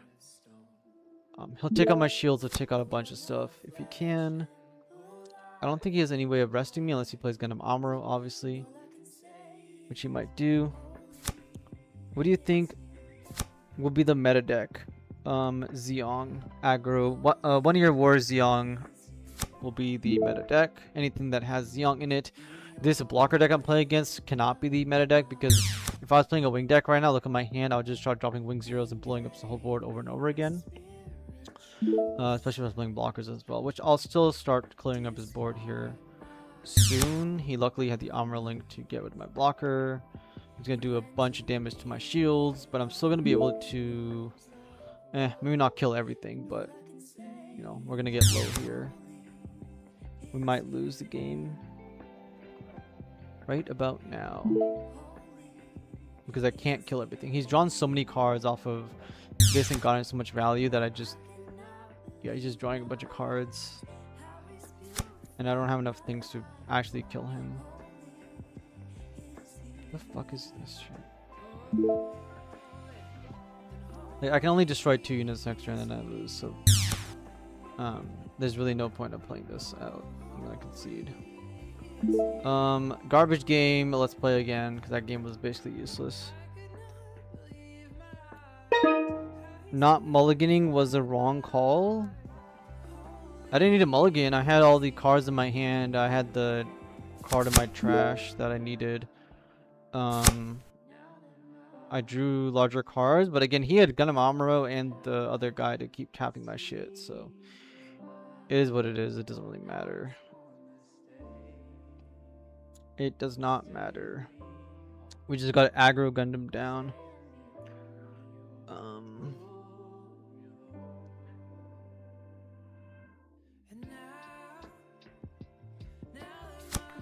Good point. Do you think it will still be better than Blue Purple? So 1 Year War was already a deck that was literally competing with Blue Purple neck and neck. It would just kind of fail off of like the minute value that the ping decks would gain over top of it and the advantage that they had. now that it has Zeong, it's gonna have so much value, and it's gonna be very, very strong now that it has all that value, right? So pretty much now Zeong is going to, it was already so close, Zeong is gonna be one of the best cards in the game. It's gonna push it over the top. Doesn't matter how many times you ping, you're gonna be pinging tokens and stuff. All the tokens also have 2 AP, which is basically good enough to take out your opponent's purple units. And again, the Blurple deck only plays 2 Corsicas, so they're less consistent, less bases, less draw power, while the 1 Year War deck has access to every single powerful card in the game and doesn't need ping, right? Instead of pinging somebody and hurting ourselves, we are being a lot more aggressive because we don't need to board control with adepts and stuff. We are linking and shower linking and winning the game, also having the ability to high maneuver over the blocker, which is one of the ways that they would survive, is having one of the ways that the guys would survive was because they would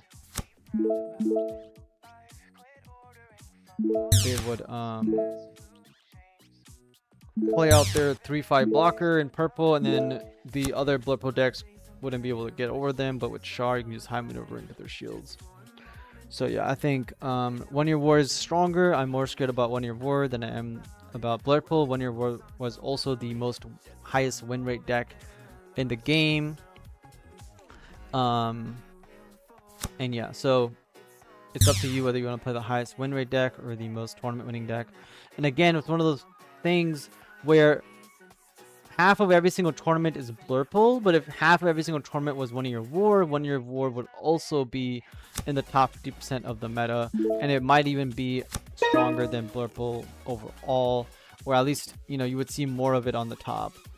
But because there's a lot less of them, because it's from the same player pool, you're not seeing them as much. I'm supposed to play the rest of this out, bro. I have like no... I play a blocker, I play Sword Strike, I attack his shield, and I pass a turn. What the hell does this thing do? It doesn't rest, right? Okay, thank God. Is this the pilot one rest a unit? Okay. This guy did nothing, which is fantastic. Now I need to find a way to destroy my own units, which of course I can't. So we'll swing this into our opponent.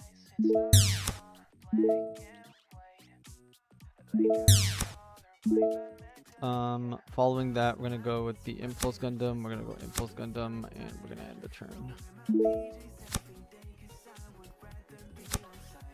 Okay, Banshee mode, completely irrelevant, completely useless card. Again, I don't think this card is very good at all. And again, this card, all day we've been playing against this shit, and its ability never comes up. Okay, because if you do not play into red, it just doesn't work. If you play into a Blurple, again, Blurple does not need to ping you to death. Blurple can just swing into you and take you out. It's not a big deal. And people just don't understand that, I guess. I don't know why. If I want to block with this, kind of do just to get it out of the way. But if I get a base, I can kind of block a Gundam or something. Yeah, I don't really care if he gets value out of this or not. I'm just gonna block here and not care if he gets value. I feel he's too late game. He is late game, and honestly, his ability sucks. Yeah, his ability sucks. Like, I really don't care about reducing anyone's AP. It's fucking irrelevant. And then on top of that, I really, like, you need 3 blue cards in the trash to activate his ability in the first place, which is also not going to be super easy to get off multiple times. So it's kind of a one and done thing. You can't attack your opponent's shield twice. Banshee mode, why is it so strong? Because it has multiple first strikes, and it can also swing twice into the shield area to end the game immediately. And then of course it links with Merida Cruz, which is like a very good pilot to stop aggro and ping things off. How is it resetting again? Is it bugged?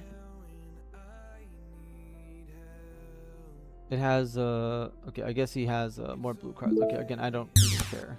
Really don't care. Yeah. Charney and deck, I think you're replacing Rick Dom with Zeong. Not getting too much value of Rick Dom these days. I'll still keep Rick Dom. You don't have to run it, but I'll still keep it around.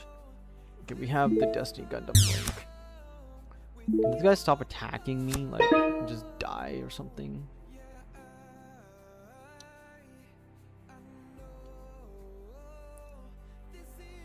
I can't go for game, right? No. But what I can do is take out his units. So let's take out the Gundam.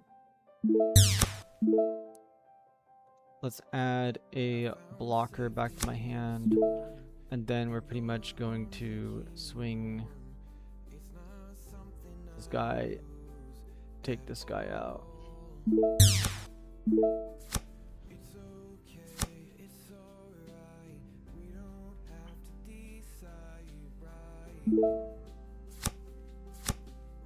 Okay, so there goes this whole board. We're perfectly happy with this. He can do whatever he wants to do, I guess. Short resolve, whatever. I have so many blockers. Unless he can somehow OTK me. I don't care. I have first strike. I have other things. I'm not even trying, by the way, guys. I'm just kind of playing while reading chat. It's not opt. What?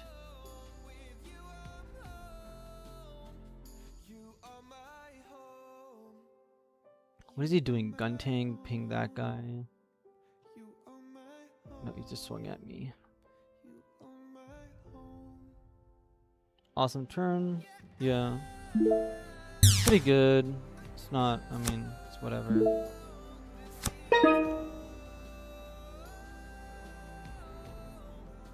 Do I have the other unit? I do not have the other unit. Let's play a blocker. Let's play a blocker. Let's attack shields. Let's attack shields. And then we're basically just going to... Do I want to pop his guy? Do I want to bring something back that's like really strong? Let's just summon this thing at the end of the turn. 5-4, we summon a blocker. I thought you coached TCGs. Once per turn, you bozo. You're talking about this guy? See? During link, active main. So you can basically reset him as many times as you want. Doesn't say once per turn. Yeah.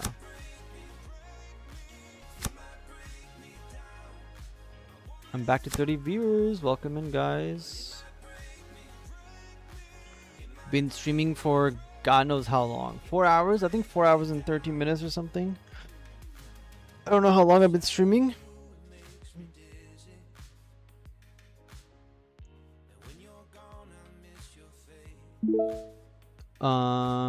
He's attacking into my blocker. I mean, go for it. I don't care. What's your take on Zeong versus Neo Zeong? Would you run both? Zeong is way stronger and etc. Would I run both?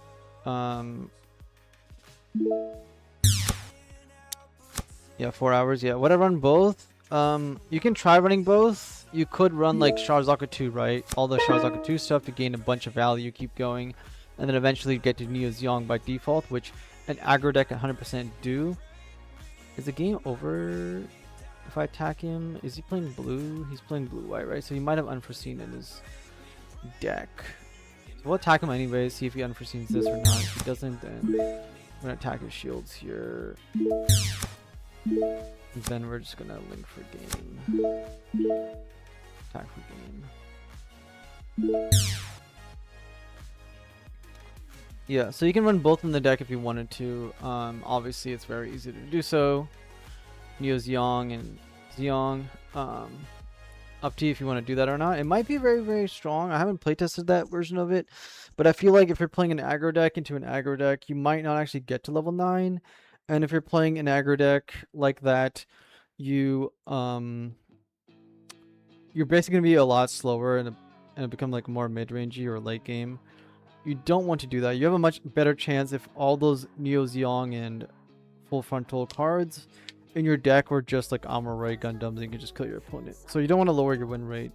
Now if you want to play a Neo Zeong deck in particular, I think you would have to start introducing cards into your deck that were green, red, but we're more focused around like the whole Kshatriya, right? You're playing the Kshatriya package, then you can play Sharzaka 2 just to draw more cards, Zeong just because it's broken, Shar even is okay at that point, and you would really skip out on all the GMs. So basically take out like 12 GMs out of deck, take out Guntek Angshas, and you would have a lot more room to work with in that sense. You would just have to somehow survive to Neo Zeong, which a good blueprint would be like a red-green Wing Zero deck where you can play Neo Zeong over the Wing Zero, and that would pretty much be a very good starting point of a Wing Zero deck with the red that already worked. You could also take the Z Gundam deck that's level 9 and just pull Neo Zeong in it instead with full frontal. Could be an option, running some pilots and stuff like that. Okay, enough of this deck. 4 hours of streaming. Let me check my Discord real quick. Let's see all my Discord messages.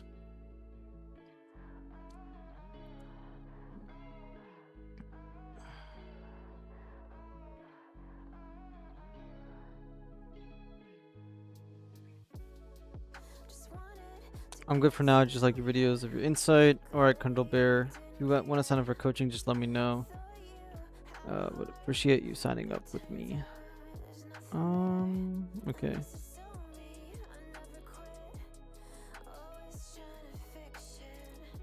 Where is my soda or drink? Do I have a drink next to me so I don't die of dehydration?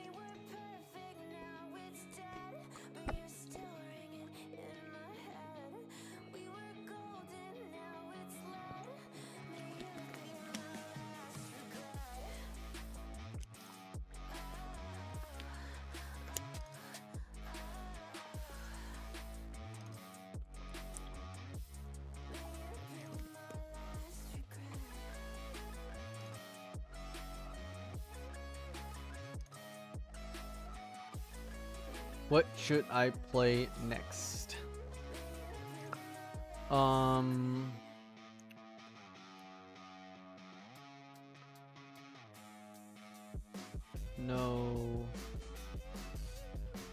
Tall Geese. What's the deck that I was going to make that I didn't make yet? Oh yeah, the blocker deck. What do you think of clan list I posted? Alright, the clan list you posted. Let me go to the Discord and check it out on my phone. So the clan list you sent me. Ortega's Rig Dom, Map Tactics, Red Gundam Clan Battle, Red Gundam, Sugai's Gelgu, Turning Point of History, Close Combat, Suji's Hideout, G-Fred.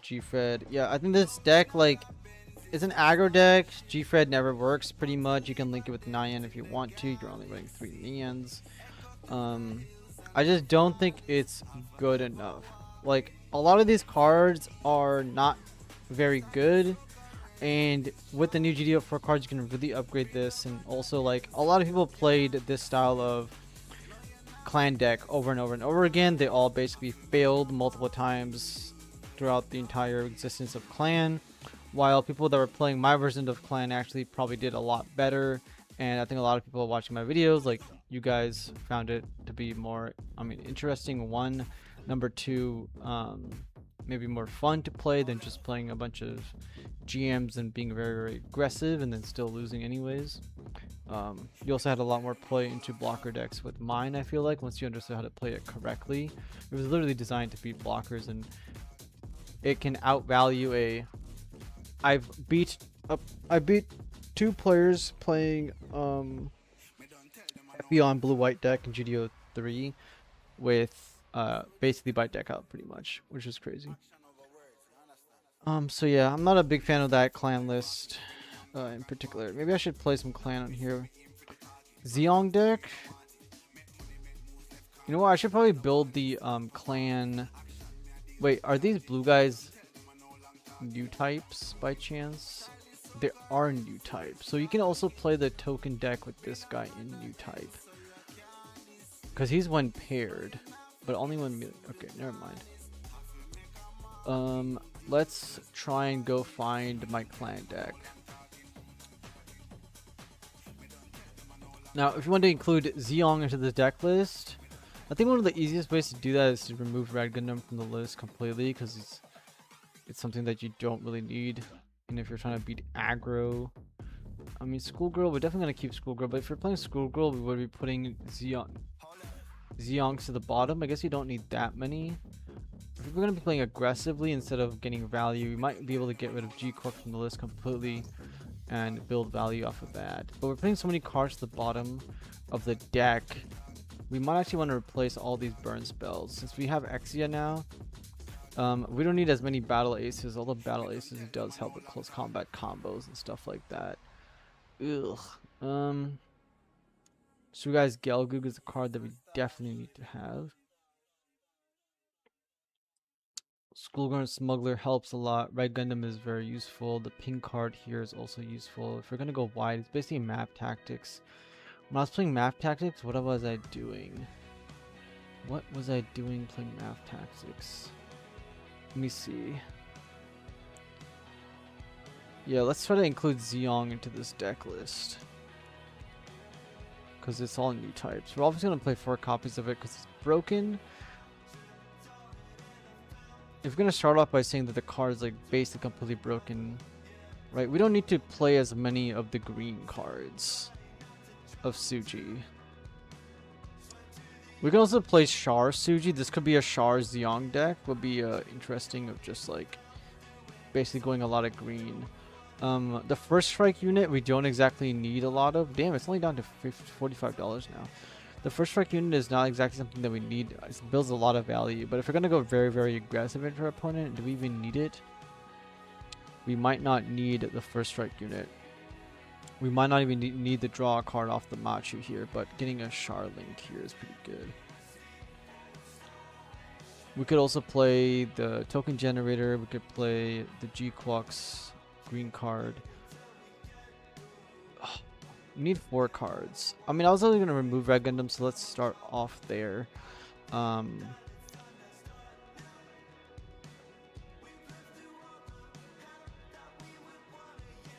Let's play... We're not going to be taking as many hits as possible. We also need to play other stuff in this deck. Let's try not to play the burst mode style deck off the bat. And build value otherwise. Let's go to G-Quux to 3 and let's remove... Actually, let's keep it at 4.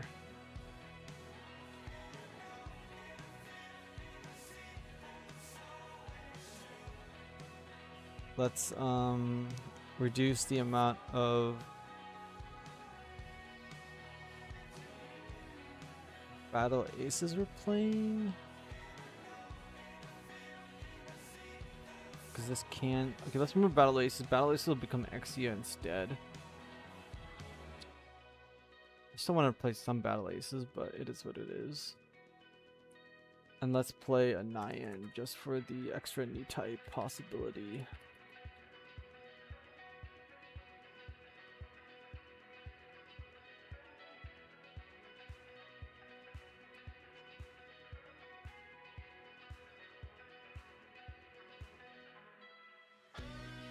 Let's see if this deck is good enough to destroy some people on this server.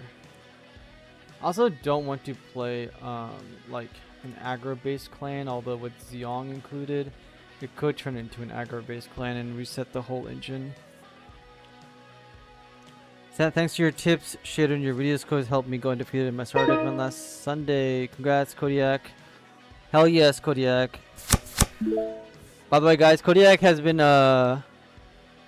like on the edge of getting coaching with me.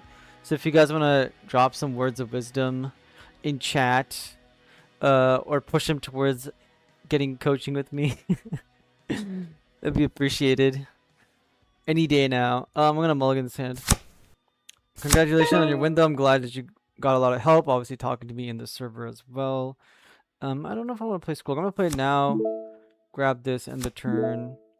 That's a little bit very risky of me to play that at that point, because I really do need to start seeing my early game cards to like disrupt any aggro deck. But congrats on winning. Star deck event.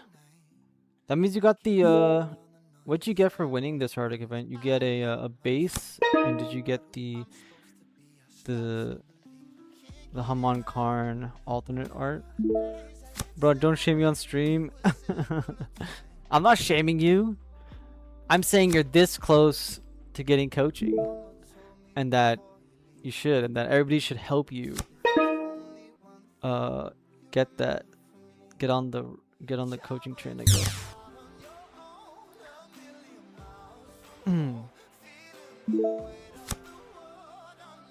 All right. Especially because you're free a lot, Kodiak. You could get through 8 hours of coaching with me real quick. Real quick. I'm completely powered up going into GD04. Especially with the lupus coming out. Alright, I don't want to do anything. I do want to get to see my other cards. So let's start to play this. Let's link with this. Let's swing into his shields. And do I want to put at the top or the bottom? He's playing Vulture. I really want to put it at the bottom. I need to start seeing Zeong as much as possible. And any of my other units. I got a bunch of promos, bases, and I pulled the Grandpa LR Plus in my bonus pack. Amazing. Look at that. Grandpa LR Plus. That is a big amount of money right there.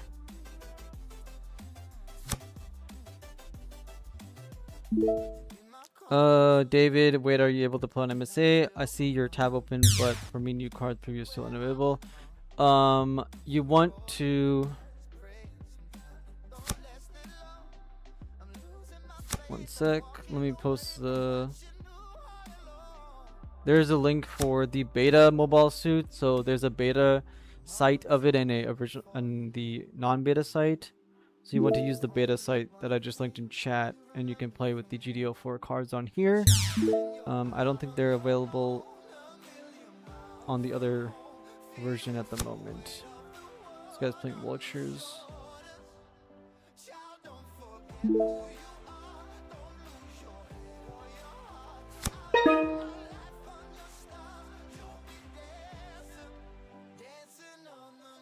Let's take this guy out.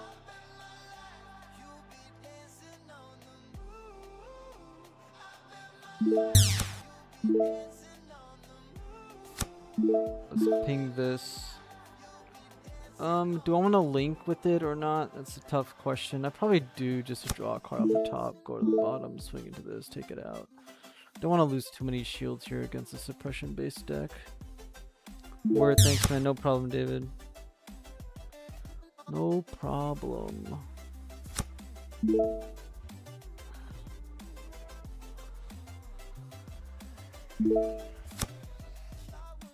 No problem.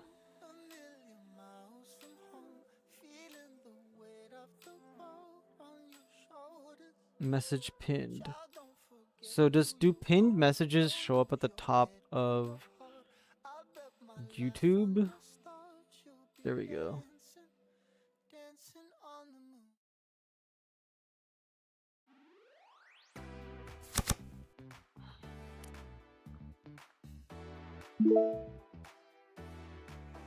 Can I pin multiple messages?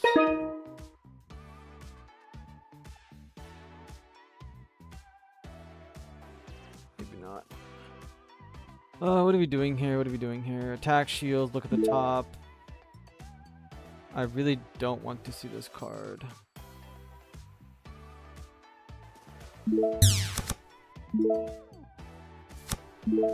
Ping this guy.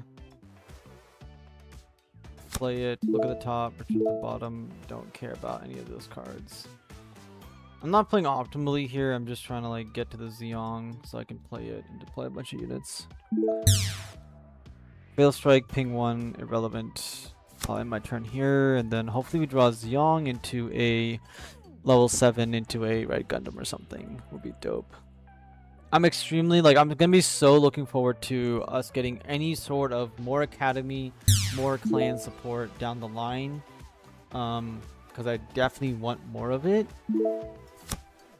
And I don't know why they don't just give us more clan support. They keep giving us these stupid Xeon cards that have GQ next to them and do nothing.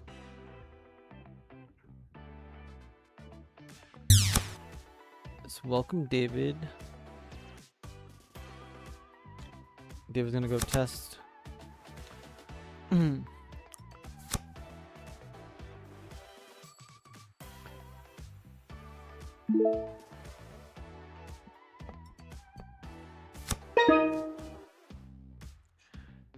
I guess I'll just pop it. I'll swing at his shields again. He'll mill more of his cards. Completely irrelevant. I'll just end my turn here, and then I'll double suppression him next. Oh, look at determination, eh? That's fine. Again, not really try-harding here. Like, it's too many games are way too easy on, I guess, in any playtesting. The hardest games I get is when I play on webcam against my own clients, because they've been taught how to play better and their decks are better. And on top of that, like against Echo or people playing like aggro. I don't know why people aren't playing aggro. When the climb starts for GD04 season, I guess on MSA, like if I can sit at home and play 18 hours a day all day, and I'm not gonna do that. But if I did just mono playing aggro and steamrolling every single one of my opponents, I'll probably sit at the highest. Like, I'll have so many points, probably. Like, the people might think I'm cheating or something, but I have nothing else to do. Okay, so we're basically going to attack with this unit. Then I'm going to see if he blocks me or not. Then he's going to block me. Then I'm going to go suppression his shields and crush him. That is the goal. So here we go. And then I'm going to play this. Then we're going to ping this guy. Then I'm going to play this link. Ping this for 1. Attack into our opponent's suppression. Could have done the other way around to get maximum value, but it really doesn't matter. He's running out of cards again. We also have 2 of these to get more cards. Shuffling's fucked up, yes, but it's not even just the shuffling. I think the decks are like so bad, and other things. I understand the shuffling 100%. The people who designed this thing are absolute morons, that they purposely and still have refused to change their RNG formula, which is not even RNG. It's kind of depressing. Here's a card that I find is very interesting that he just played backup.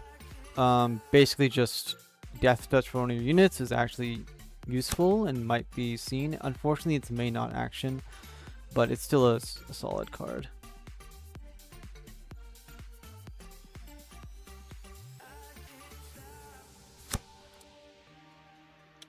What's your take on Vulture? I don't think it's there yet, but there's potential. I played Vulture earlier. I think it is. I think a lot of people are trying to mix it up with Minerva Squad, which is okay. But the one thing to understand is that Vulture really needs Vulture cards in the trash as well, and you definitely want to get to level 8 as fast as you can. You have blockers in the deck. I'll go show my Vulture deck in a second after this game is over. Whether I lose or win doesn't really matter. I might even win just by playing this and finding cards. So let's play this. Skip everything. Play this. Grab this card. Play this. Pair here. Attack. Do I want to attack shields? He has nothing. He has attack shields. If I give him a link though, that would really really suck. And who cares? We are absolutely here not to try and win. We are here to try and lose. I give him pilot. He can now win the game if he draws a singular Vulture unit, which is there's a very high chance that he draws it. It's not too high, I guess. It's okay. Bro, what is he doing?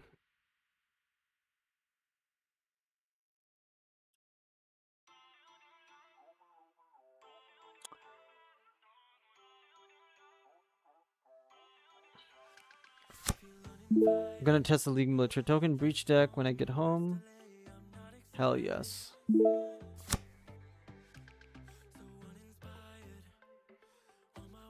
Absolutely.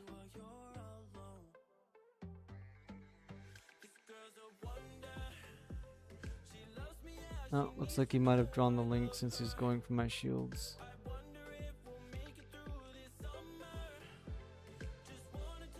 I play no bases, so there's no chance of me. Oh, he's trying to draw. Oh, he drew 2 pilots.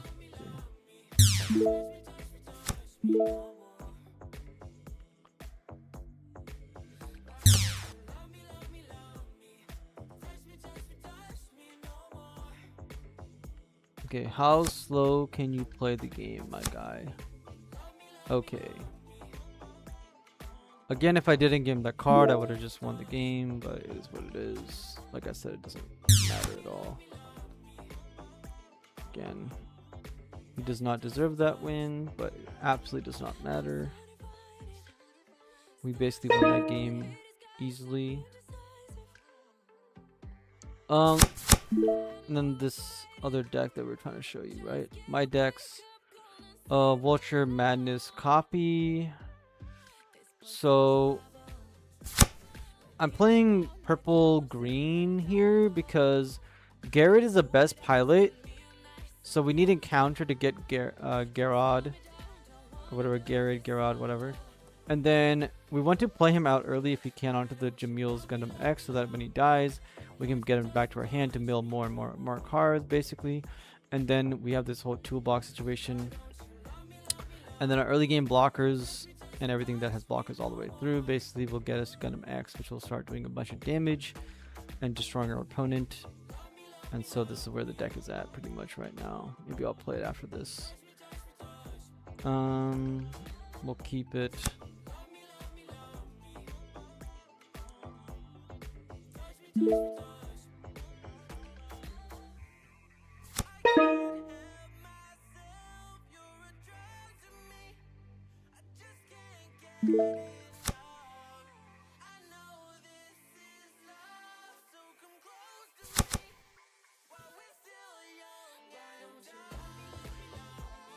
Overflowing affection. Should I stream for 8 hours straight, or should I just get off soon, eat, take a shower, coach at 8 till 10 o'clock, go to sleep, wake up tomorrow, and all that jazz? Also, if you guys haven't checked out my newest video, do go click and check it out. Comment, like, subscribe, all that stuff. Let's play this. Show that he's playing clan in the turn.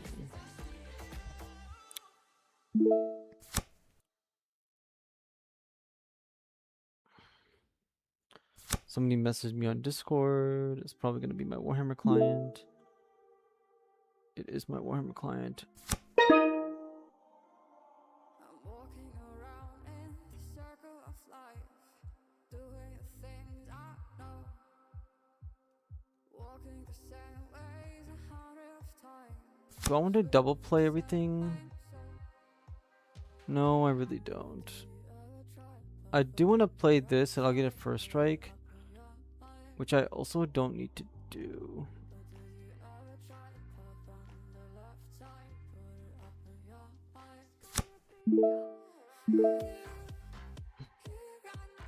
What's your secret about the positive mindset?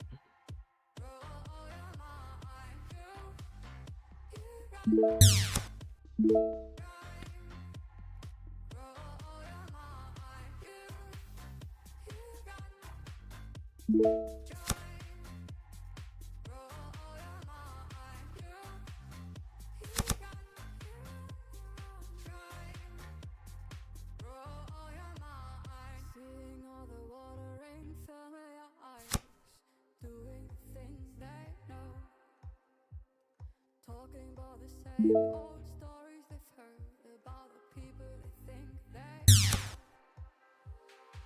But do you ever try path on the right side? Put it up in your mind. But did you ever try path on the left side? Put it up in your mind. It's gonna be hard. What did he do? He's got 3 damage.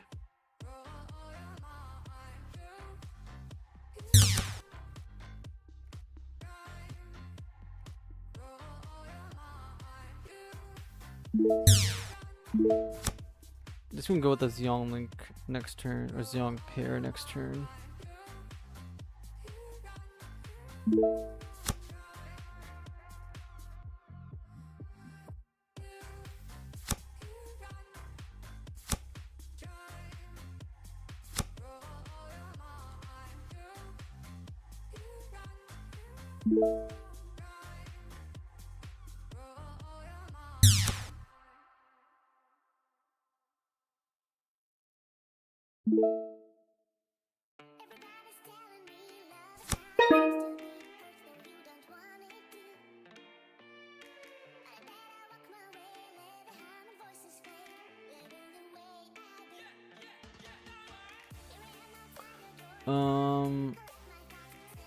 Okay, let's just.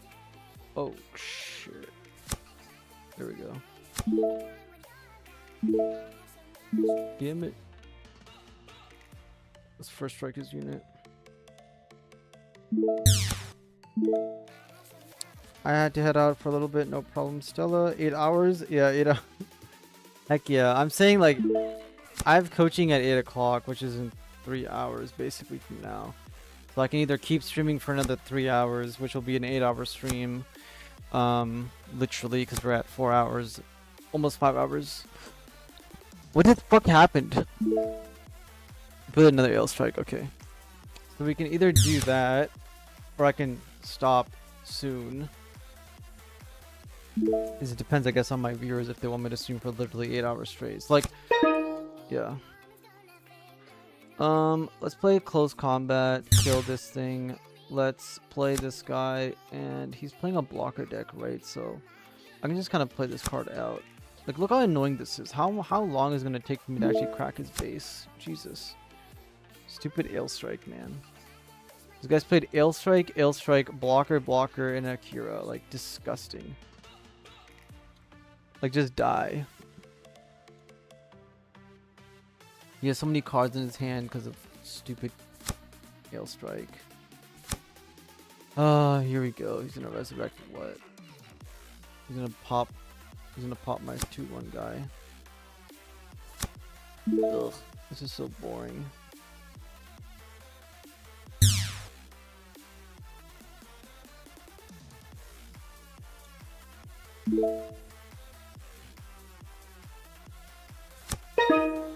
Okay, can I destroy his shields finally? Like, holy moly, my guys.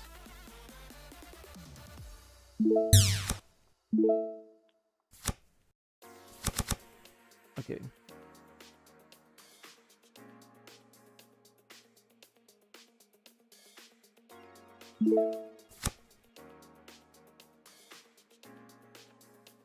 I have to head out in a little bit. Stella's leaving the chat. Oh no.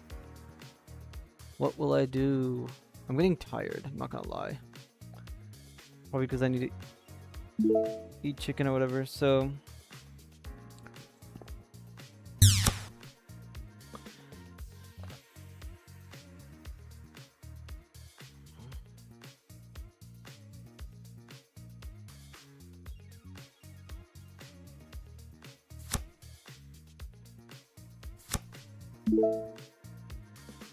I don't know if you're still there, Big Ninja, but I DM'd you on Discord if you want to reach out for coaching. Anybody else in chat who wants to get coaching, you know, add me on Discord at CoachWing0.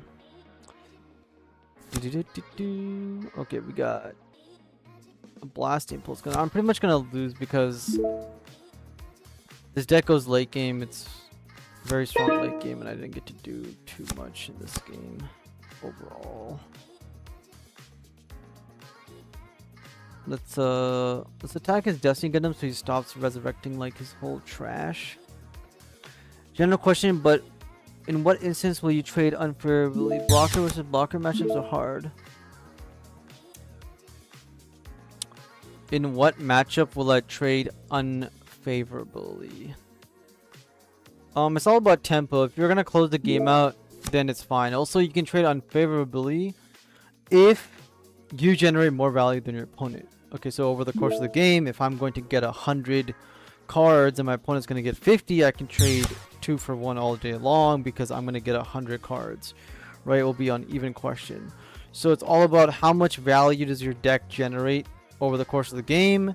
And again, like I was saying in my game early on that we played, where I had like a break hand essentially, that he's gonna look how many cards he's gonna generate right now, right? Destiny Gundam's gonna generate infinite cards. He's destroying my units. He's never gonna run out of cards, so he can take unfavorable trades all he wants and trade his entire hand into me if he wants to. Right? So, yeah, that's how the Minerva squad works. It's very, very strong in the late game, which is why I literally could not beat it with my decks, and which is why I had to transform my decks into having Wing Zero, which was... Where is the Wing Zero deck? What was I playing? I was playing... I don't know what I was playing. But basically, you need to play Wing Zero, or you need to play something that deals with the entire board against that deck in particular. So yeah, I was playing white, green. So basically, pure white blocker decks, if you take out all the Wing Zeros and Wing Gundams, you will basically lose to Minerva squad. More often than not, you're going to lose to it. Whether it's close or not is irrelevant. And then you need to start playing Wing Gundam and Wing Gundam Zeros, because all those 5/3 blockers, like you saw, we need Wing Zero to destroy the entire board. You cannot kill one guy, then they're going to resurrect it over and over again. You need to blow them all out immediately so that they can stop generating that. So you can trade unfavorably as long as over the course of the whole game you will be favored, essentially, right? So it's that's pretty much how it works. So you just need to understand how much value you're gonna build up. Like kind of when I was playing the Zeong aggro deck earlier, it didn't matter how many, like if I played good, played bad, doesn't matter. Like I'm literally just slamming units, trading over and over again, attacking my opponent, and I'm just gonna win the game because I built so much value. All my opponents literally run out of cards trying to stop my aggro deck, and I'm like +6, +7 on them by the end of the game because I'm gonna have more cards than them. I just have more ammunition. It's yeah. What did I just lose? I played clan and lost, right? Let's make sure that that deck wasn't exactly saved. Yeah, Minerva is going to be very hard to beat if you're trying to go toe-to-toe with it. It's the same thing with my clan deck. Clan deck was meant to go late game and outvalue your opponent. And, well, when you play against Minerva, they also can go late game and outvalue you. So it's kind of nuts in that case. Is this saved or not? I think it is saved. Probably want to remove this, remove Zeong's. Go back to Red Gundam for now. Go back to Red Gundam. 3 copies of that. And then we had close combats and stuff.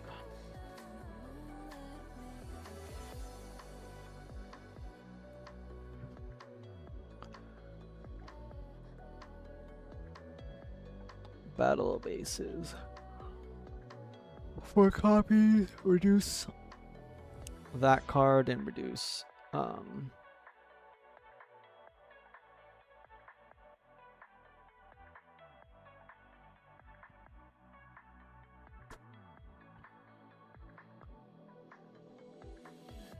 okay, let's go to closing this. Let's go back here. Let's go to my decks.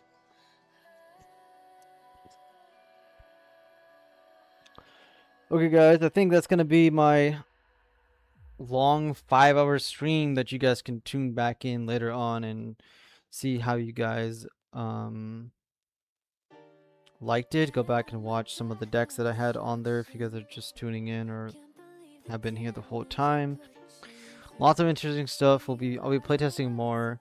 I've got a coach in 3 hours, so I'm gonna go probably eat some food, take a shower, watch some chess and stuff. If you guys have any questions, just reach out to me on my Discord. Again, Coach Wing Zero. If you guys want to get coached, improve.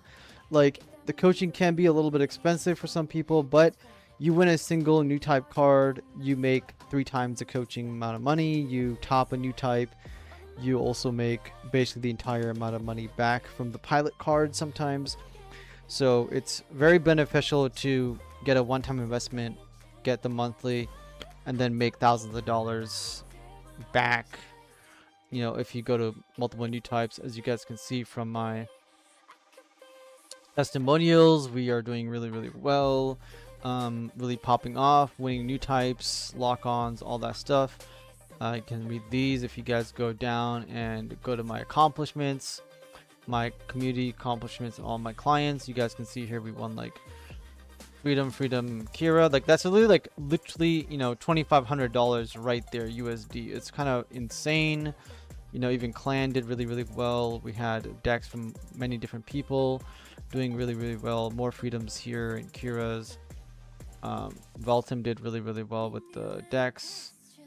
Bird here, his first time getting coaching, even though he's playing aggro, he topped it. That's a $400 card. He made $400. That's more expensive than my coaching is. So if you guys do sign up for coaching, you know, it's going to go a long way, whether it's just for Gundam or other card games as well. It's like really fundamental things and advanced concepts as well. It's really much is a TCG course. If you want to improve at TCGs, I'm the guy to do it with. And yeah, doing all these dubs that we get together. Alright guys, I'll see you guys on the next one. Make sure you guys subscribe if you guys are not already. Make sure you guys like the video if you guys enjoyed the stream. And I'll be doing this again later on.